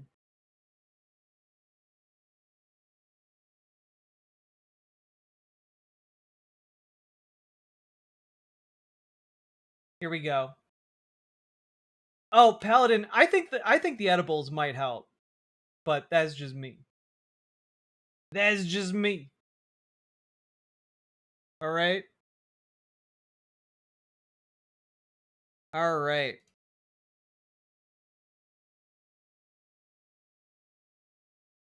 Here we go. So, folks, it's that time again.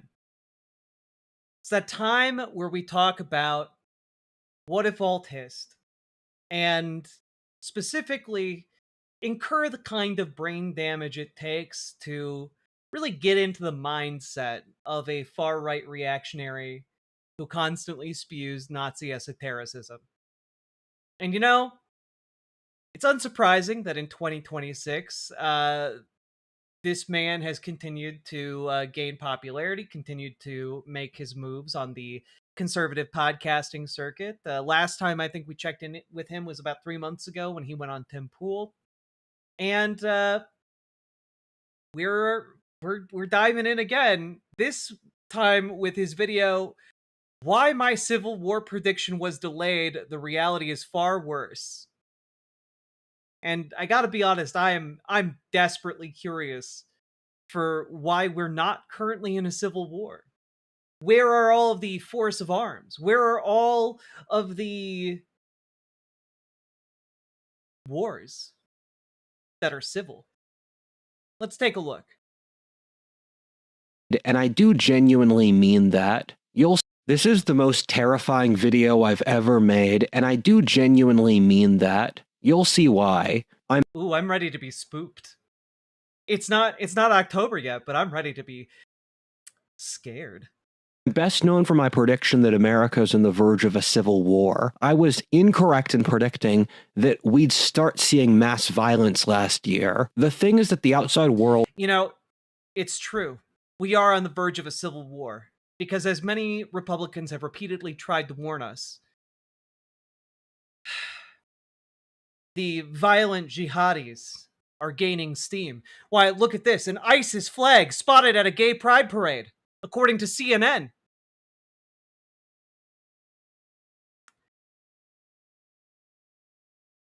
We're on the verge of civil war, everybody. But upon looking at this new headline, I fear I need to revise my timeline. Largely mirrored my underlying thesis that America could fall into a civil war on a knife's edge. Both right and left-wing pundits have talked about an impending civil war as it became a normal talking point. Practically every major left-wing pundit has openly, or are in the only most thinly veiled way possible, saying that it's acceptable to murder right-wingers for their political opinions. Okay, so I'm on the left here, and I gotta be honest with you, I haven't seen that, and I'm a little concerned that he's looking over at the broad left and saying, ah yes, many leftists are advocating murder. Spooky Scary Jackington, she'll send shivers down your gender. It's true, Nathan, I will. Thank you for the $5 dono. But like, all those Anderson Cooper with his torches and his pitchforks. That Hassan Piker and his constant calls to violence. Why, he called conservatives hogs the other day, and I mean, what is that if not a thinly veiled call for violence? Oh God, I don't. We're not even a minute into this, and I'm already breaking. Former presidential candidate Hillary Clinton has said that Republicans should be sent to re-education camps. Leftist think tanks openly shadowbox. Oh no, guys! I hadn't considered it yet. Oh God, AI is going to supercharge his complete and utter, like, divorce from reality. Oh no. Oh no, guys, he's gonna get caught up in like an AI hallucination. He's gonna be one of those guys who starts dating like an AI. No, his citations are just Gemini AI result summaries. No, it hasn't already started it. It has. Launching a coup, and there has been mass murders or attacks. I'm sorry. Shadowbox launch to re-education camp. Oh God.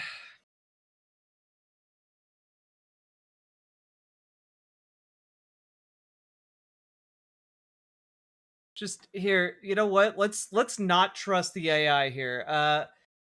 Hillary Clinton deprogramming. That should get us the Guardian result. Let's see. So this is an article from 2023, first of all. Let's take a look here.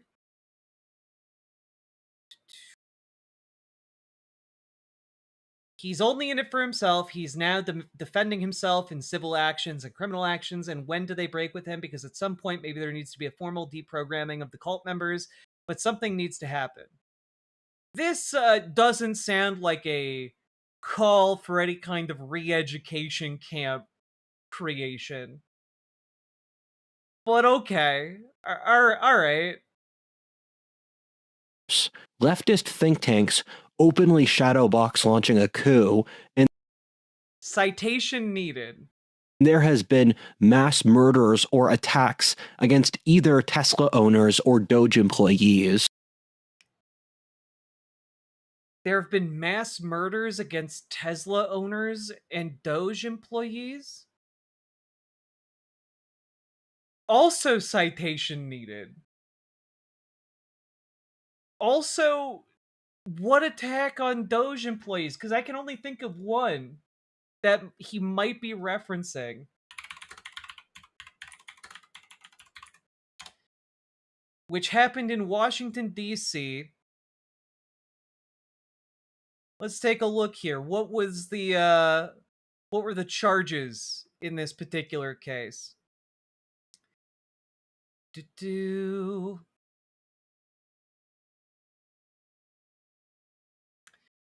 All right. Let's take a look here. Two more suspects have been charged with the attempted carjacking and beating of a 19-year-old man who is working for the Trump administration's Department of Government Efficiency, crime that was a catalyst for the White House's law enforcement surge in the nation's capital. I would love to make a joke about that Tesla claim, but it's so insane that I am not even willing to get banned for Fed posting for making that joke. I appreciate the restraint, not smart. Thank you for the $5 dono. Lawrence Cotton Powell, 19, and Anthony Taylor, 18, were arrested last week on charges stemming from the August 3rd attack on Edward Korestein, a prominent Doge employee nicknamed Big Balls. Two 15-year-old suspects from Maryland previously were charged with, convicted of, and sentenced for Korestein's beating.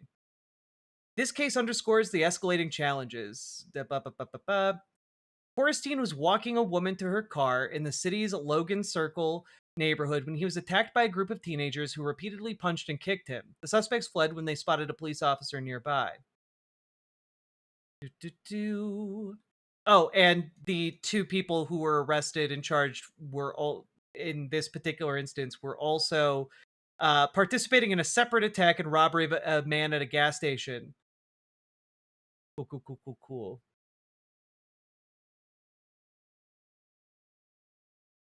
The two 15-year-olds who beat up Korestein were released on probation. But I did think there was another detail about this story, but I'm not entirely sure what this was here. Yes, a 15-year-old boy and a 15-year-old girl were arrested for beating up this 19-year-old. And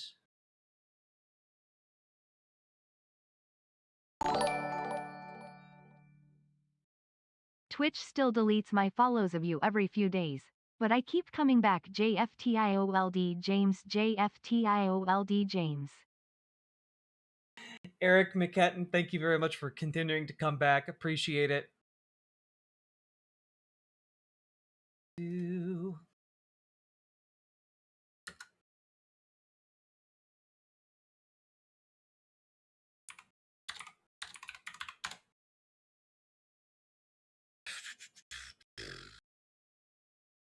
was one additional detail I remember being very weird. Am I just misremembering?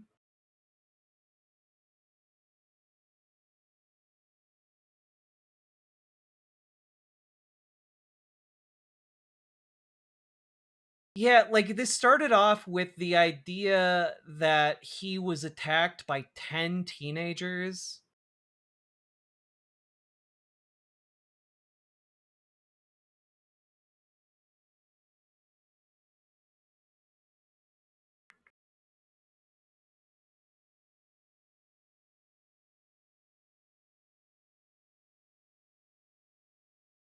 But there was something about the girl he was escorting to a car. But I don't remember what it was. I'm not gonna find it. That's on me. That's on me. I apologize. It used to be that people would mock me for saying that we're on the verge of a civil war.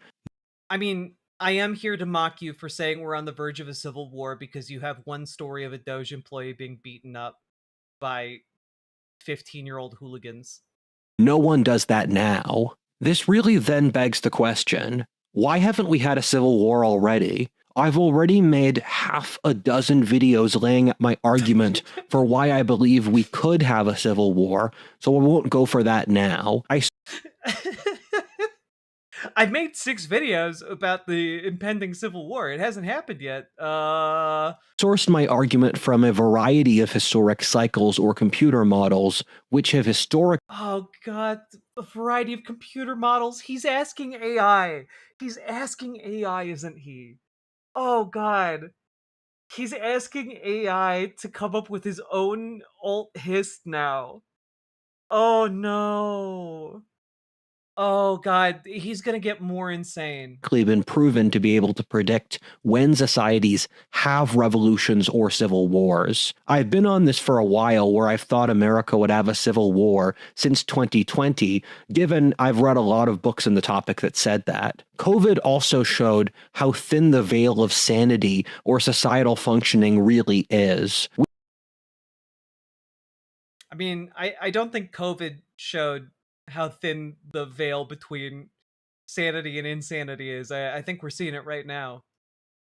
We've all tried to shove COVID under the rug to forget it happened, but you realistically have to see it as a foreshadowing of what's going to come next. No. What are you talking about? What? Yeah, what if Grok hissed? I like it. I like it. That's great. Max Danger, 10 out of 10. Not to say that we're going to have another plague, although that's not out of the question, but rather how easily the government or your own neighbors can become Okay, that's actually an excellent question. Carmule says... Carmel says? I know I'm not saying your username right. I apologize. I think that's a fair question, Carmen. Okay. Fair question, right? Like, given how crazy the US looks right now, I'm European. I also ask myself, why no civil war or strikes or something? And the reason is there's just no organized group in the United States. And I don't think that there would be an organized civil war at this particular point in American society, right? Like, I think if we truly see American democracy well and truly broken, something like that could happen. I don't think it will get to that point, given Donald Trump's cratering popularity. But when it comes to strikes, for example, we don't have a ton of like there. It has been like a solid 60 to 70 years of attempts to break down the existent unions in the country, and so like it's hard for people to organize unity among strikes, which is usually what happens in, like, say, France when they strike, or in the Nordic countries when they strike. Many other related organizations also go on strike in solidarity. And that prevents there from being a true economic threat on the scale necessary for mass strikes to really work. And on top of that, in America, there's just not the same level of social safety net. So when people go on strike, it can mean that like their kid who's sick and in the hospital loses health care, and suddenly they're hundreds of thousands or even millions of dollars in debt.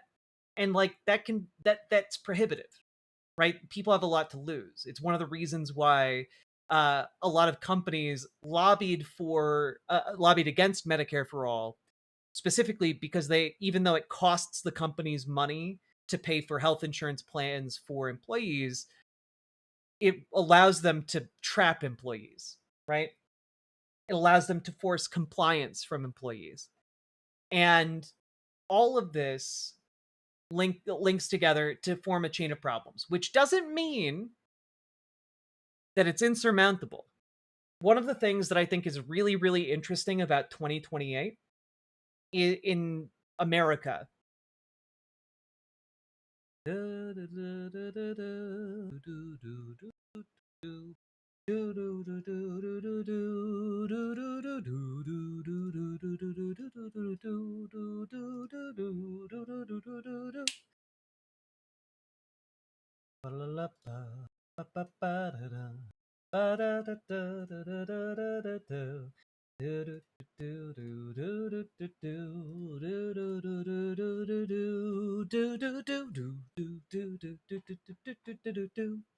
Hello, we're back. Sorry about that, folks. Thanks for bearing with us as we make it through the quagmire of the 3:15 a.m. internet hiccup. Vert be verting. Thank you, Coder Joe. I appreciate knowing that the chats are in the horizontal and the vertical chats are in the right place.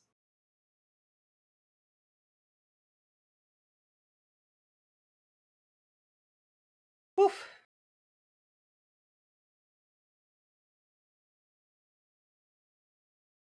All right. Are you guys ready to come along with the rest of this journey?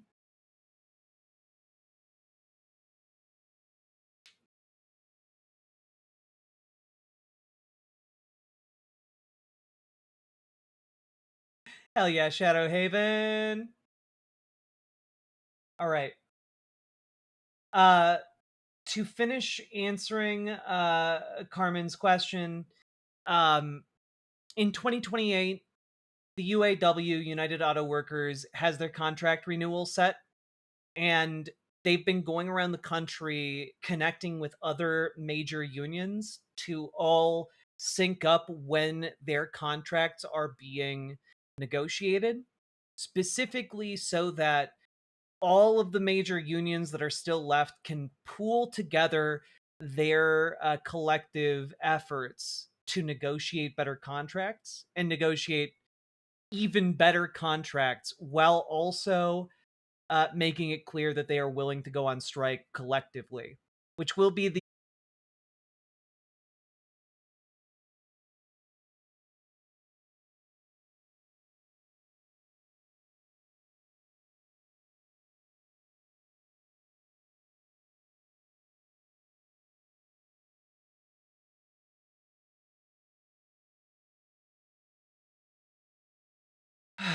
we're back.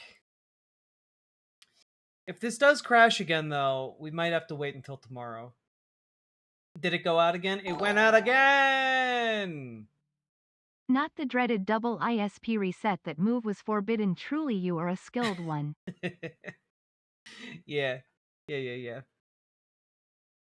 Nathan, thank you for the $5 dono. Appreciate it. And the Avant Gardener, thank you very much for the 100 biddies. Appreciate it. All right, we're back.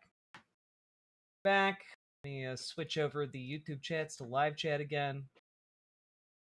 Your internet provider is pranking you. Certainly feels like it. All I'm trying to say is that the UAW has given us our best shot at doing something close to a national strike, and the fact that it is all aligned on an election year, I think, is really fucking cool. And I think it opens up a very definitive pathway for progressive politician to step in and run a pro-working class campaign. So that was all that I was trying to say. God damn. Hey, Asuka. Also, folks, if you are enjoying the show and want to say fuck you to my ISP, consider dropping those subs, donos, memberships, super chats, etc. And Carmen, I apologize. I wish it was a more coherent answer, but getting disconnected twice in the middle of giving it probably ruined some of the effect. But just looking at a video game named Asuka? Hell yeah.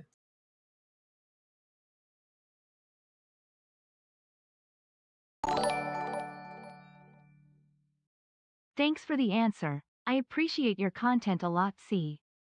You're very welcome, and thank you for subscribing. Appreciate you. Hopefully DSA will be ascendant this year. I would say it already is, you know? All right. Let's get back to it. Staggeringly tyrannical or insane if given the slightest excuse. I think I've found the answer for why we haven't had a civil war yet. The horrible thing is the reason is so much vastly worse than what I thought it would be initially. It's similar to how when you turn... I like to think of the ISP resets as the dono ghost coming for us all. Oh, it's true. It's true. I wonder if all of this footage is now AI generated in his videos. I was trying to figure that out from this, but genuinely the quality of the image is so low that I can't tell. Vastly worse than what I thought it would be initially. It's similar to how when you turn over a log... For a comrade. Hell yeah, Coder Joe, and thank you for the gifted sub to Asuka. In the forest, you'll find maggots eating it out. When I studied this topic, the variable that I was missing made everything appear so much worse. Let's not waste any time and get into the thick of it. Yeah, let's do it. Let's do it. Let's sail that ship right into an iceberg. Let's go!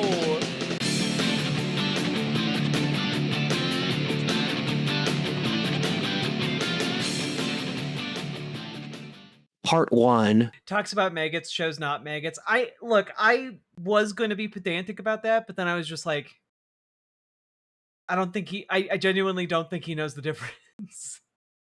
The two crises. I've said for years that I believe the industrial world is facing two distinct crises at once, which have fused into a single event which we're going to have to deal with. The problem is that each of these events have different roots, but they've become inextricably fused. It reminds me of how Strauss and Howe made their generational cycles in the 1990s that predicted that America would hit what they called the fourth... Oh yeah, 3 minutes, 24 seconds. We hit our first incoherent text wall. Let's go.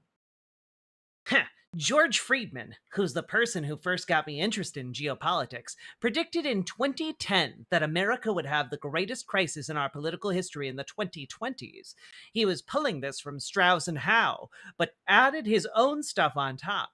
He said that America had a political cycle which operated under 80-year phases, while we were currently living in the fallout from the age of FDR, the modern Democratic Party, who are by far the dominant one on a holistic basis of total dominance over the society, have a playbook and worldview that stems from the FDR-era progressives. This was the coalition of ethnic minorities, corporations, and socialists who often work together through a wishy-washy leftist ideology. The economic cycles over the last 40 years... The economic cycles last 40 years, and we're moving out of the Reagan cycle, which was pro-capital, international companies, immigration, and technological progress. Both of these would be rotting and require the fourth turning of the 2020s to reset. All right, can I just say real quick, the idea that you can look at history as cyclical, I think is complete and utter bullshit. It's just not. It is linear. And human behavior can sometimes resemble previous human behavior because people do things. from what they know, right? But it is not cyclical. And this idea that you have like a fourth turning or economic cycles of 40 years, you don't actually. Are like in the last 20 years, in the last 26 years, our economy has collapsed like 3 or 4 times.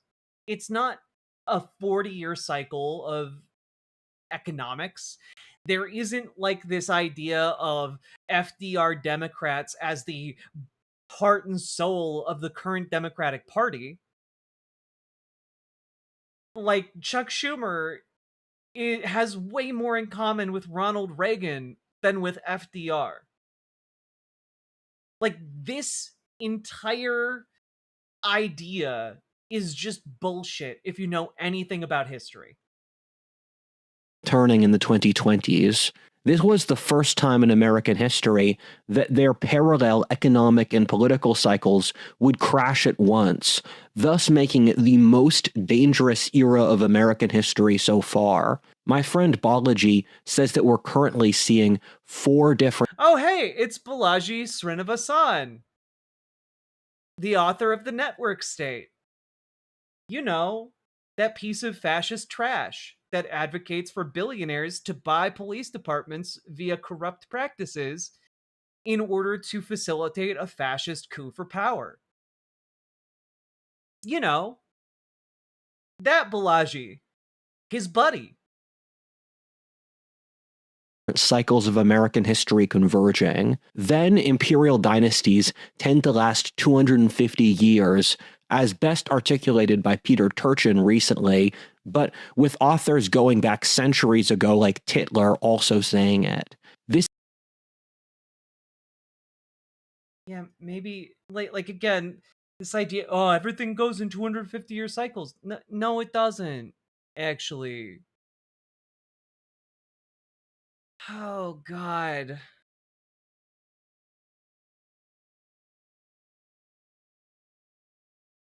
I'm already angry. I'm angry at this. This is the year America turns exactly 250 years old, which is pretty spooky. If you want to get a little more woo-woo, we're currently in the shift of astrological ages from...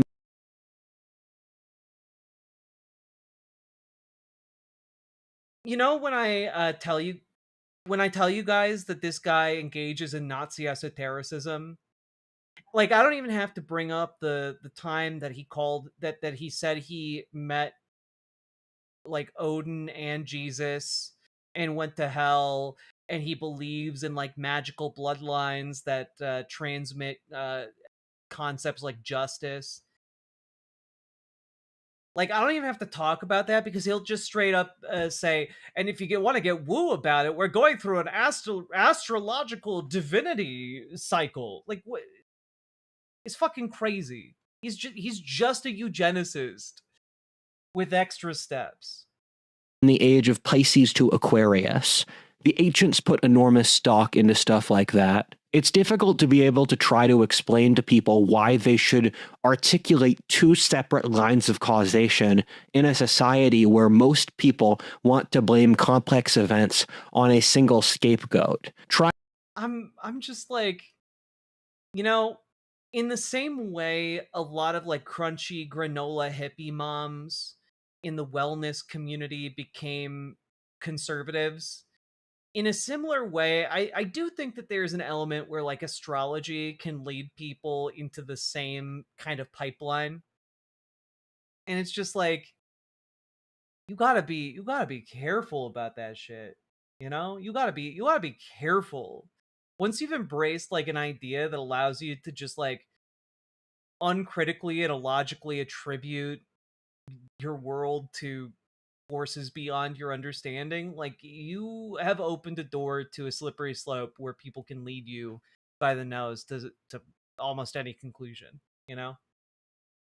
Trying to get the public to talk about things like structural demographic variables or long-term biological processes often feels nigh impossible, but at their core, These are what I believe the causes to be. Those two crises are Pisces to Aquarius. Isn't Aries the one after Pisces? I think he's fucking up info in his own damn belief here.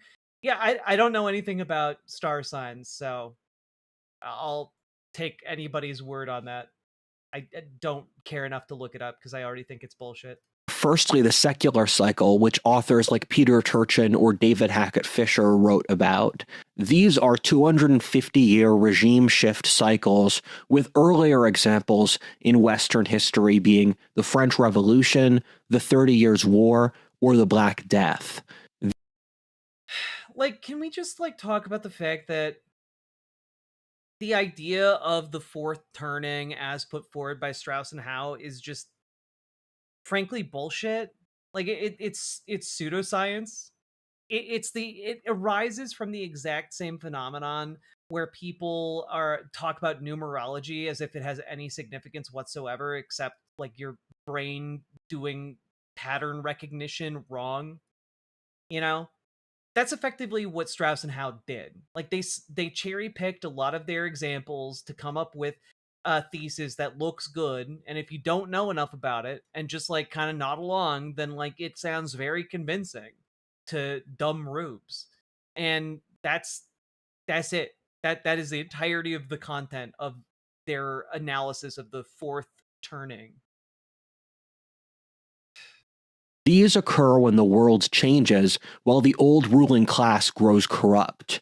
This then precipitates wars, plagues, and famine as a growing pain before the society can transmute from older to newer forms. Meanwhile, the second crisis is mouse utopia, or an alternate name I've developed is the psychological Black Death.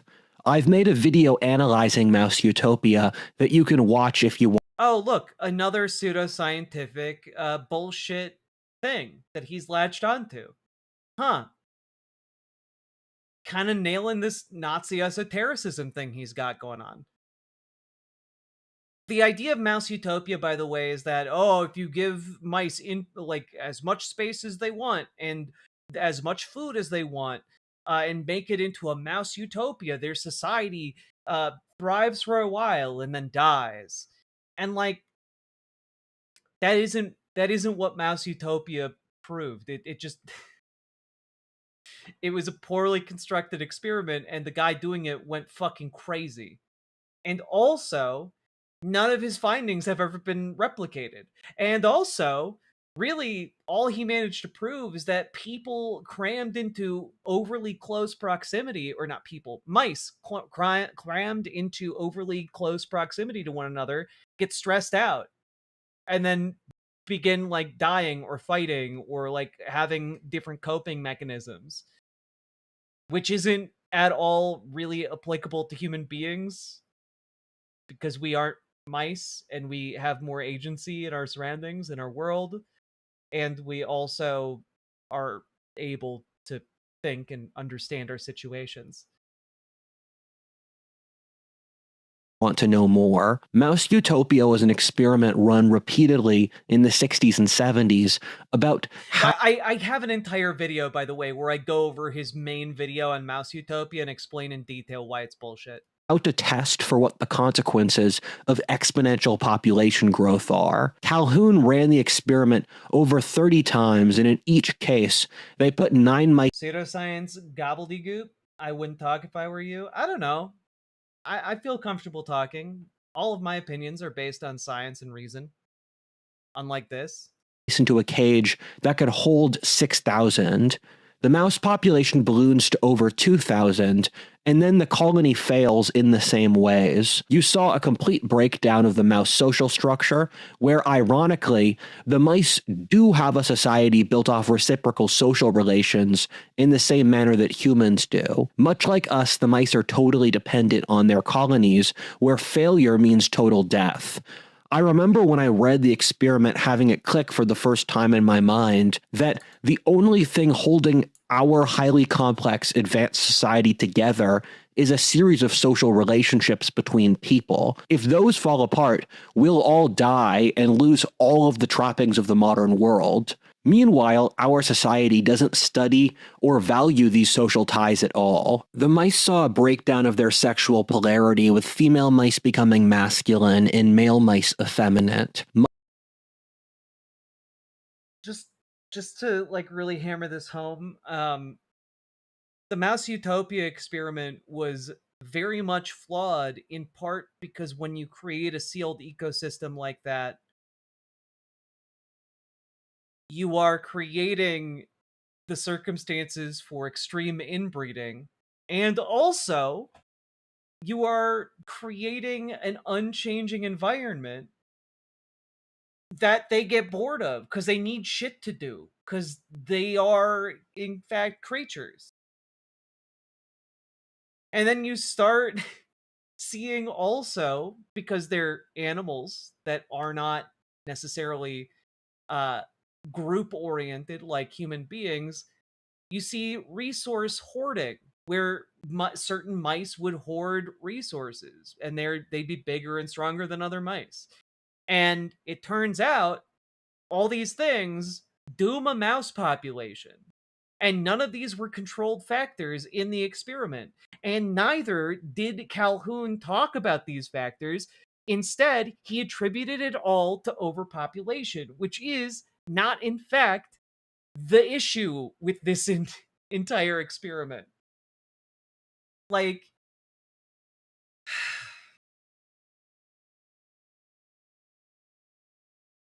I don't know, man. I'm just asking for a slightly more critical eye on the pseudoscience that Rudyard bases his entire idea on. Other mice would mistreat their young, so they'd be incapable of functioning as an adult, while the mice lost any ability to have relationships. The mice had different fail-safe methods, between some becoming autistic and losing the ability to follow social cues. Mice have specific mating rituals, which when the mice stopped following them, they lost the ability to mate. For this reason, every time the experiment was run, it caused the mouse birth rate to collapse to 0, and the mouse colony would totally go extinct with no... What's crazy is that if it was the case that this happened every time the experiment was run, mice being so individualistic kinda makes me wonder how it would differ if it was rats instead of mice. Interesting question, Not Smart. However, what's interesting here is that if Calhoun was able to replicate his results time and time and time again, how the hell was no one else able to replicate Calhoun's results? How do you tell if a mouse has autism? You find them a little mouse psychiatrist, preferably with a little mouse PhD, and then you put them into little mouse therapy sessions and make sure that that little mouse therapist is writing things down so that they can remember it later. And then you put that little mouse therapist gives like a little mouse assessment to the little mouse potential autist, and then we see what the results are. It's very simple, very straightforward. In Mouse Utopia, of course, everything was provided for, so I assume they had little mouse therapists to diagnose the mouse autism. If you give a mouse autism. No survivors. Not a single mouse survived these. Other mice became sociopathic and violent. They would murder the mice that chose to live. There were homeless mice who would wander in the middle of the colony before Thank you, Nathan. Getting attacked or killed by the sociopath mice. The last mice to... You just give the mice a tiny mouse-sized train set and see what they do with it. What if all they lacked was public transit to see different parts of Mouse Utopia? Stay sane were the alpha male mice who died protecting their harems, which is how mice mate. The other groups of mice... Also, alpha male is a bullshit concept. It was a bullshit concept. The author of the alpha male study has spent his entire life since then debunking this idea. But no, it's the alpha male mice. Who stayed sane were the tunneler mice.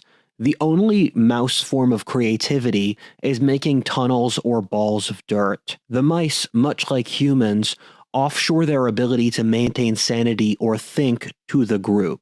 The tunneler mice maintain sanity by avoiding socializing and instead doing their hobbies. They would obsessively make these balls of dirt and these complex tunnel systems, which allowed them to avoid the madness by living in their own tunnels away from the group. They were ultimately killed as well, though. The tunnelers and the alphas maintained sanity the longest, Calhoun guessed, because he found that the core cause of mouse utopia was the loss of agency, social roles, and thus meaning. It's crazy to I love this, dog. I love that Calhoun was able to mind meld with mice in order to be able to ascertain, hey, these mice have they lack meaning. Their little mice philosophers are dying out, and now no one can tell them the truths about the universe. think that these are still completely vital to mice, so much so that they die without them, which really shows how many traits that we see as being vitally human are really animal. None of that study at all proved any of the conclusions you're drawing from it, or the conclusions that Calhoun drew from it. Alphas had their harems to protect, and the tunnelers had their hobbies. The end point of mouse utopia is total collapse and atomization, with the mice going crazy due to the overcrowding brought about by the population increase. Mice start hiding and isolating in their own areas to avoid the constant chaos and disorder of the other mice. You know, the longer he describes this, the more I think it becomes very clear that this was not a utopic environment for mice. Right? Like, very clearly, it wasn't a good human place. is just a bipedal mouse. Me standing up, a mouse behold a man. It's true. I've read the Red Wall books. It's true. I seen it in my mind's eye. Once the atomization hits a tipping point, the mice had no way to protect themselves against the gangs of evil murderous mice, where the one thing that could still unify people in the absence of scarcity was— I'm sorry, the gangs of evil murderous mice? What? Thanks for covering Fran Hong earlier. I feel like shows have ignored her. I helped with some of her campaign and know a very real person. She has more energy in person. Hell yeah. President Pork, if she has any desire to come on to an online show, I would love to have her on. She seems cool. I liked the cut of her jib. But yeah, if anyone at her campaign is interested in that opportunity, just have them shoot me an email. I actually just interviewed Kobe Lane for governor the other day here in Minnesota, so happy to talk with other leftist governor candidates. envy. It's sad that even the mice can't avoid the Marxists. For those who have had to live through the last few years, the comparisons of mouse utopia to our world should be totally obvious and undeniable. I'm not even going to try to go through the obvious comparisons, since I already did that in my previous mouse utopia video. I'm trying to avoid this video being a rehash of that one, where this is more so a video to catch us up on the recent events. So, you know, I can't help but notice that we're 10 minutes into this, and we still don't know why he was wrong about predicting a civil war. Why did he spend the last 10 minutes talking about mouse utopia?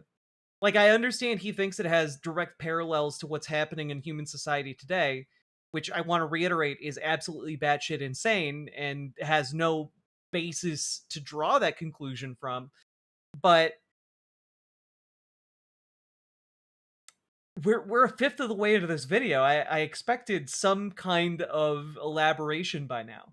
Suffice it to say that probably the easiest examples of similarities are that wokeness, and especially environmentalism, are nearly perfect mouse utopia ideologies. That since wokeness is about attacking any group that succeeds and thus rerouting resources to groups that don't, which will not change the underlying structural reasons for why they did not succeed. Well, wait a minute. It might address the underlying structural reasons for why they didn't succeed if that underlying structural reason that they didn't succeed was not having the resources to succeed. Like that. Like, wait a minute. Even if we just accept at face value the example you're providing, clearly it would help some people.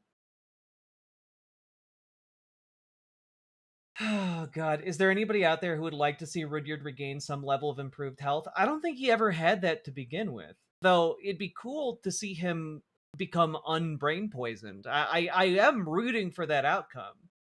I think he's really fucking far gone. Like, he's totally embraced these, like, eugenicist, white supremacist values, and it's crazy. All right. I really like the imagery of the behavioral sink, and it actually formed in my mind independently from hearing the term.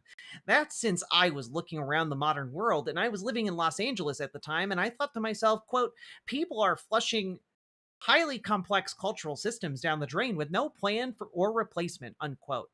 I don't know why I quoted myself in this wall of text. When you look at the changes in historical societies, there's always new cultures that replace old dying ones. The Christian replaced the Greco-Roman, or the Spanish the Aztec, to name a few. However, what I saw with wokeness and the left was just a total loss of societal institutions with no interest in replacing them or seeing their purpose. This is the most self-evident with the birth rates, where it keeps crashing, and rather than trying to develop new mating norms, which is the only logical alternative, people are just willing to accept this. We're shoving all the elements of a functioning culture the drain with no plan at all. I think he meant to put the word down in there. All right. I did forget that Rudyard has a whole thing about birth rates.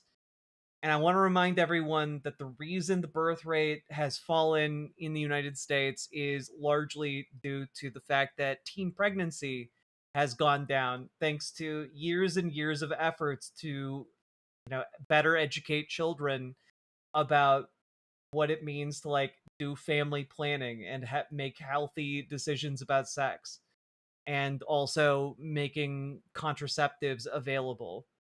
Like, the reason we aren't having as many babies generally is because children stopped getting pregnant. Surely teen pregnancy down is good now. I think that's good. Conservatives are having freakouts about it. And not just freakouts. Let me pull this up here. Yeah. They aren't just having freakouts about it. They are also, defunding teen pregnancy programs that go towards preventing teen pregnancy. Because they're really worried about the birth rate thing. Now, my position is just that I'm not terribly worried about the birth rate. And also, I think that we will be able to develop new and better cultural norms than just impregnating children. I do believe in the human capacity to grow and shape a better culture that isn't reliant on children being abused for its perpetuation. So, that's my position. But conservatives are like, there's no way any of you would ever come up with any kind of alternative for human relations. Yeah, because it's not like there aren't things that could be done that would incentivize people in their 20s or 30s to have more children. I think very clearly there are things we could do as a society to better facilitate child rearing. God. The top term for Mouse Utopia is the behavioral sink, and I see these behaviors as if you're just flushing money and social capital down the drain into a sink. Environmentalism is such a perfect rationalization for the sink since it takes something that could be reasonable, where if you go This is 17-year-old Rudyard on the Great Wall of China. The clouds you're seeing in the back are not natural, but are industrial-grade smog. This is 2 hours outside Beijing in the countryside, and it's still so polluted that you can't see the sun for scarcely anything. China is that polluted. go to China or India, it's very clear why environmentalism could exist in abstract, but then the logic behind environmentalism can be used to politically push for measures that can end civilization. We can see these trends taking place in North Europe right now, where Germany getting rid of its... Also, just as a quick aside here, boop, just throwing this up. China's air quality policies have swiftly reduced pollution and improved life expectancy. You can actually see back in 2014 they started monitoring smog levels, and you can see here, this is from the University of Chicago. Emissions went down and smog improved. Particulate pollution in China declined by 41% between 2013 and 2022, and by 3.4% in 2021 to 2022 alone. Because of these air quality improvements, the average Chinese citizen can expect to live 2 years longer, provided the reductions are sustained. And Beijing province experienced the largest decline in pollution, dropping 54.1% in just 9 years. If this success is sustained, the average person living there could expect to live 3.9 years longer. The pollution there is still 5.6 times the WHO guideline and remains one of the top threats to life expectancy in the country. But this is the thing, right? Like, they clearly are aware it's a problem, and very clearly tackling this problem directly improves the quality of life for everybody in one of the most populated regions of China. Like, it's clearly a good idea to care about this issue. But let's take a look here. We know that environmentalism is not a legitimate, honest political position in its current Western form, since we can look at how they react to nuclear energy. The left especially, so the political platforms they pick tend to be covers for deeper unconscious motivations that they're trying to make a mask for. Often, the real thing they're doing is wildly different from the mask. The reason I say this is because that most of the left's concerns about CO2 emissions can only realistically be solved by nuclear energy. That's since green tech is not economically viable for mass industrial civilization, especially from the developing world, which produces the most CO2. Multiple countries, such as France or Hungary, are mostly powered off nuclear energy, and America used to be much more so. The total rejection of nuclear energy among environmentalists is done largely for ick reasons, suggesting the real motivation is the destruction of industrial civilization, which plenty of them even say now. A lot of the academics and politicians involved are overt in this. I love that this guy is just like, well, because I don't like environmentalists, they must be lying about their motivations. And it's just like, look, I support nuclear energy. I think there are safe ways you can institute nuclear power plants. I think that there is really cool technology out there, modular reactors. There are also a type of reactor with like, I think it's called trisolinear fuel, which comes in balls, and the formation of the fuel in the nuclear cells actually makes it impossible for there to be a nuclear meltdown, which is actually really cool. But, you know, it has a lot of problems, right? Like, the issue with nuclear energy has largely been one that has been solved for a long time, right? The reason people are anti-nuclear is in large part because of right-wing propaganda, which is a problem everywhere and not the left's fault. I mean, that's true. But also, I think that there have been legitimate concerns about the safety of nuclear, like spent nuclear fuel, for example, or the mining of nuclear fuels from the earth. I know, for example, a lot of mining was done on indigenous land in America, and to this day, those mines remain like radioactive.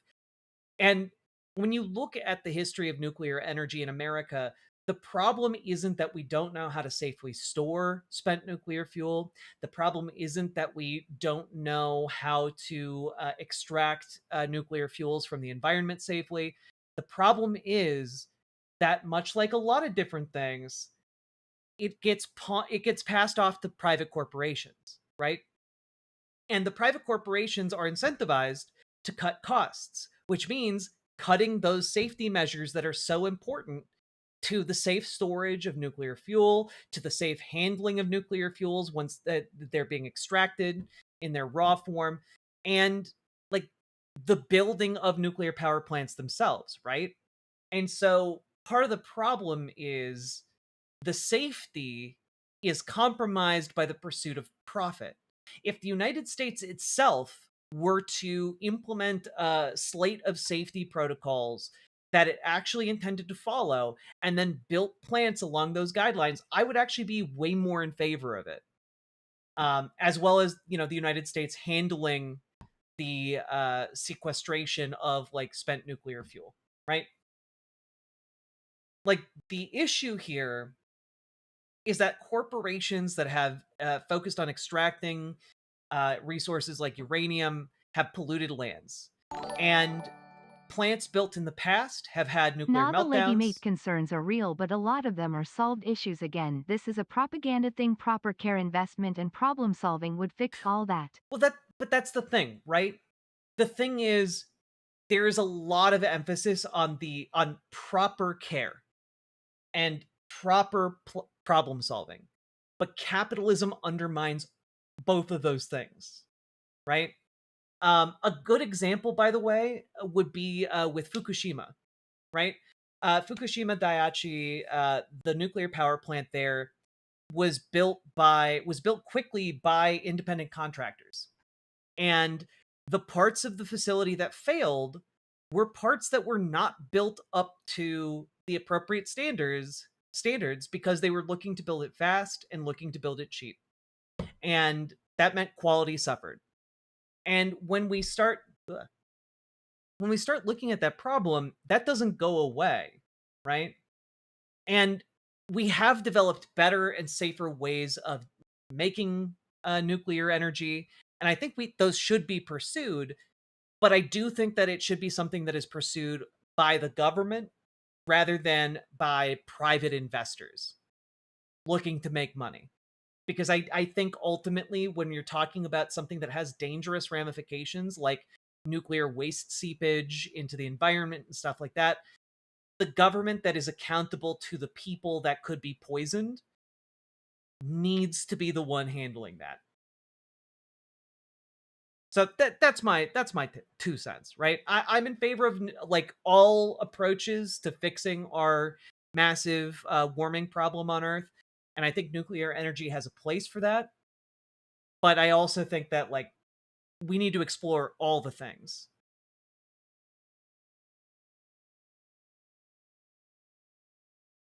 Yeah, I mean, Don Johnson, exactly. If nuclear power plants were built like the U.S. builds nuclear submarines, I think that'd be pretty cool. Nuclear submarines are engineering marvels, and I think that similarly tight regulations, I have no problem with when applied by the government. I do think that wind and solar, though, have come a very long way. And I think that grid scale power storage has also come a long way. And when you have grid scale storage combined with enough solar and wind, like you have enough to be able to like build up that power bank, right? I think that there is a spot for nuclear energy production, but I think it might be more niche than a lot of people might initially assume, right? I think we are seeing a world, and I know this is kind of eye-rolling, we're on the cusp of nuclear fusion. I think when we do crack nuclear fusion sustainably, that's going to become like the new version of nuclear reactor that we're looking to build everywhere. But nuclear fission reactors, I think, are going to be more niche. Like fission microreactors could be great on like remote islands, for example, or on small island nations. I think like things like that could I can see that. But there's also a lot of really cool stuff in the works, like tidal power generation by effectively like flying kites on the seabed floor, which is such a crazy concept, but like that's in the works. There's a lot of really cool power generation ideas that people are working on.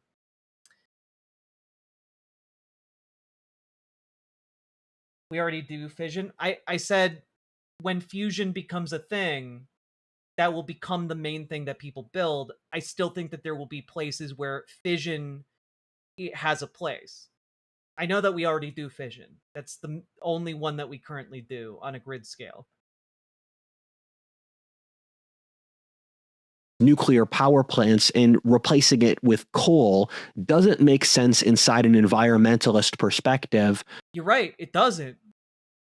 Who are the people who benefit from the coal power plants opening up again? Oh, that's right, fucking coal barons.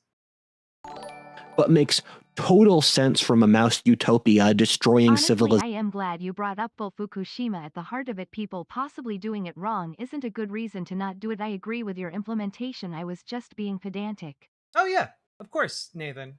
I'm just trying to explain my position, if that makes sense.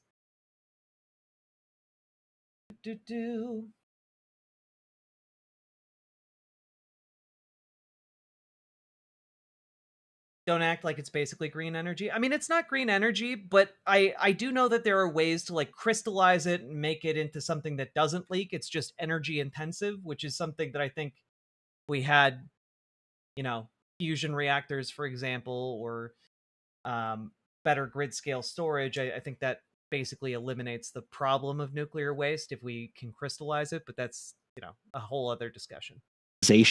For its own sake perspective. I heard about how Nantes in France was going to build an airport and the local environmentalists were trying to shut it down since they were building it on swampland and farms. That made me think, you understand that that's not valuable pieces of land, right? I want you to get rid of the swamps. What all of this... Man, he's AI posting, folks. It's a matter of time. He's gonna full on meltdown. Means is that around the world, and not just in the West, due to the global popularity of socialism, the evil envious mice run the governments.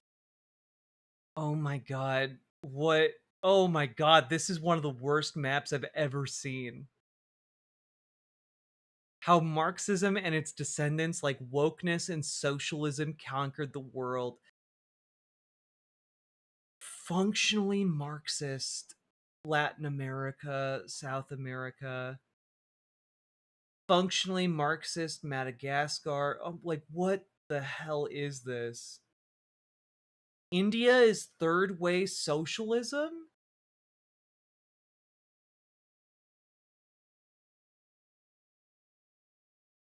Wow. Wouldn't a swamp be a terrible place to build things? Also, there are valuable ecosystems there. It's true. A swamp is a terrible place to build an ecosystem. However, some people drain the swamp and try to make it the good foundation. It's not impossible to build in swamp, just expensive. Elon Musk retweets this, man. Yeah, 100 millionaires and billionaires pay attention to what this clown says. It's fucking nuts.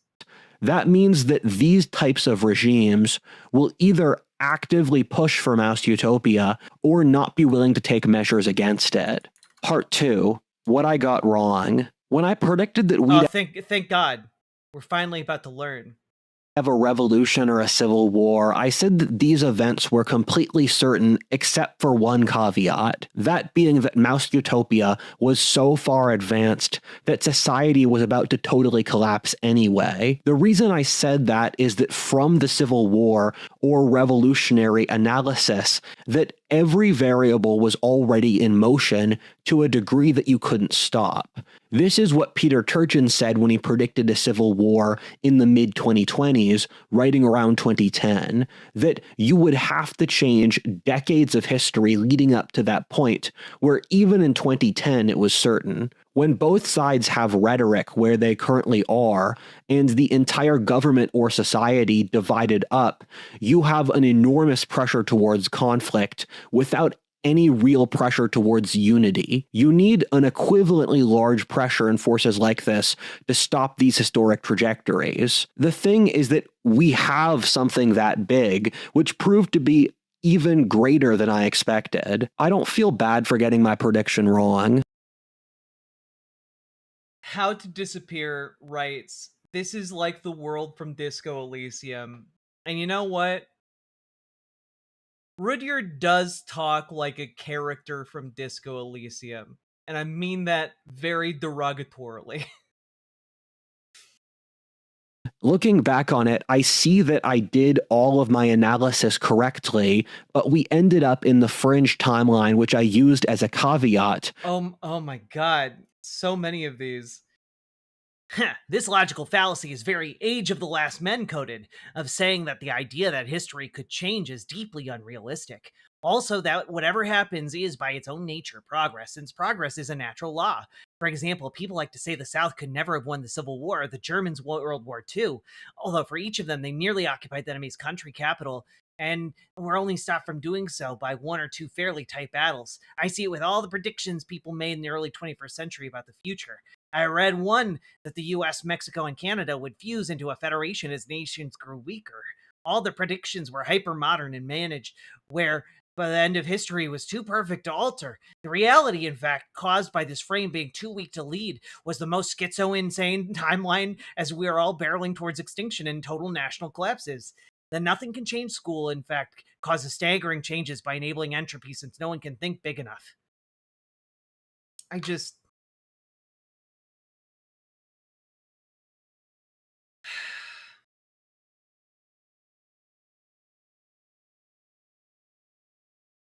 I love how he's just like dying on the hill of alt history.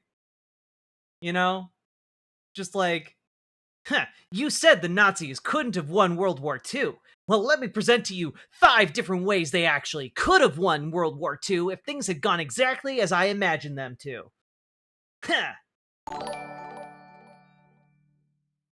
Why a riverboat? I grew up by the Missouri River, read a bunch of Mark Twain in school, but what say you? Genuinely curious. 'Cause it's a real nickname that I had. I worked at a Bible camp in northern Minnesota, and I introduced myself to the camp leadership, and one of them was like, "Oh, Riverboat Jack. We were gonna name our son Jack, but or not Riverboat Jack. Jack. We were gonna name our son Jack. But then my old aunt, she told me, oh, don't you name him Jack. Everyone will think of Riverboat Jack, the gambler." And of course, we all tried to figure out what the fuck Riverboat Jack the Gambler was. It turned out there wasn't anything called Riverboat Jack the Riverboat Jack the Gambler, and for the rest of the summer I got called Riverboat Jack. Damn, a Bible camp? Yeah, I grew up in like fundamentalist Christianity, so that is where that comes from. Been unlearning a lot of the impulses that I grew up with. Watch your language? Nah. You don't watch language, you listen to it. It's a crazy story, a good one though. Yeah, growing up in a conservative Christian fundamentalist house where like my dad didn't believe in evolution and basically grew up as going to the church from fucking Footloose. I learned the other day, by the way, that he was actually he was actually held out of dance class when they taught dancing in gym because it was too unchristian to dance. So like when I tell you guys he like basically grew up in like the like town from Footloose kind of religion. I'm not kidding about that.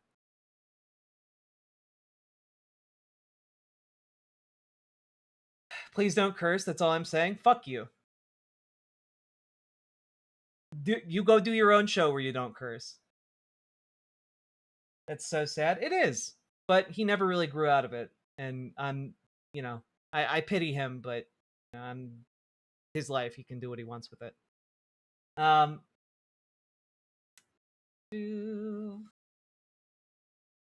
I've mentioned it before, but there may be a real Riverboat Jack, but any record of it is some obscure library hard copy reference somewhere. That could be. That could be. Is VertChat being not a naughty chat again? Only a little. Only a little. Bunch of little naughty dotties over there. All right. But I didn't think was likely. Nathan, thank you for Sounds like Nathan. the type of guy to get kicked out of Holland for being too hateful to every other Christian type around him. Pilgrim. I don't know what that means, but Not Smart, thank you for the $5 dono. My dad did think that Catholics were heretical because they prayed to saints. So, you know.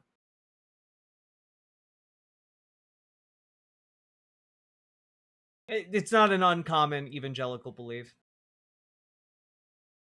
I grew up being less parented and more like pruned to become a soldier by someone who thinks billionaires should just wipe out the population. I know about Crazy Family. Hell yeah. Solidarity. My grandma believed that too. It is weirdly prevalent, you know? One of my least favorite, quote, logical games that people do is they pretend whatever does happen is destined to occur while arguing for anything else is insane. Well, I mean, when people talk about history, they talk about what happened. And of course, sometimes people talk about what could have happened, but like, ultimately, that kind of thinking is like, well, what if a meteor had happened during the Battle of the Bulge? Okay? What if a meteor had just struck the Earth right then? Oh, yeah? Well, then the Nazis would have won.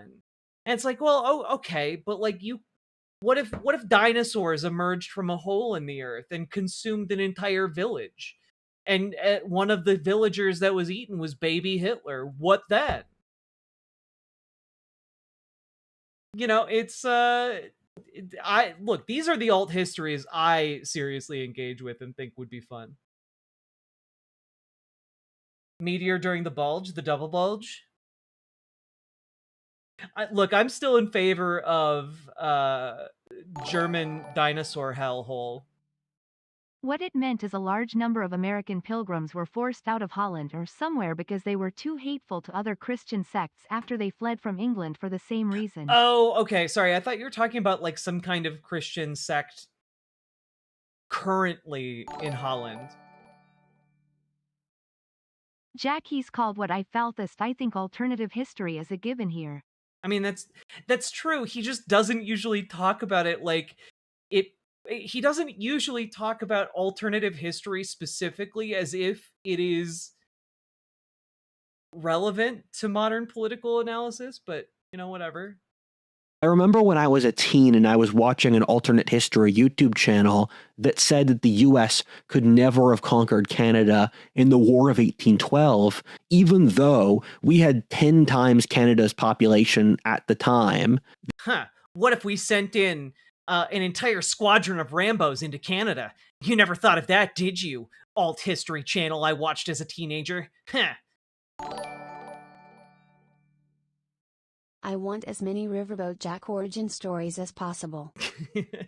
Heckin' stuff. Thank you for the $10 super chat. I am the intellectual equivalent of an assault rifle. I am very proud of the mental horsepower you have. It's true. It's true. The timeline we are currently in is already staggeringly improbable, where the Industrial Revolution or modern technology are improbable in themselves, where the average historic society was basically peasants living in their own filth. Leftism is Why our entire worldview is a lie. 1. Anthropology. Genetics determines half of human nature. Race, class, and sex are all real genetically. The blank slate is a lie. I love, by the way, that his idea of class, like your economic class, is determined by your genetics. That's crazy. That is crazy. Also, race is a social construct. Like, your skin color is definitely genetic. It's related to your genes. But race is not the same thing as skin color.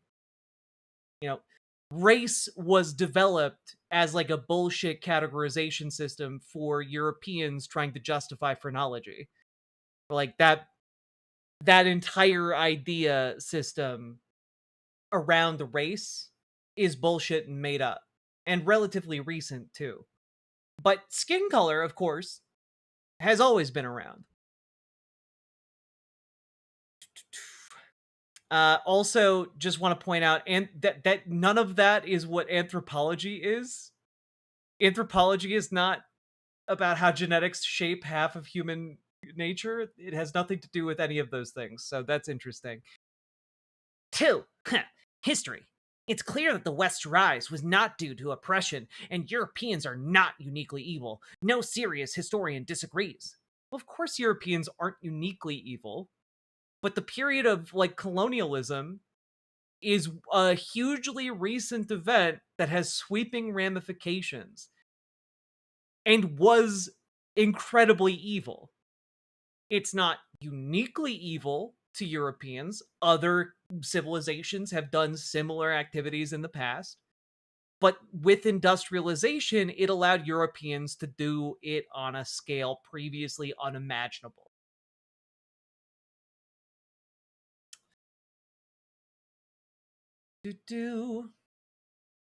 And also the West's rise was not due to oppression. I mean, when you do things like slavery on a mass scale previously unimaginable, and then you reap all of the benefits for hundreds of years of unpaid labor, that hundreds of years of unpaid labor goes somewhere, and it went to the people who owned the subjugated people.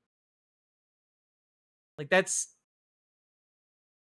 You can both admit it's not uniquely evil while still admitting it's pretty fucking evil, and it's done on a scale and on like across a geography previously unimaginable. God. 3. Physics. Every major honest physicist agrees that the modern narrative of physics is completely at odds with the evidence. Now, I don't know what that means, but I don't think that's accurate. I don't think every honest physicist thinks that the narrative of physics is at odds with the evidence. Now, what he could mean by this is that there is a discrepancy between, like, general relativity and, like, quantum mechanics, where, like, how gravity works isn't fully understood when it transitions to the quantum level. And that's true, but that's just something that people don't yet understand and are working to understand. It doesn't mean that modern narrative of physics is at odds with the evidence. It's just that there isn't... Soviets have decades of proof for the spirit world. No, they don't. The CIA shut down the program because they were getting diddly shit out of it.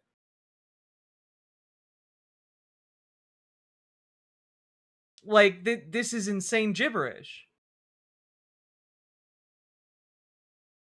But who wrote it? A guy named What If Alt Hist? Why you being a dick case?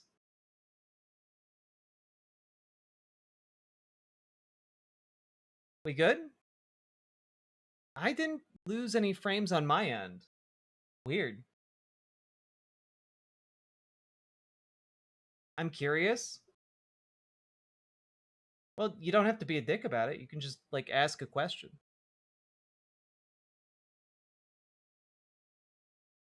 5. Economics.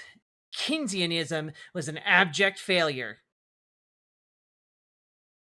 I mean, I agree, but that's because, like, it was an attempt to have capitalism and eat the cake too, and you can't do that. Like,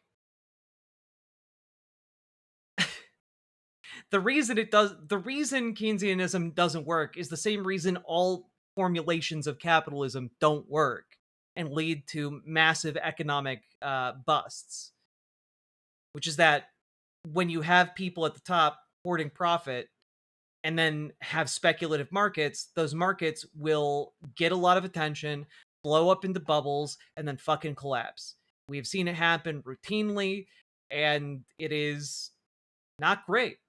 But capitalism specifically facilitates that.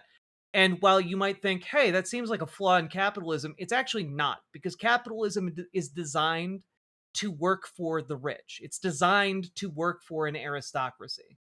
And the reason I say that is because when the economy goes bust, the wealthiest people in society, they love that, because it means they can buy everything at dirt bottom prices.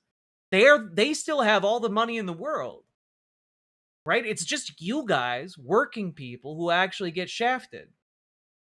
But folks like Elon Musk, folks like Jeff Bezos, it just gives them an opportunity to buy up a whole bunch of companies, a whole bunch of property, a whole bunch of stuff for next to nothing.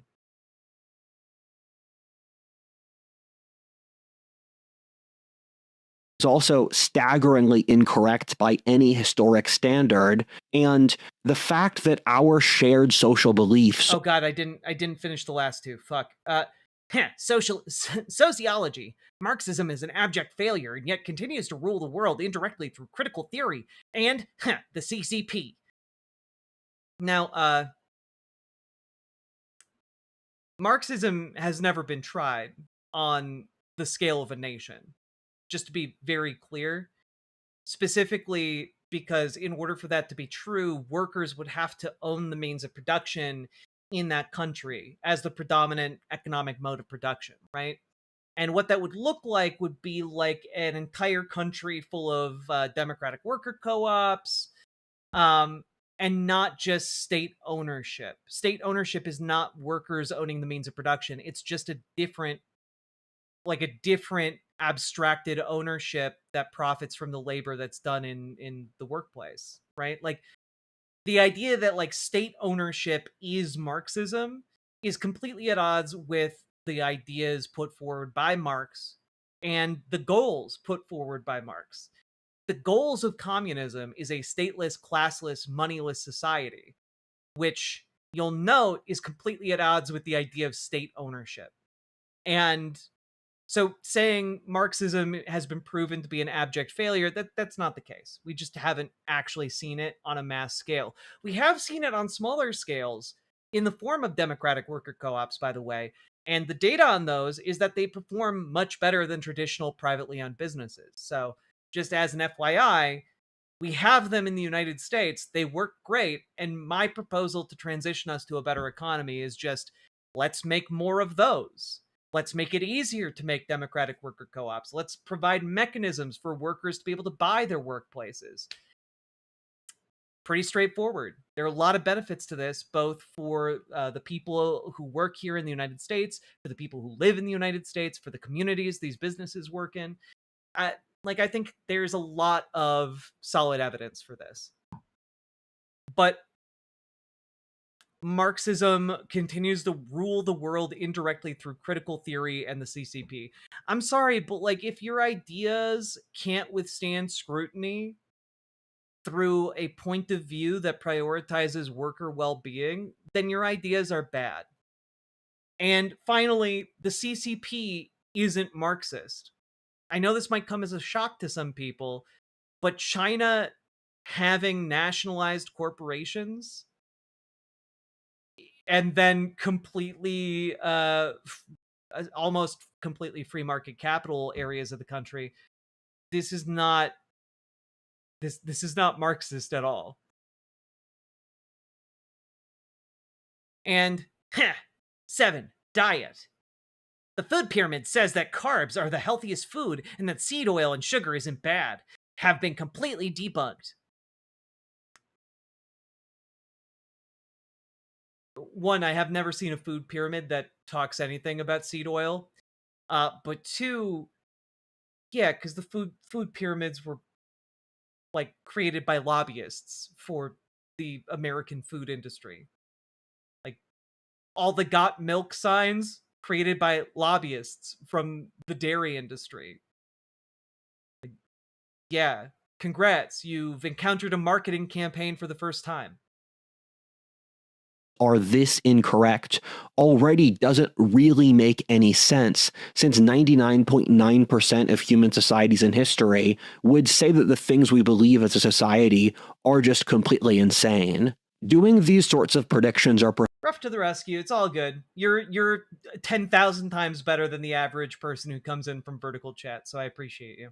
profoundly difficult, since I have to model how the entire world works, given the way these things operate is that a litany of different variables can change the trajectory. Man, I love that Rudyard is out there like getting lost in his mind palace, constructing a virtual simulation of the real world in his mind. You know, that takes a lot. That takes a lot of effort, okay?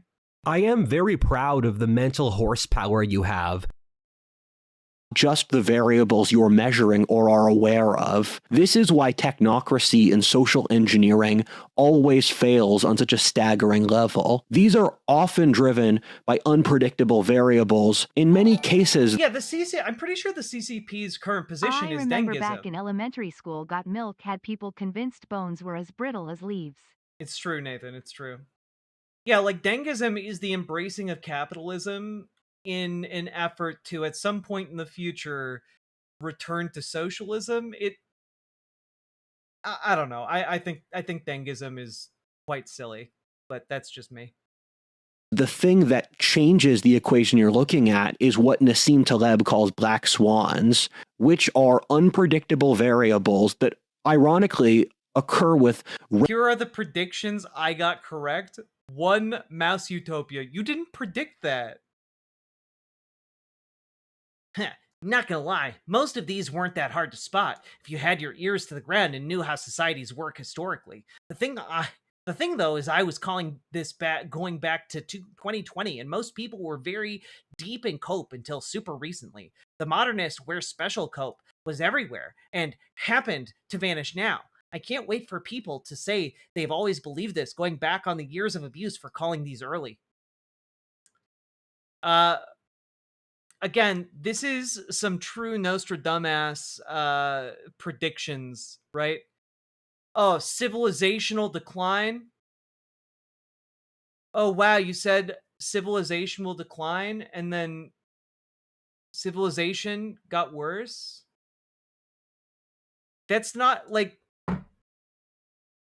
a difficult prediction. Like, if you just look at the trajectory of recent history and look at the current political candidates in front of you saying, oh man, we might go, this could go bad. That's not a bad, that's not a hard prediction. You could also similarly do the same and say, society will get better. You have a 50-50% chance of being right. It's genuinely a coin flip.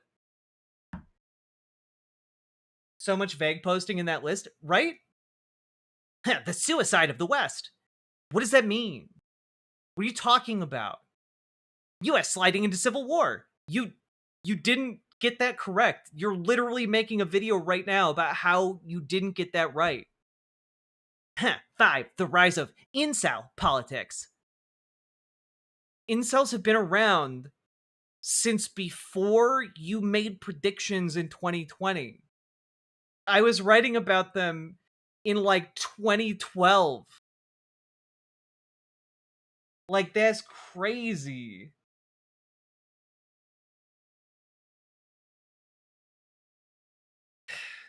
The right being unable to form a coalition distinct from the left. Well, you aren't correct about that. They currently have one under Trump. It's just not ideological. It's largely united by a cult of personality. 7 internal crises in Europe. Guys,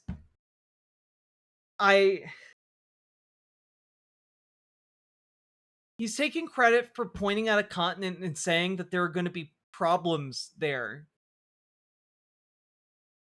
That's literally all places that people live.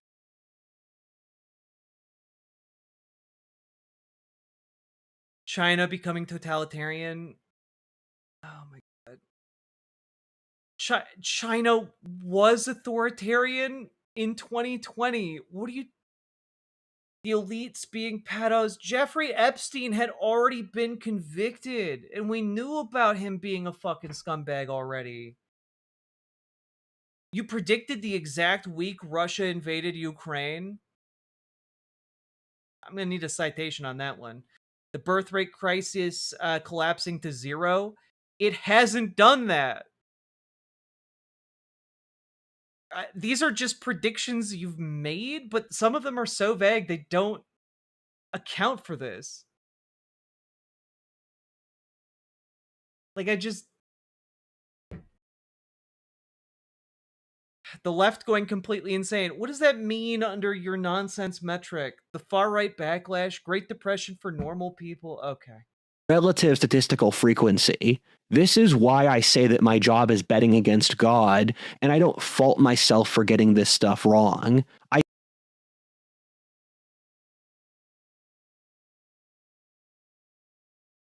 I bet against God and win.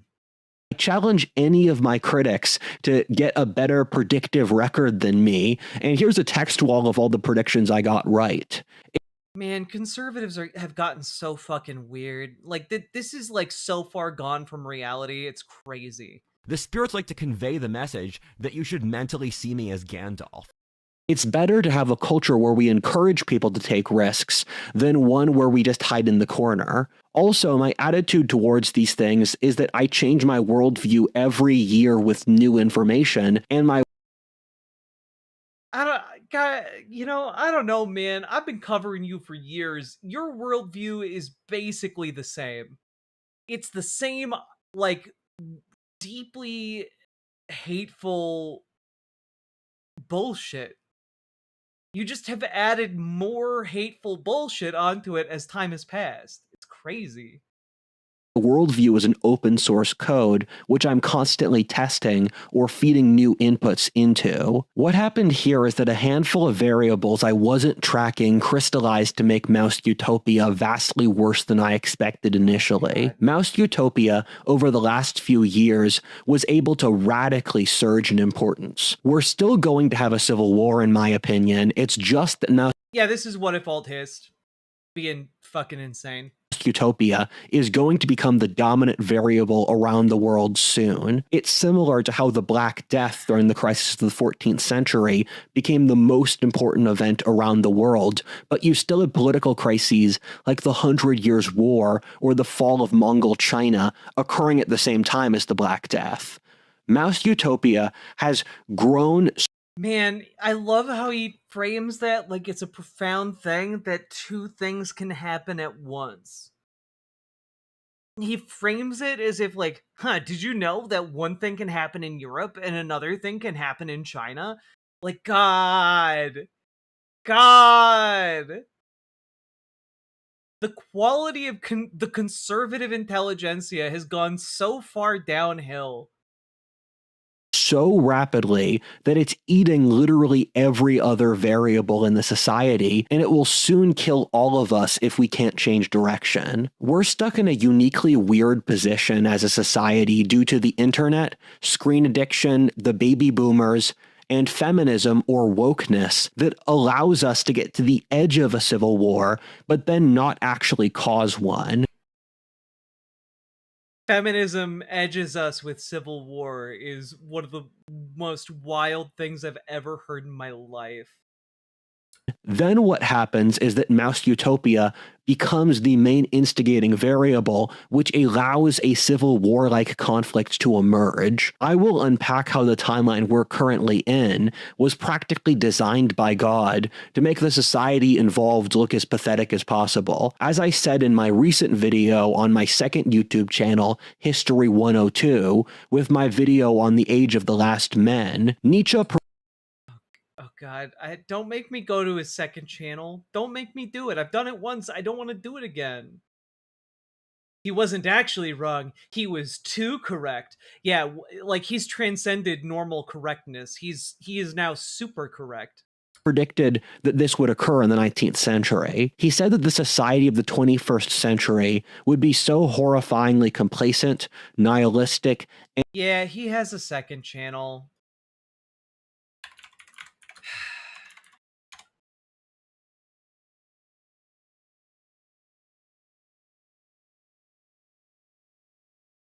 He has a second channel. It's absolutely bonkers. And he often has like other people on. He does it with this guy who is an ag tech entrepreneur. Cool stuff. And also, this channel is related to this, which I've talked about in the past, America's Future series, which is a nonpartisan organization that hosts events featuring prominent business, military, government, educational, and other thought leaders with the intent of raising awareness and encouraging dialogue on issues affecting U.S. global competitiveness. That's right, folks. Rudyard's funded by a think tank. Cool stuff. You can see done multiple talks. Although I don't think they've uploaded anything recently. But this is the kind of vehicle that allows him to meet people like Balaji Srinivasan, you know? This is how he gets known in that rich echelon of the world, right?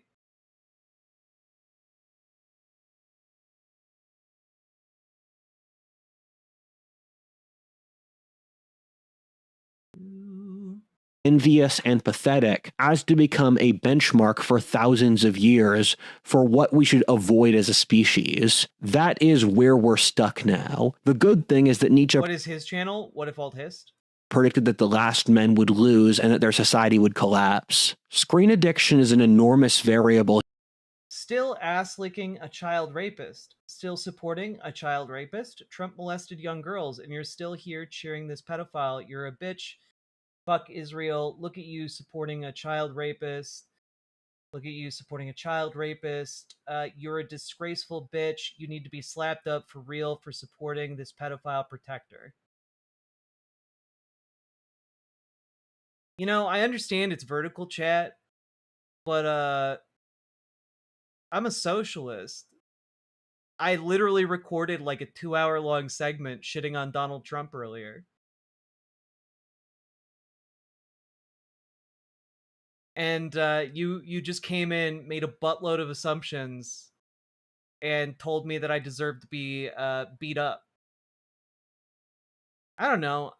I hope maybe you have some shred of shame in you that allows you to introspect and maybe fucking fix yourself. Like, honestly, shameful words and shameful actions and shameful assumptions.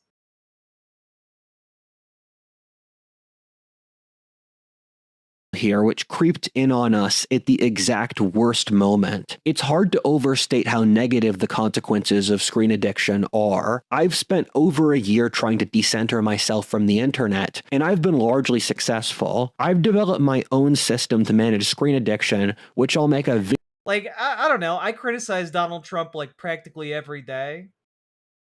But I also don't walk up to conservatives and talk to them and tell them that they deserve to be like, have the shit beat out of them, you know? Like, I don't know. Have some basic decency.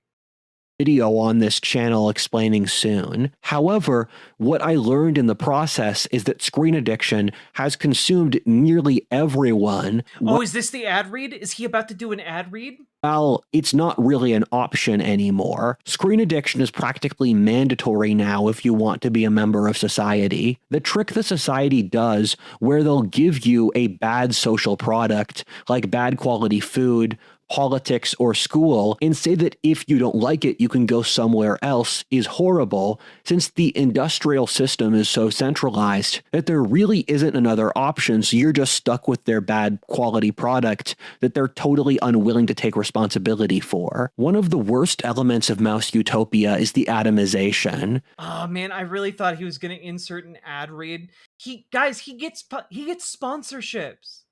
He does ad reads for like products all the time. It's crazy. But I thought he was gonna like have like an app that he was shilling for that like limits screen time. I was wrong. The mice die when they become totally isolated and atomized. What screen addiction has done is radically increase the negative effects of atomization for obvious reasons. The screens are designed to... Yeah. Why are people atomized? Why are people atomized?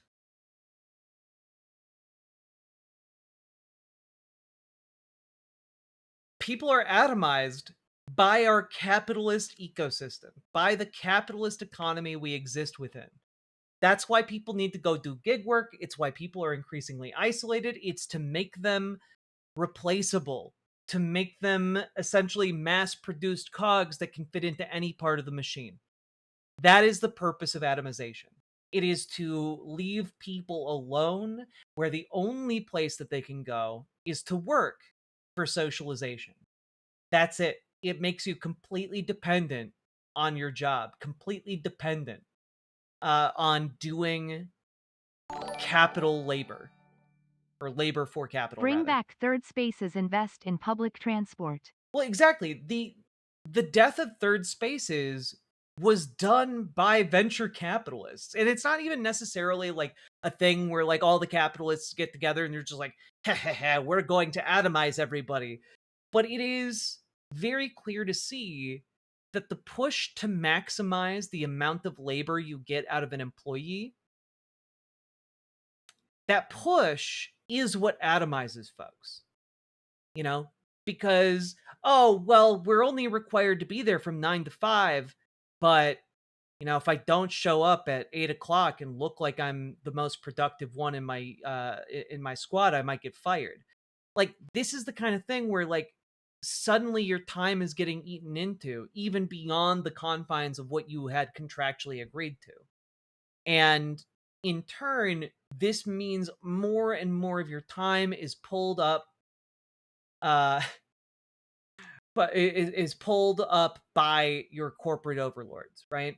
And that applies to gig work. It applies to, hourly work. It applies to a lot of different things. And when talking about atomization, not mentioning capitalism is insane. Because who's benefiting off of the atomization? Who profits off of the loneliness? It's corporations.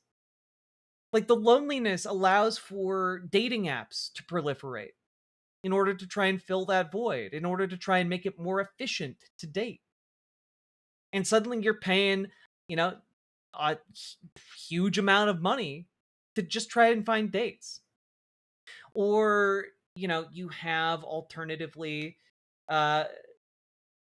alcohol and bars being places that you can hang out, but it costs money to go there. It costs money to go hang out.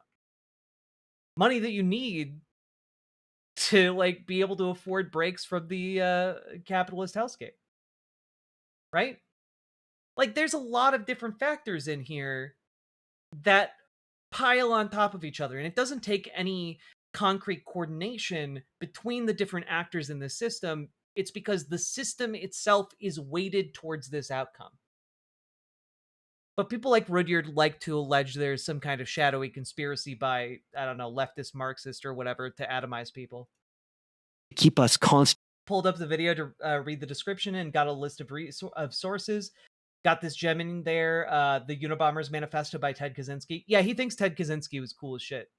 Constantly hooked on very short-term stimuli. Almost no human can compete with that on a lizard brain level, since real relationships are complex and often slow or messy. Shallow relationships feel hollow and don't provide the same role on a physiological animal basis. Humans need deep relationships in order to be able to live at all.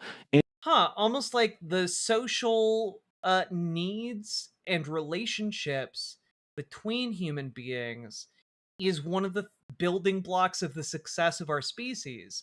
And without that, we are missing a core component of what makes us human. It's almost like that. Well, it must be late for you. Yeah, we're gonna probably make this a 2-part video, but I'm gonna try and get through at least half of it. And we legitimately, on a medical basis, have severe health effects for not having them.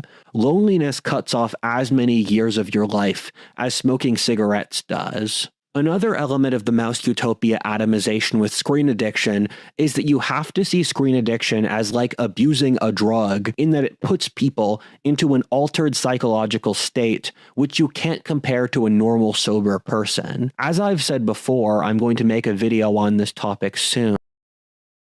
Can I just say, as a personal pet peeve of mine, this idea that like screens are uniquely bad, or they put you in a unique psychological state akin to drug use. I gotta be honest with you, I see the parallel back down to Miguel de Cervantes' book, Don Quixote, about a man who goes insane from reading too many novels and then goes on a series of adventures while being insane. And I think it's the idea that like you could read too many novels and go crazy because of the altered mind state they put you in. I think that like, what a fascinating idea to resurrect in 2026, right? I don't know.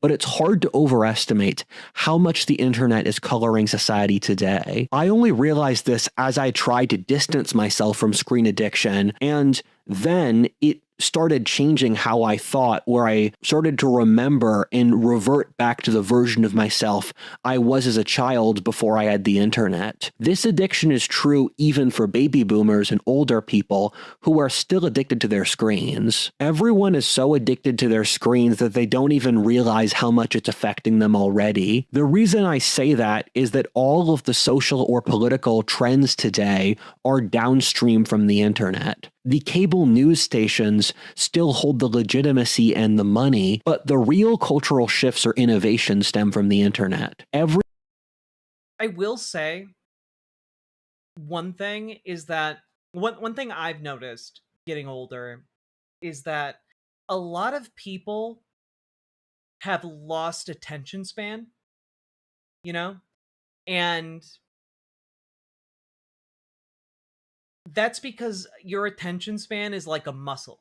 You have to actually work it out in order to maintain that focus, maintain that attention. And a lot of younger people, like there's you know, and I did a video about this a bit ago, but a lot of people worry about, oh, the kids aren't able to read anymore. The kids aren't able to read anymore. But kids can read. The problem isn't that kids can't read. The problem is that kids are not asked to read long-form material. And as such, they do not have the attention span and focus for longer works. Kids are reading all the time. If you open up your Instagram or your TikTok or whatever, there are words all over the place. People are reading. It's just very much a, you know, cut down version of reading, which they have the functional skills to understand. But the issue is, if you're reading a longer work, like a nonfiction or a fiction book, a lot of people have atrophied their attention span to a point where they can't focus.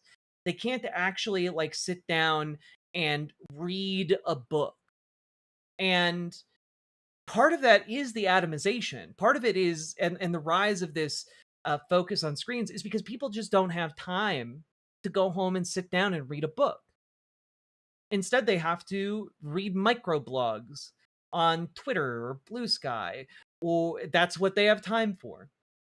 And a lot of the concern around people not being able to read or whatever, I think is similar to what's being talked about here. It's not so much that everything flows out from the internet.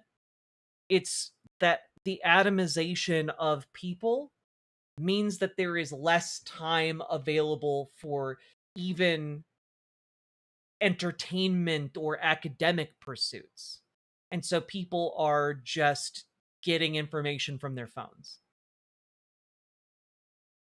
Yeah, time, stress, no place to talk about ideas with others. Yeah.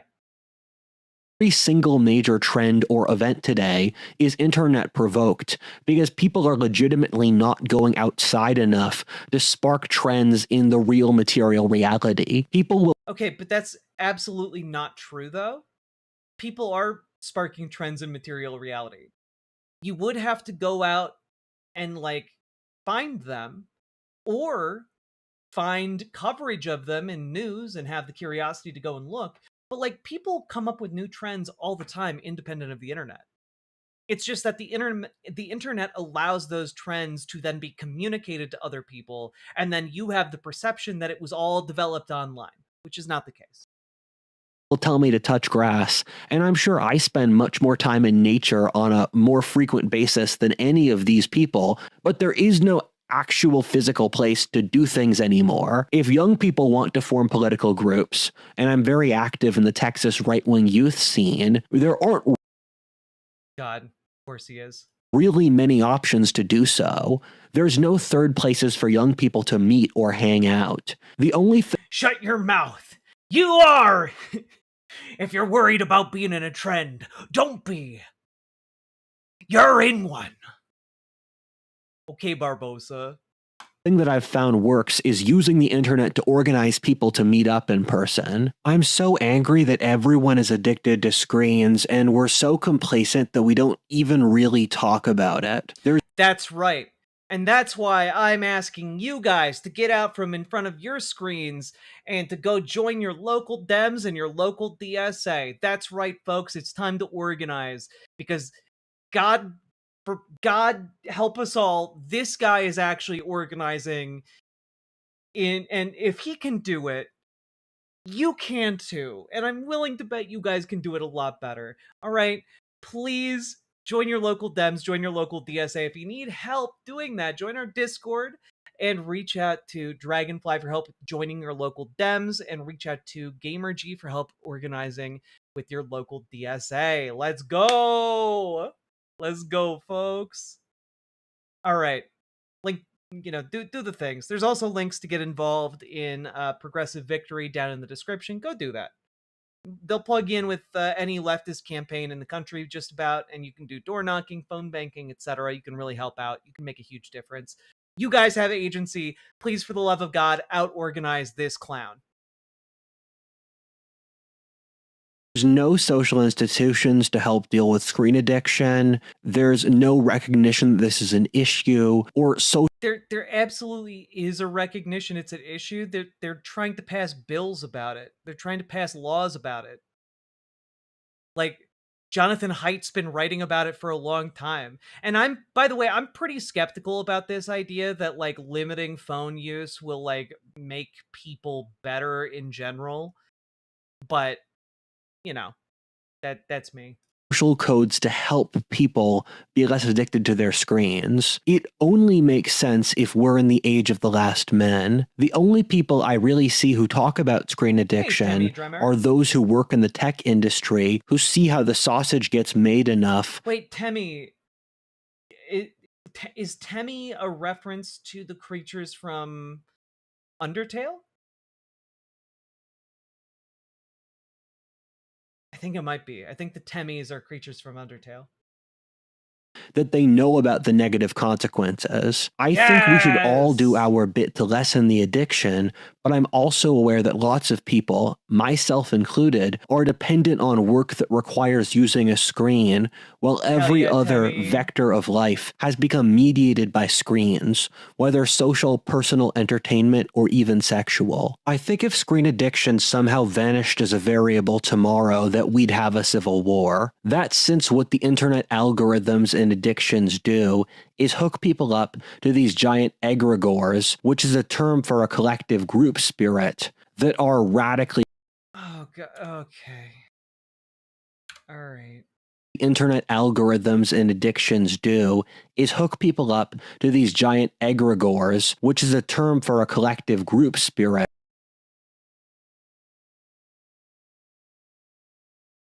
That's right. I'm gonna, you know what? I'm adding an egregore to my next D&D campaign. None of you can stop me. That are radically conformist. The reason that the internet these days is so sterile and boring is that since everyone's online, no one is having experiences outside which they could bring to the internet to be genuinely entertaining. The only thing people talk about are either things that are online or in person. They'll talk about those internet trends, and none of this has any relationship to reality. All of this evolves into becoming some fourth level abstracted simulacrum of life. Aggregators? Oh my God, the aggregated spirits of all alligators.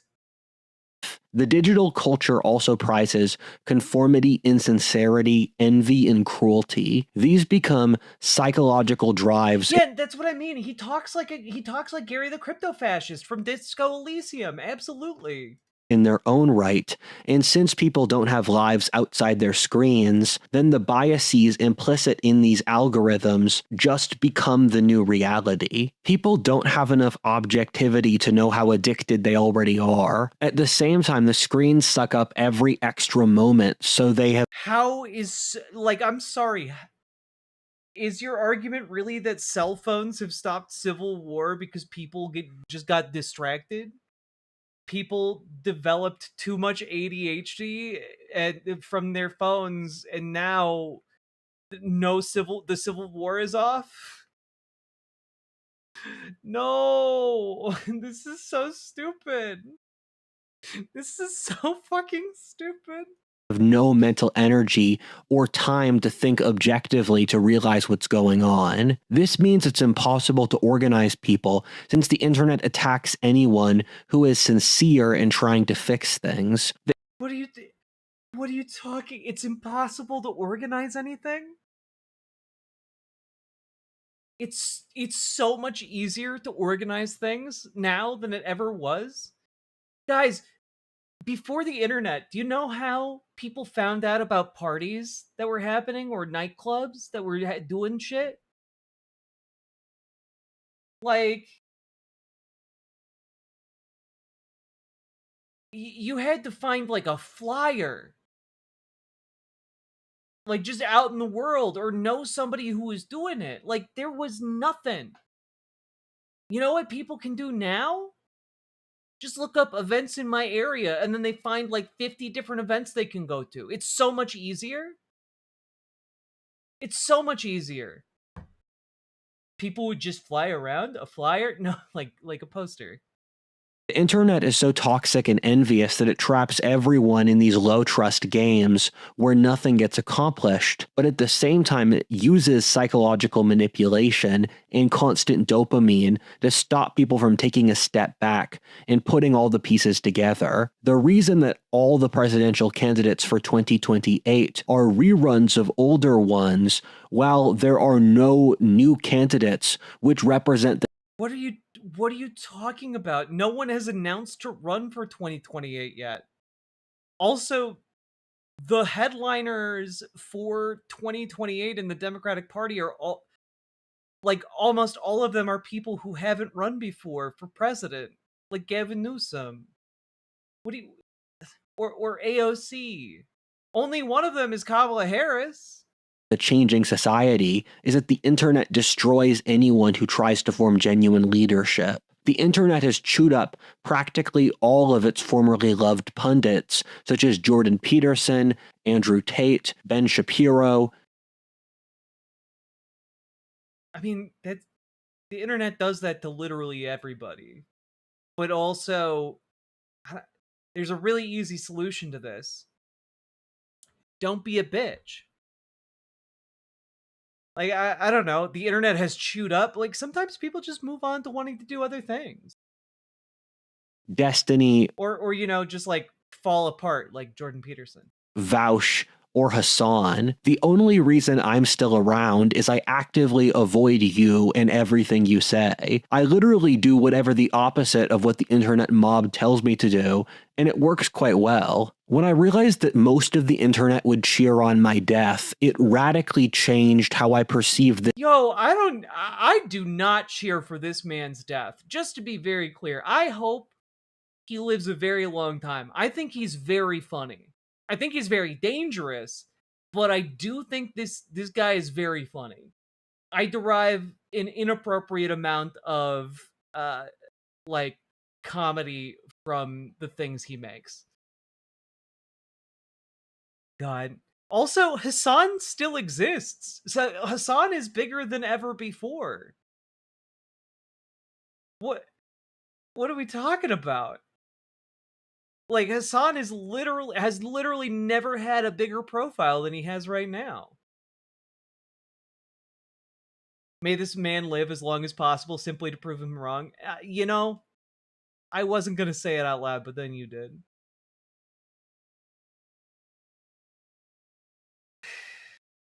God. This entire equation. This all adds together to keep the entire population entranced in a drug-induced spiral with no release or way to organize. I think this is where I have to cut part 1. Because this man's literally out here saying smartphones are drugs. All of you watching this right now on your smartphone, all of you scrolling as you listen to this, or while you wash dishes or something, take a break from washing dishes. Like, y'all are high. Y'all are high on drugs right now. Wasn't Hassan on like the cover of GQ? Yeah. He's like campaigning with members of Congress. I don't know. Anyway, this is insane. And that's the end of part 1. So organize, folks. Join your local Dems, join your local DSA, do the things. We got people who will help you do that. Join our Discord. Reach out to GamerG for help with DSA. Reach out to Dragonfly for help with your local Dems. Let's kick those corporate Democrats out of power and bring in some good old-fashioned lefties who are more progressive and more pro-working class. Let's kick those corporate losers out of office. And also, folks, if you got anything out of this video, hit the like button, hit the subscribe button, leave a comment. Let me know what you thought about the smartphone crack epidemic, the cracked phone epidemic. I don't know. We'll workshop a title for this crisis. And last but not least, check out ImogeneOlivia.com, gender euphoric lingerie designed from the ground up for trans femmes, tested with cis men, cis women, non-binary folks. It is comfy, sexy, non-tuck lingerie. Check it out, ImogeneOlivia.com. Link down in the description, and let's keep on going. Screen crack is good. Oh, I like that. I like it. I like it a lot. There we go. We nailed it. DSA? Yeah, it's DSA. Democratic Socialists of America. It's an organizing group. It's what it's the group that organized to elect Zoran Mamdani in New York City. SCRAC for short. I hate it. I hate it so much. I love it. Indeed, this is one of those scary trans people. This polite, informed woman. Thank you. SCRAC is diabolical.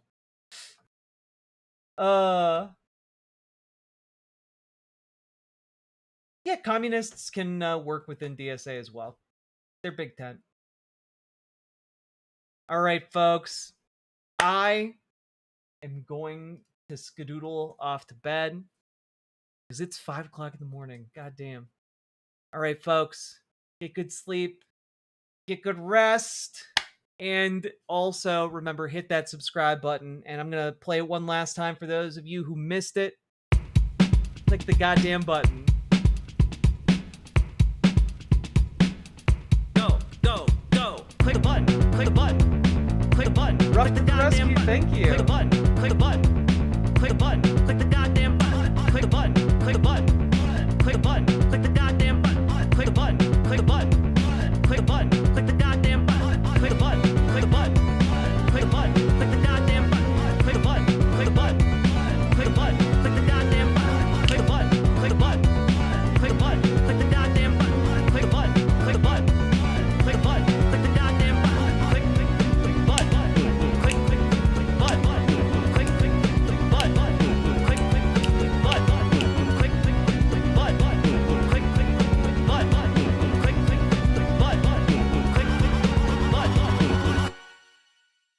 There we go. All right, Bruno Peralt, can I just point out how deeply weird it is for you to come into my chat, call it a sick fuck channel, and then tell it to go masturbate? Like, you understand you're like the weird, unwell person, right? I hope you do. I hope you do. Good night, everybody. I will see you all probably on Monday. Might stream like some kind of gaming stream during the weekend. We'll see. Unsure. All right. We will pick up Rudyard next time. And yeah. Night, everybody. Bye. Goodbye. Do do do do do do do do do.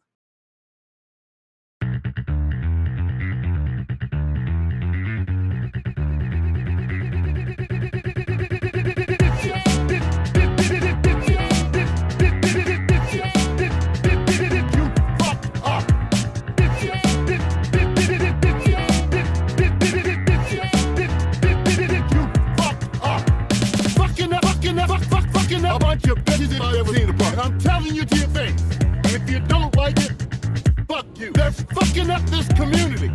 You can go home safe, but no, you're here to terrorize this city. Fuck you.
A bunch of bitches if I ever seen a bunch. And I'm telling you to your face, and if you don't like it, fuck you. They're fucking up this community.